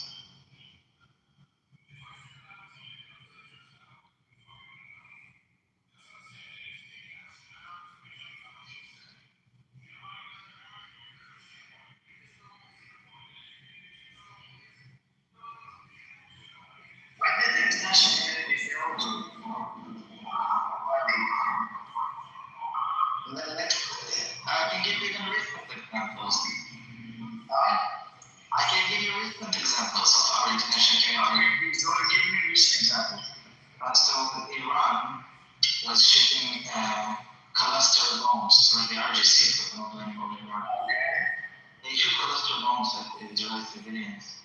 Which, according to international law, it's supposed to be forbidden, right? Now, I'm not expecting anything from the front. But the cluster authority, you know, they didn't sign the treaty, but the cluster bombs are illegal. But there was no even a condemnation. Condemnation? People condemn all the taxes. They need to look into it. You'll be able to look it up. No, okay, condemnation for who? It's actually interesting because for decades, I live in the UK, and for decades there has always been more condemnation towards Hamas and the Palestinians when it comes to the fact. But it's just in recent years, after the October 7th and what Israel did for the last couple of years, that more UK people woke up to what the Israelis are responsible for. And now this condemnation towards them has grown. Now they feel like forever the entire world has been against them. This is, I don't even know how you can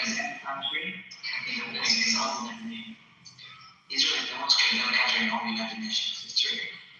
And also, the United Nations are the same declared, the international community declared Zionism as racism. I believe it was in the 80s. I'm not sure if it was in the 80s.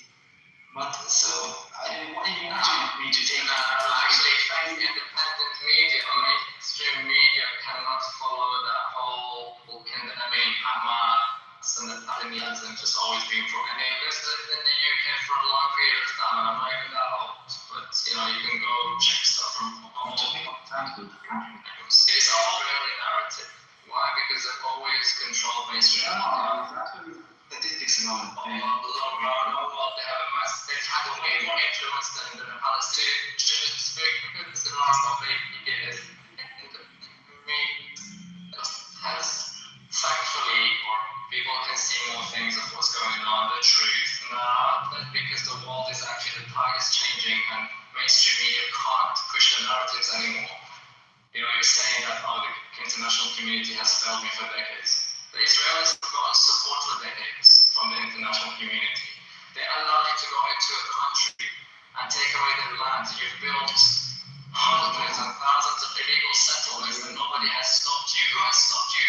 You don't forget your own government. What international government has stopped you from doing your illegal acts? From kicking out people, from people going into people's homes and saying, if I don't steal this house from you, someone else will. And you expect those people to stand down and listen to you. That's the reality of Palestinian lives. It's not the narrative, it's the reality of Palestinian lives that I think a lot of people thankfully woke up to in the last 2 minutes. The Portuguese protest is not the reality. Actually, even in this specific case of China, I have personally seen so many videos of that where illegal settlers have literally told people, if I don't steal your home, someone else will. A particular video from a particular place, but never mind. Yeah, particular videos from Palestine, and the illegal settlers taking people's Actually, Jerusalem, it's not from anywhere else. It's okay. So even if it's in Jerusalem, does that make it okay? Does it make it okay to go to someone's house and tell them that if I don't steal your home from you, someone else will? I mean, who even cares where it is? Maybe if you know, and you don't, you obviously don't know the story behind Sheikh Jarrah. So maybe you would change your mind unless you're not biased. I would think stories like that wouldn't change my mind because if someone owns a house, I don't care what story and what fairy tale you bring forward. It does not make it okay for you to go to someone's house and steal their land and tell them if I do it, someone else will. You just use the word if somebody owned the house. Who said they owned the house?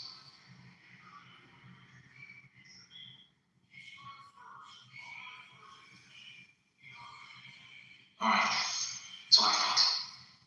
No, actually, I don't know why you're saying that's what you thought. I'm actually done with that conversation. I don't even know what you're saying.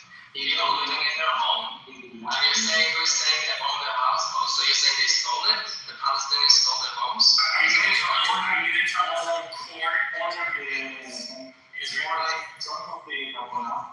More like the Jordanians in 1967 and in 1948 when they control East Jerusalem, back then it was East Jerusalem, and kicked out the Jews from their homes in the 1940 war. So this house, the same house from, if I don't steal it, someone else steal, the land of the house was purchased legally by Jews before independence time. So Jordan, in the war, got Jews from there, and then Israel in 1967 said, okay, no, we're now in control. Jerusalem is ours. We applied the Soviet in Jerusalem in the 80s. And there was a legal court case in the Israeli court, and it's decided that it needs to pay rents to Jewish organizations to control the area. And in the Yaakov, that say about someone else, he said, because minutes ago she asked, you are stealing my house. So she used the word stealing, they used the word stealing as well. I think it was stupid. He's not stealing anything. This land is a Jewish land. Hence why Israel was called an apartheid. According to you. No, according to what you just said. What? I said it's a Jewish land. Okay, let's say ignore that example. What about in the West Bank, all those illegal settlements? You saying those were also Jewish land? So illegal by what? According to what? No. He doesn't care about international law. So.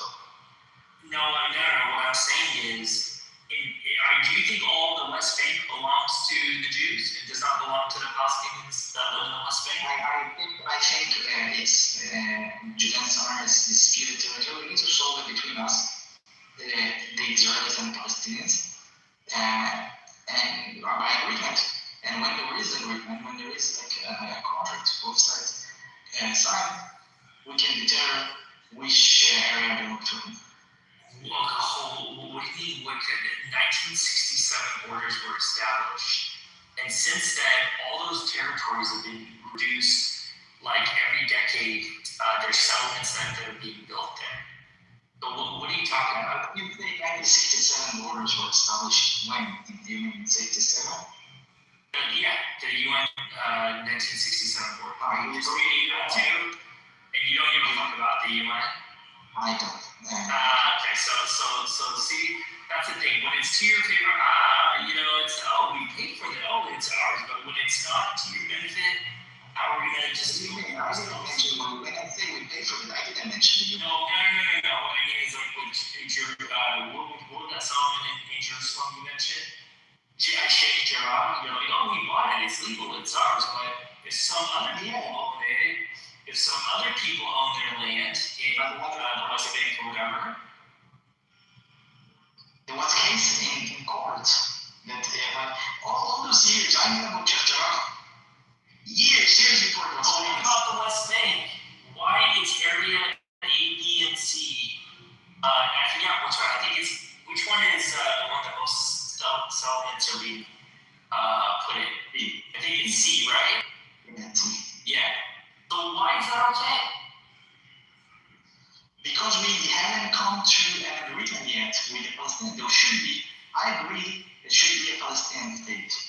I think they should get their state. If they agree to all conditions, of course. Which is what are your conditions? My conditions is of course, Jerusalem is the capital of Israel and no right of return, and our recognition of Israel as the Jewish state.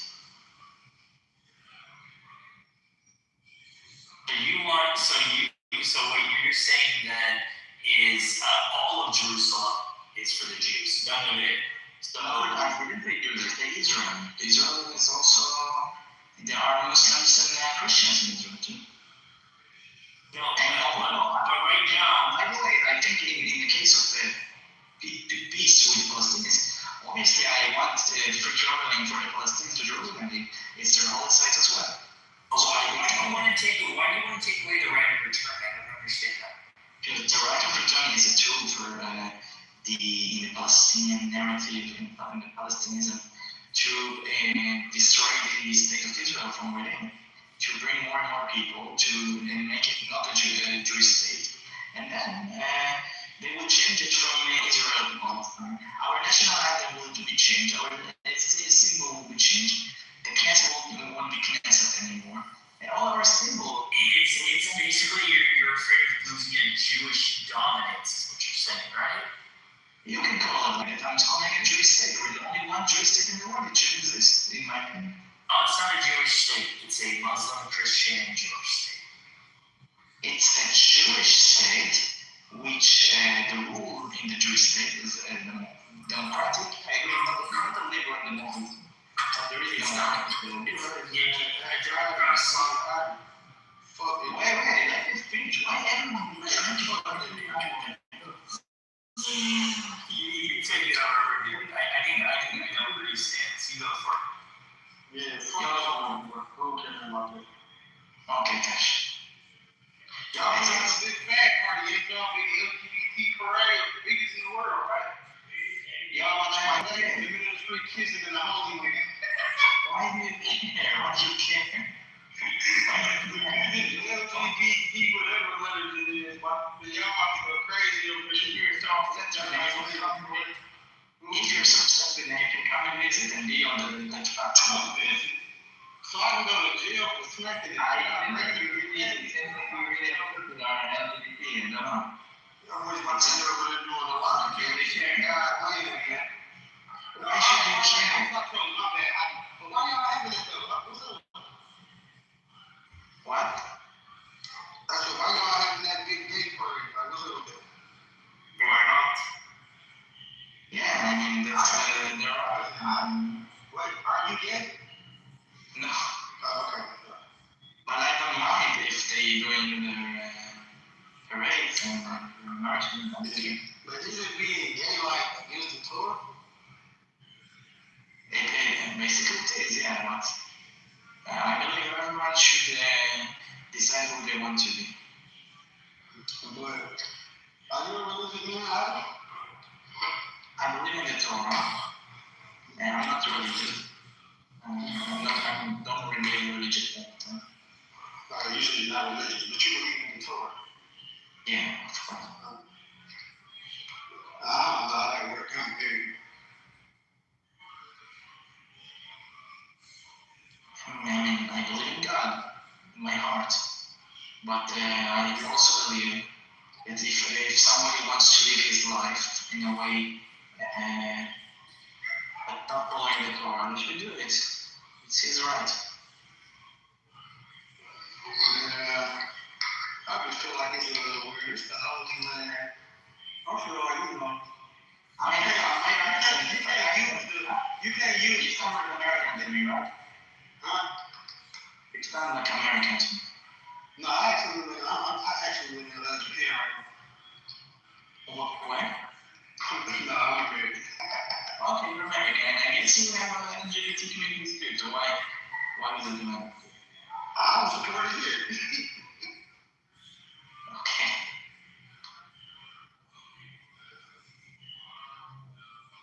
I just, you know, confuse me, like no troll. What just confuse me is how y'all use that book to justify what y'all doing for that land, but then go against everything else, and you know what I mean? It's just, I don't understand it. You know what I'm saying? I thought Jews stood by standards for being very religious, but every time I talk to a Jew, they're either gay or not religious, or I believe in the Torah. What's religious? How you not religious, but you believe in 5 books from the Bible? I'm lost, bro. I'm not religious. It's called tradition. Okay, I'm traditional. I'm doing like the Kitover every Friday. I believe in the Torah. I had bar mitzvah. All by blood. I'm also Jewish people. I'm in PhD. And the DNA test I did, like my pictures like this for a while. But it's not nothing to do with blood. It's also your belief. I believe in God. I believe we are the Jewish people, and we belong to this land. And not only by the Torah, also we have history. You think God would approve all the gay shit that's about to happen on that land during that parade. I think according to the Torah, you're right. The God doesn't like it. Like it's in the Torah. Yeah, it's forbidden. I can understand, like, all right, we got a problem with gay people in their life, but why don't the biggest gay festival ever in the world, like in the Holy Land? That's not a nigga more, bro. Alright, but Israel is not a Jewish state because as a religious state. Israel is a Jewish ethnic state.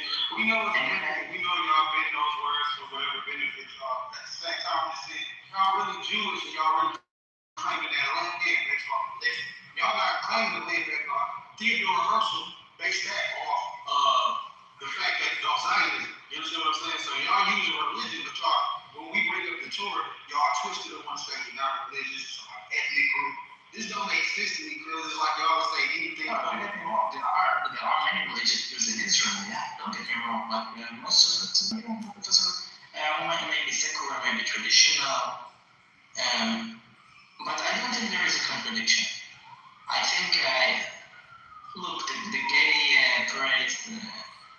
I know it doesn't look good for somebody from outside. They say, "Oh, it's Jewish state, how Jews." It shouldn't look good at all. If you're a religious person in any type of way. My opinion and all that, I don't like it. Okay, my opinion and all that, I think they should not taking it too far and going naked in the streets and things like that. And they're also law in Israel, so I don't like that. But if they want to march for their rights to be what they want to be, that's the purpose of this gay parade. From the beginning, they took it too far, and I agree. They took it too far.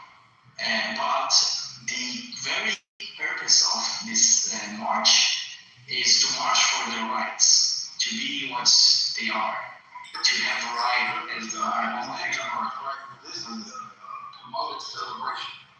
It's promoted as a big party, all right? I guess it's.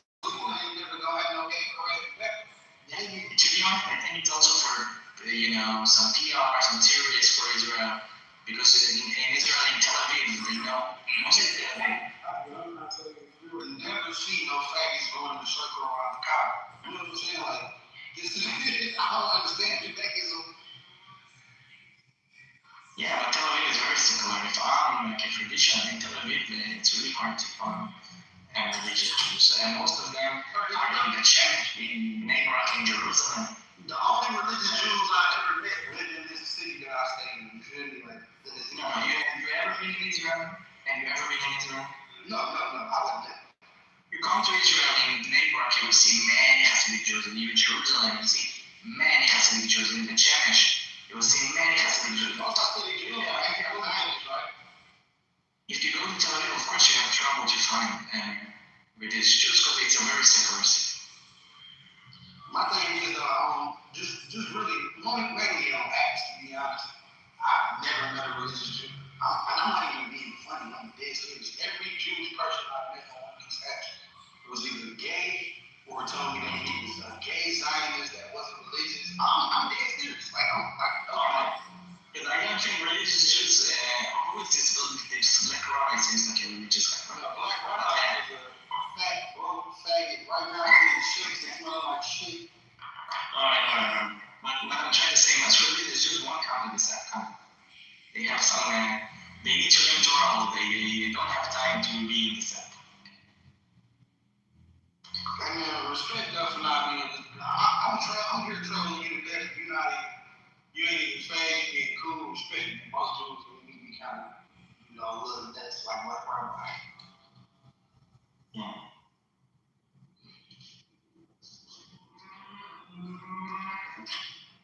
You know how we get to conversation? It's so bad, Jay.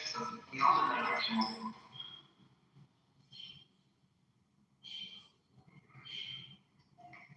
According to you, Israel is a nice place. Jews, Muslims, gays, whatever live in harmony. That's okay. There are also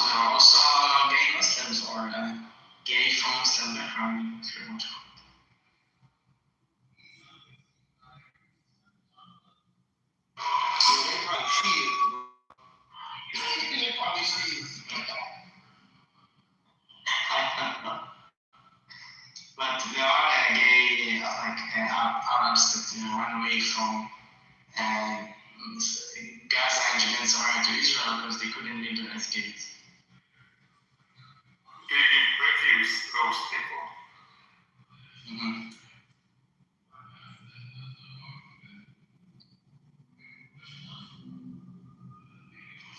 Amir, what the fuck are you, man?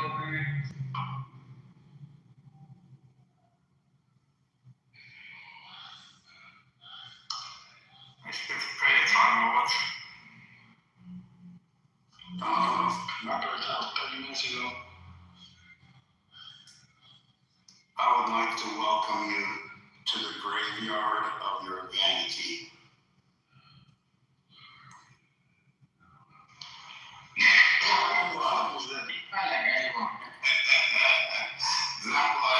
That was one of the lines in Iran's Lego video to Trump, the loser song. Oh no, that video, my pocket showed me the video. It said, Trump is a pedophile.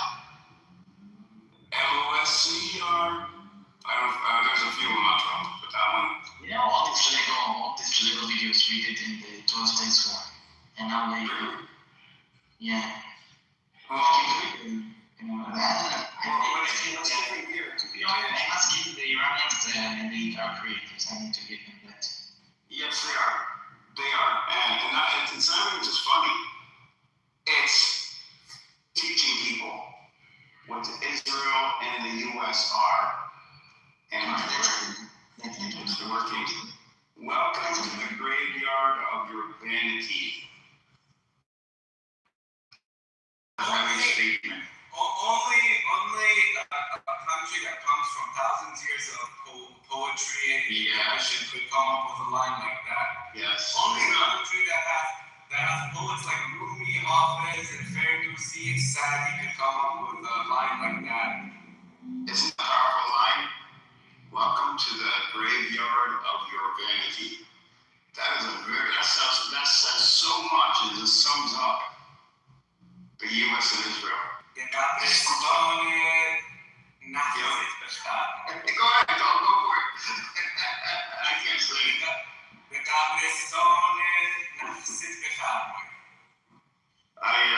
It's funny,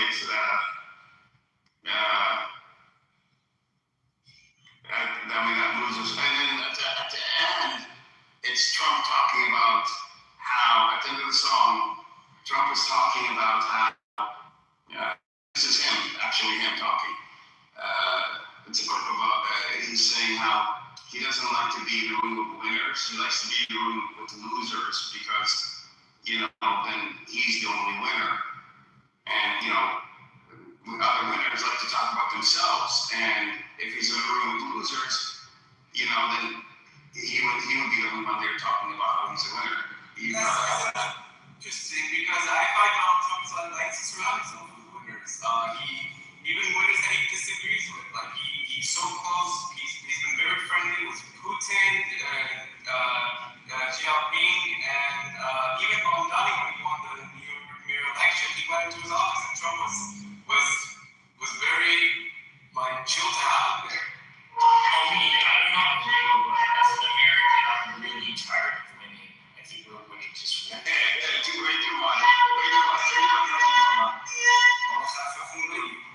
Who's doing that? Is that Jon Snow? Jon Snow's doing it, yeah. Jon Snow. So, you know what happened to Jon Snow, right?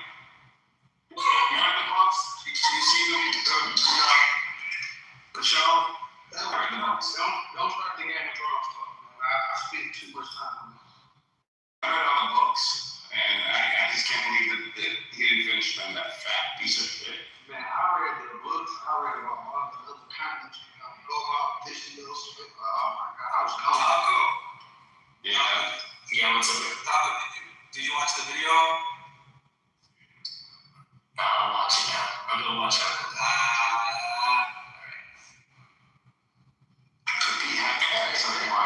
Did you see the Toy Story video where they had y'all playing with Trump like a little dog? He's not. YouTube, you know how YouTube, if you listen to a couple songs here and there, or come up with a thing on your feed, YouTube, personalized YouTube mix. And mine literally says Iranian Lego mix.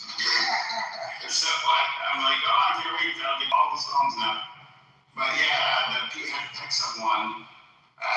The one about the Queen. I don't know what they're referring to. Somebody mentioned her the other day. The Epstein Queen. And then the Pete Hex, like, I want you to say, Pete Hexa, you drunk bastard, or some shit like that. That's how I'm making it. I'm gonna get to the next person. I'm sure. Loser Hexa. The Toy Story was, man, it got Benjamin Netanyahu playing with Donald Trump. The funniest line on there, he said, I love you because you're my favorite toy. You do everything I tell you to. And the best part about it is, you think it's all your idea. That's good. I gotta watch that. That is good. Man, these Iranian rap songs, it's all truth. It's all truth. It's all, like, I don't know. They are real poets. Pape, we should look up Pape, Professor Pape, very famous professor out of Chicago, University of Chicago. And he has a substack called The Escalation Ladder, or The Escalation Trap. I think it's called. Anyways, he's saying that Iran will be the next, the fourth world power when this is all done. He also said he doesn't believe that Iran expected to be in this position, but because of how the U.S. and Israel conducted the war, they now find themselves now with a very good chance of becoming this fourth world power. The thing about it is, the reason I didn't expect themselves to be in this position, because not only did Iran expect more from America, but the world did. But because they doing this for Israel, and because they doing this for nothing, they didn't get nailed. And now it's really showing that America, their real superpower is the fact they got so many allies.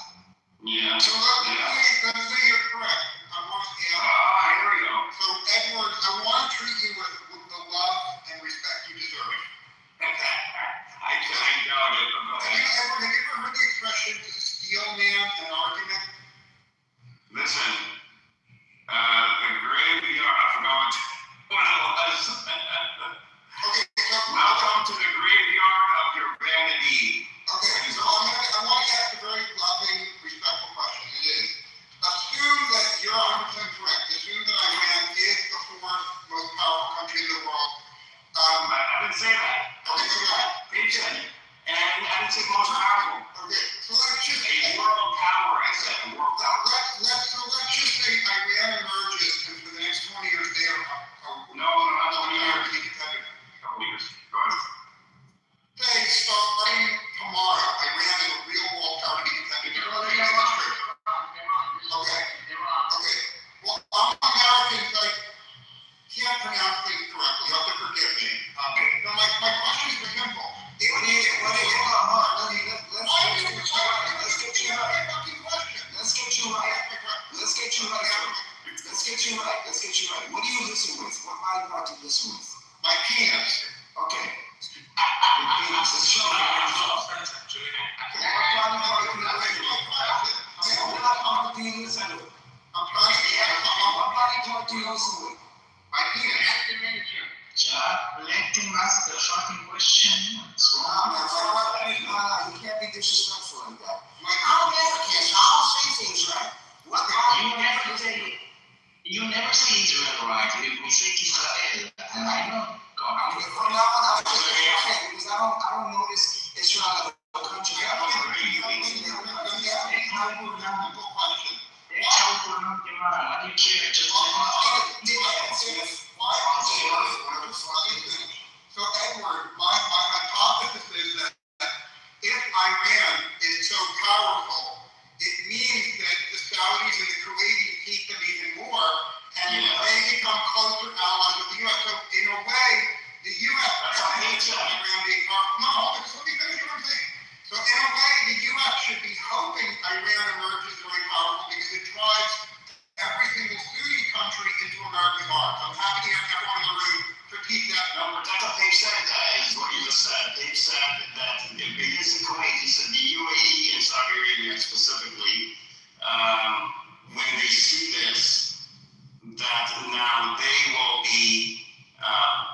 very scared because if Iran is able to control the U.S. economy like this and control the political scene in the U.S., then what can they do in their countries where they know the UAE, Saudi Arabia, they're right next door, they know the culture. What can they do there? And those leaders would be very scared, and probably are scared now. Thank you. No other question. Mr. Gibson? Smurf was right, though. I apologize. He does listen with peace. I apologize. That's what I asked you. How do you say American Persian? What? How do you say American Persian? What do you mean how I say American Persian? I'm becoming American. I'm becoming. That's when we're speaking Farsi.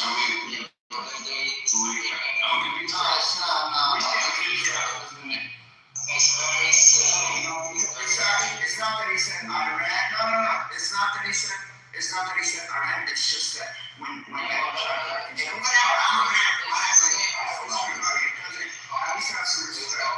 just be respectful about it. Do you say America too? Because we say America in here. Yeah, we say America in Farsi.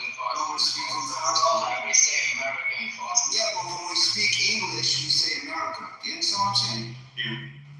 Well, we don't say Iran. Yes, but guys, this is one to pronounce Iraq in English. Guys, I know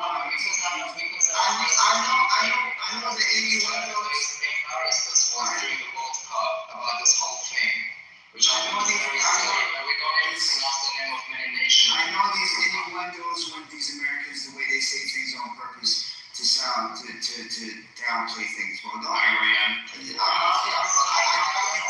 I doubt you grew up in the U.S., so you don't know what I'm talking about, but that they do that on purpose. Yeah, it started with George Bush Sr., which Iran, and then I left the state. Like I'm a coward and I ran. That's why these motherfuckers repeated the same way. Yeah, that's the reason. Okay, fair enough. That's why I'm addressing it, bro. That's why I'm away. If somebody just says it like whatever, like I've said it before. I think Cash said Iran before. I didn't correct them because he didn't mean anything by it. But when certain people say it and they're trying to, they have little, layers under what they're really saying. It's a different situation. I'm gonna address it. And it's not like he can't pronounce it. If the president said he's American, he can't pronounce it. What's he doing an INC? It's like an accident. That's not how it works. It's just sign languages. It's just. Nah, bro. Looking with your ear, the opposite of off is on. Elon. Easy, bro. Easy. That's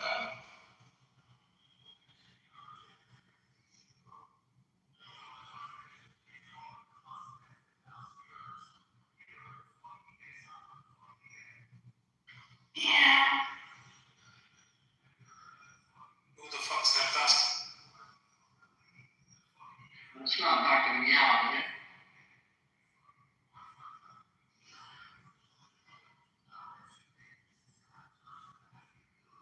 Hi everyone, I'm Tintin, and I'm just listening to you since maybe 10 minutes, and I'm sorry for disturbing the room, but I just want to say that it's a verbal thing, which means that we all have or cultures or roots or things.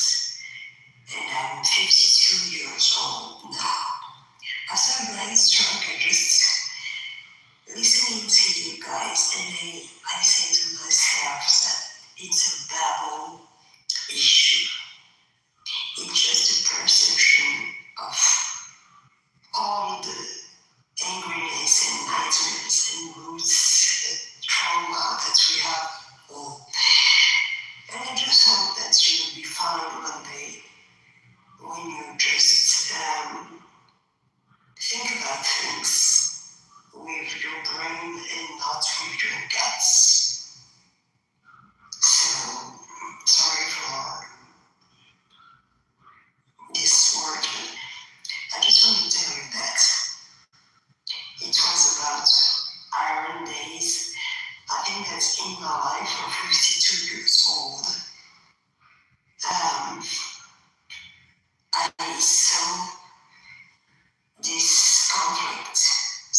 emotions.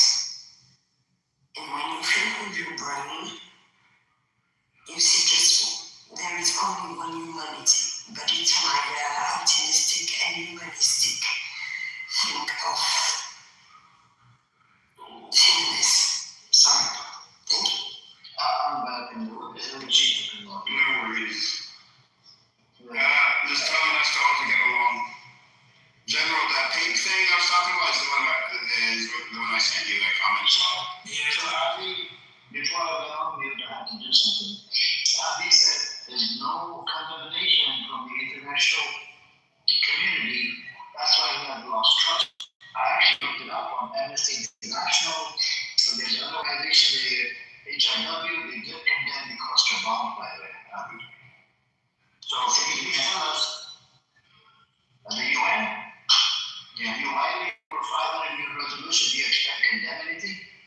Yeah, no, the war is the war is illegal. I don't give a fuck about the UN. And the whole war is illegal. I don't give a fuck about the UN. Don't get me wrong. No, but occupation, the whole occupation is illegal. All the wars are illegal. What's this cluster bomb thing? So this guy, Abby, before I went on, I can do something. I said, he goes, I don't respect the international organization because they don't condemn, there's no condemnation about cluster bombs. And I told him they haven't signed a cluster bomb treaty, whatever. And, the entities that have condemned, and I had to look it up. And I was able to come across Amnesty International, which I definitely did. You talk about Iran dropping cluster bomb? Yeah, he said he has lost trust in the international community. But how many cluster bombs did Iran drop, and what did they end up doing to Israel? I mean, did it do? Yeah, but the irony damage? No, here's the fucking irony. In a fucking country that uses depleted uranium, is committing genocide, and you fucking have the audacity to point fingers somewhere else. We can actually go simpler than that. Abby, did these cluster bombs? How many of them? If you had to guess. Almost every. How many? Give me a number. I need to. I cannot give you right now a number from. 1,000. No. Yeah, I think it's hundreds. I guess. Hundreds. Okay. Are they wrong? And you're saying they're wrong to use? It's not about the wrong or not. I'm not. What are you complaining about then? If you have no position on it. You were not here. You're not here. That's why I'm trying to understand your position. What is your position? My position is that I asked him, I asked him, why do you have a problem with the international community? Why don't you get anything from the UN or whatever? He said, I don't mind it. I said, right. That was just one example. I told you this just give me an example. Why do you hate the organization? He said, none of the communities came out to condemn the cluster bomb. Whatever you have, why don't you care that you UN? Well, let's not go there yet, because I'm trying to adhere to articulate the problem is these hundreds of cluster bombs that were dropped to Israel. Now, Abby, how many cluster bombs were dropped in 2006 in Lebanon? By Israel? Oh, yeah, who else is dropping cluster bombs in Lebanon? You don't know? Let me look it up. I don't know either. Let me look it up and see.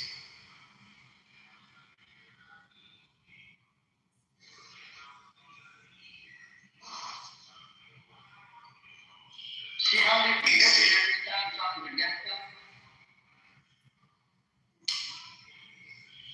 Oh, wait. Millions of bombs. How about 4 million? 4 million. So and there's still going on today. Yeah, say that number again for me real quick. Say again? Yeah, how many years? How many years is more? How many cluster bombs they dropped? 4 million in 2006 in Lebanon, Israel dropped. And they were still going out 20 years later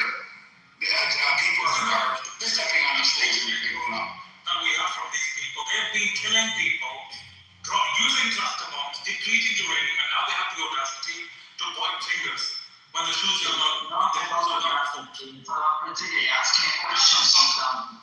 You down for the equation. The question was, why doesn't he respect the international community? Can we address on that? Can we focus on that? Bro, how can he respect the international community? Let's go on the question. Let's debunk our expectation. Why doesn't I'm not expectation of the evil Islamic regime? No expectation. I don't care.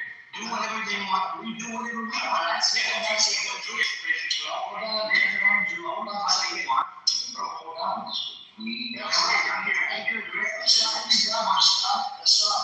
Stop. Okay? I want to focus on why give me the number of reasons. You brought up cluster bomb, which was debunked, right? I can give you the amnesty and all of this other organizations that they condemn it. Which other problem do you have with international organization, the UN and whatever? Let's start from there, because I want to dissect your position to why do you not respect these organizations. Okay, so generally it was not debunked, and you claim it was debunked. That's another issue. But okay, I can give you more examples. The UN Resolution 9701 that put uniformed soldiers to watch out and the border, watch out that Hezbollah should not be in South Lebanon, for instance, which clearly they failed to do because they didn't care much to enforce the United Nations. And they let Hezbollah to become greater and greater all the time. Let's try that. Let's try it. Can you hold on a second, Adi. Can you please tell us how many times did the Israel violate the airspace of Lebanon? That brings me to my point. I'm talking about Hold on. They violated the UN, right? They violated the UN as well. So it happened to both sides. So, okay, but I care about my side because you care about the use of your side. Okay. Did you condemn your side that violated the airspace, the drones, and all of the shit that they were doing in Lebanon after 2006? No, because it all has to do with Hezbollah. It doesn't matter. You're supposed to not go in there, literally, the sea, you got the weapon, and you don't attack. That's it. You move it. I mean, I think it's very clear. Let them do what they want. Let us do what we want. I'm saying it doesn't belong to you. The land doesn't belong to you. We need to be applying the internet. No, I'm saying ignore it. No, why do you ignore it?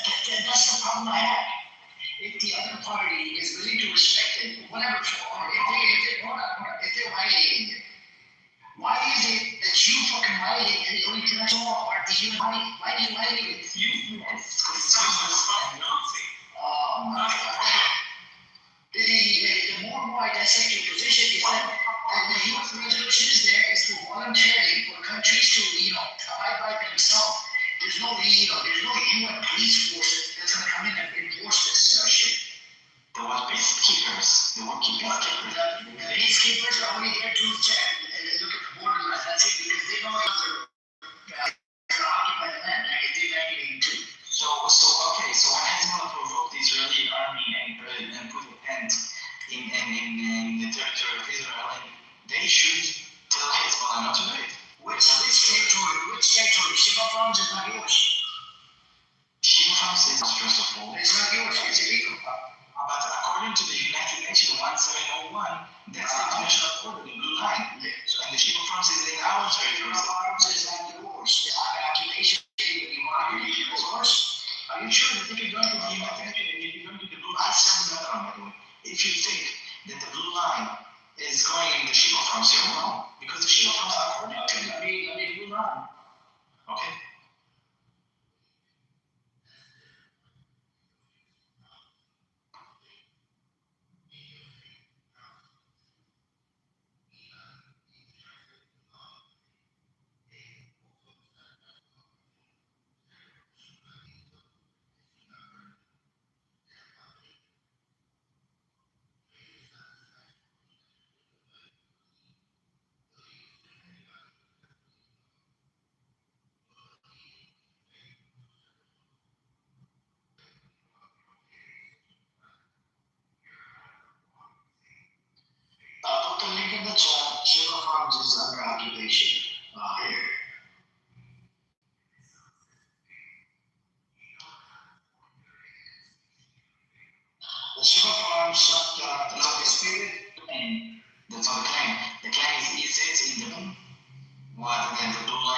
was there from the 2006 and from the 2000 retreat, or not? That's the cut. That's what you need to check. Where the blue line is going. Where exactly the blue line? Because that's what the United Nations decide. We're talking about the United Nations. And the UN.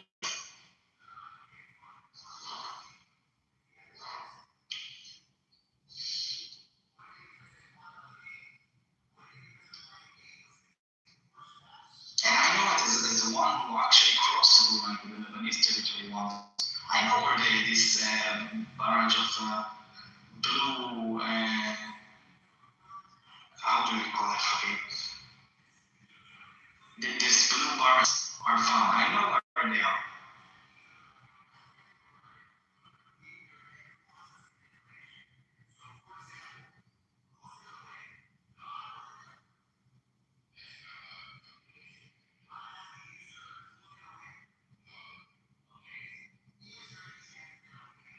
Alright, so the blue line follows the 1949 Israel-Lebanon armistice line in most areas, but deviates in the east, 12 kilometers southwest of Sheba village, south of the line in Syrian Golden Territory per UN maps.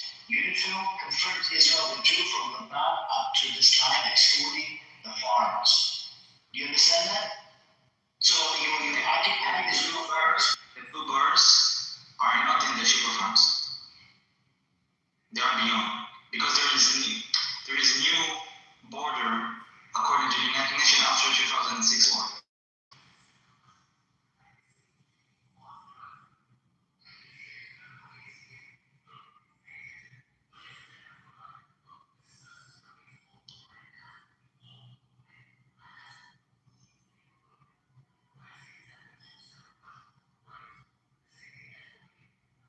It's a disputed land between Lebanon and Syria.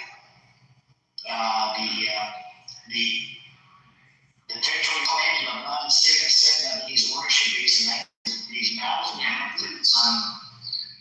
you took over the land. They literally had Lebanese citizenship, the people that lived on the sugar farms. So back to the United Nations, back to the UNIFIL, because that's the topic. Okay, I tell you don't respect the United Nations. I'm not. Okay, I want you to get the right. I want you to give it to you. Only when it's You say all when it's like saying the UNIFIL, which are peace officers of the UN, they're saying it. I'm saying it. The UNIFIL, you know who UNIFIL are, right? These are the peace officers. They confirmed Israel withdrew from Lebanon up to this line, excluding the farms. You understand? So, alright, but when Hezbollah, okay, let's give you that, okay? When Hezbollah terrorists from Lebanon in 2022 go to private Israel, not to Sheba farms, it's south of Israel. Where they were to stop they were shooting rockets into Sheba farms. No, I'm not talking about that. In 2023, on 8th of November. Amir, focus. I'm not talking about that. Before, there was an incident of Hezbollah terrorists going to the deeply inside in Israel in Jericho Junction. Not Jericho, sorry. What's his name?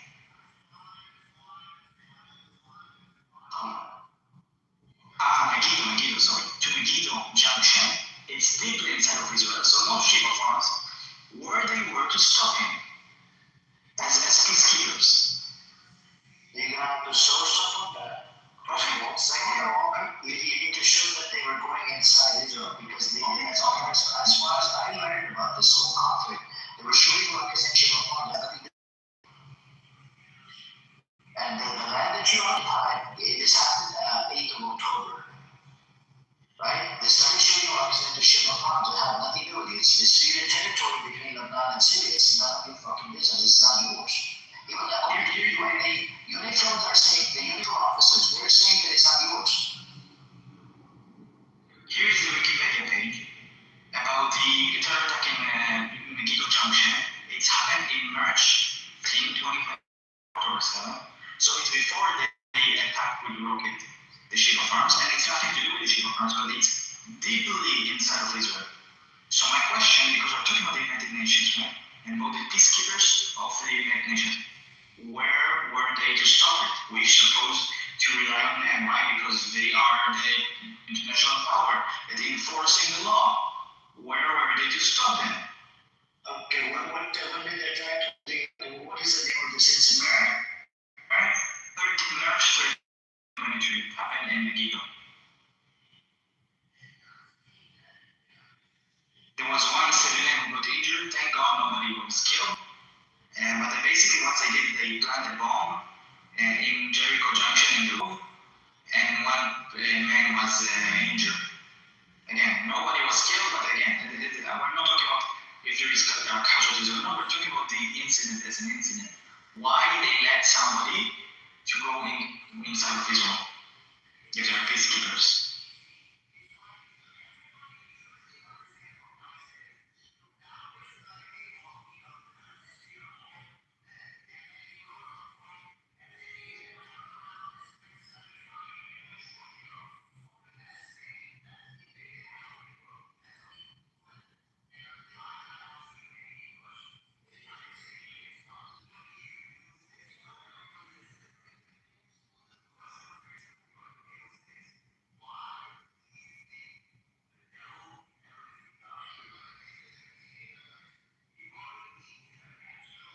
Hezbollah denied this claim, by the way. Hezbollah denied. They can deny. So what did they deny? We deny that we kill Khamini. Okay, You deny everything. No, I deny all the time. Irrelevant if they deny, because it's still a denied person. Just because a Lebanese citizen did what he did, you automatically said, oh, it's Hezbollah. That's crazy, man. That's irrelevant. First of all, who asked for the not Hezbollah? That's stupid argument. Okay, so like the Lebanese don't hate your guts. The Lebanese don't hate Hezbollah. They hate your guts. But even if it's not Hezbollah, it doesn't matter. It's irrelevant. Oh, it doesn't matter. If there are peacekeepers, they should block the person, whoever it was, if it was Hezbollah or Hamas or whatever. Peacekeepers only cover the half of the border. They don't cover the whole fucking border. I can't deal with that. Like literally, you're easily dishonest on whose line. The uniform is only there for the border line, the line of the border. That's it. Of course. And this uniform is not there to police. They're not the police. They're just there to for the border line. I'm trying to explain how useless they are. That's all I'm trying to explain here. No, you're not getting the point. You need to what is our responsibility in uniform? You're saying they're responsible for the borderline, yet to cross the border. Oh my God, they're not listening. That's your security concern. You're supposed to look after your border. Do you not understand? Like even at the U.S. border, right? We have U.S. Customs on the U.S. side, Mexico side. They have their own police officers and they have their own customs, right? Now in the middle, half of it is run by U.S. Customs, half of it is run by Mexican Customs. So you want to catch somebody in the U.S. Customs side in the desert, they'll pick that person up on the U.S. side. If it's on the Mexico side, the Mexican side will pick them up. Simple as that. They will pick up the guy. When he was in the Lebanese side, because he was. Why didn't they stop him? My question to you, Ali, when in Mexico and America, if some Mexican comes across the border, he's bringing in like 2-3 illegal people, and he's got a bomb wrapped around his fucking thing, and he comes on the border and he blows it up or whatever. You think that they're actually gonna go and fucking kill the civilians in Mexico? Fuck no. They're gonna go after the guy that did it, culprit, and they're gonna get help from Mexican authorities. And they're gonna go. We didn't another incident. He didn't kill anybody. No, that's how I'm saying. So if he didn't kill anybody, then it means you did not believe that it was Hezbollah. No, we believe it was Hezbollah. It was in a period. It was in a time that we wasn't. So then why would you bring this incident up in the first place? We were talking about. And they say that the system. When I give you an example of them going into Israel. Now, regardless to that, they were also supposed to make sure there will not be Hezbollah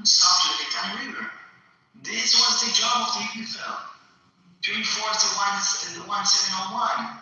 Well, I'm not really expecting from them to doing it, because I'm saying my point is that they are useless. Useless. I prefer the nation just because of those things. And also, I didn't even begin to talk about the United Nations here in Israel and the Palestinian territories. Useless. They are useless. I was asking you that why do you do that? I want to dissect your position. It looks like you're just full of holes. The more and more I open it up, it's like it's full of fucking holes. The Lebanese thing, you said, oh, it doesn't matter. Hezbollah said, no, it wasn't then, right? It was some random Lebanese that really did, okay?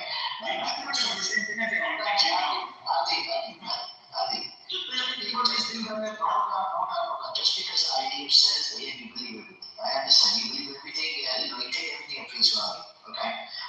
We're going to go all the time. Don't have bombs like that. Like they cannot do something like that.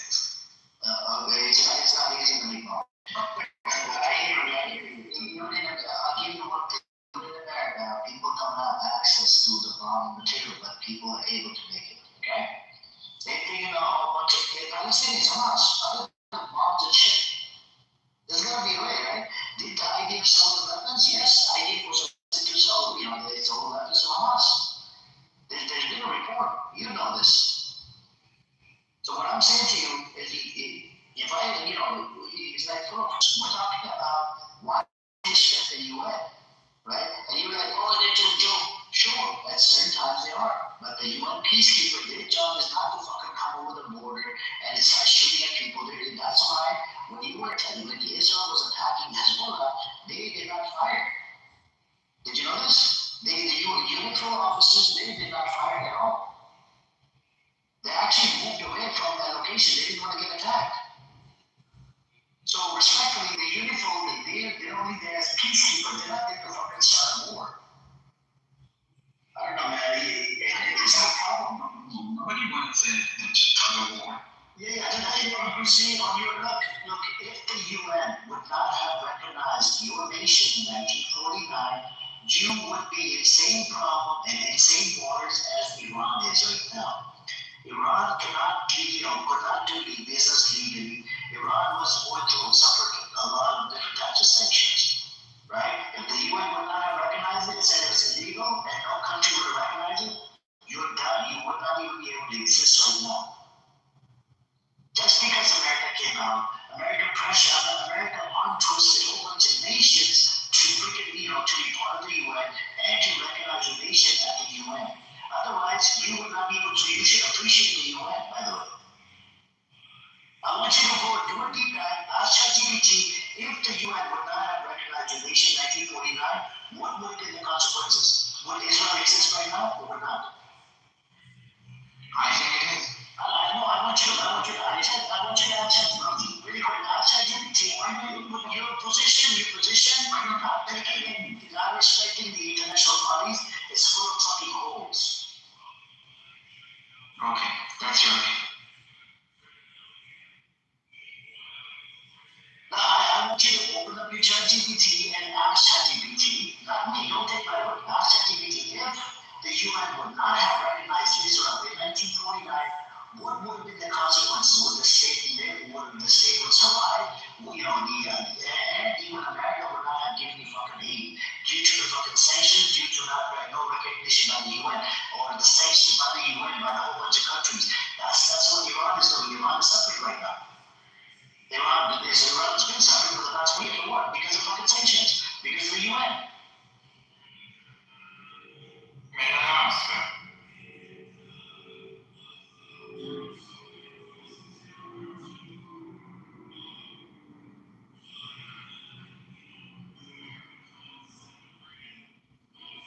I think Israel declared independence right after the United Nations hinted in that direction.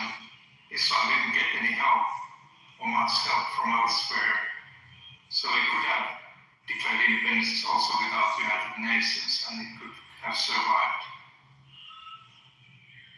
But we declare independence not in the territories of the United Nations because the Jewish state will be in certain areas. For instance, the city of Jaffa was not supposed to be Israel. The city of Jerusalem was supposed to be. And I think maybe that's it for now, because for now, Was that the outcome or the initial impression of Israel?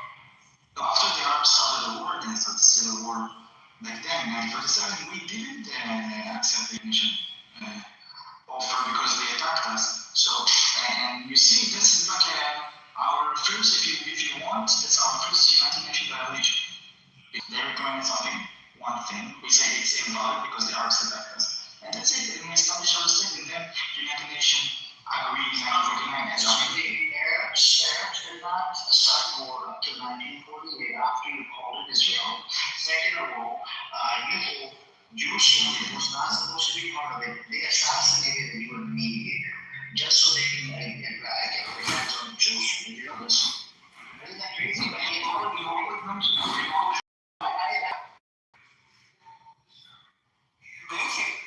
Our emergencies, including wars,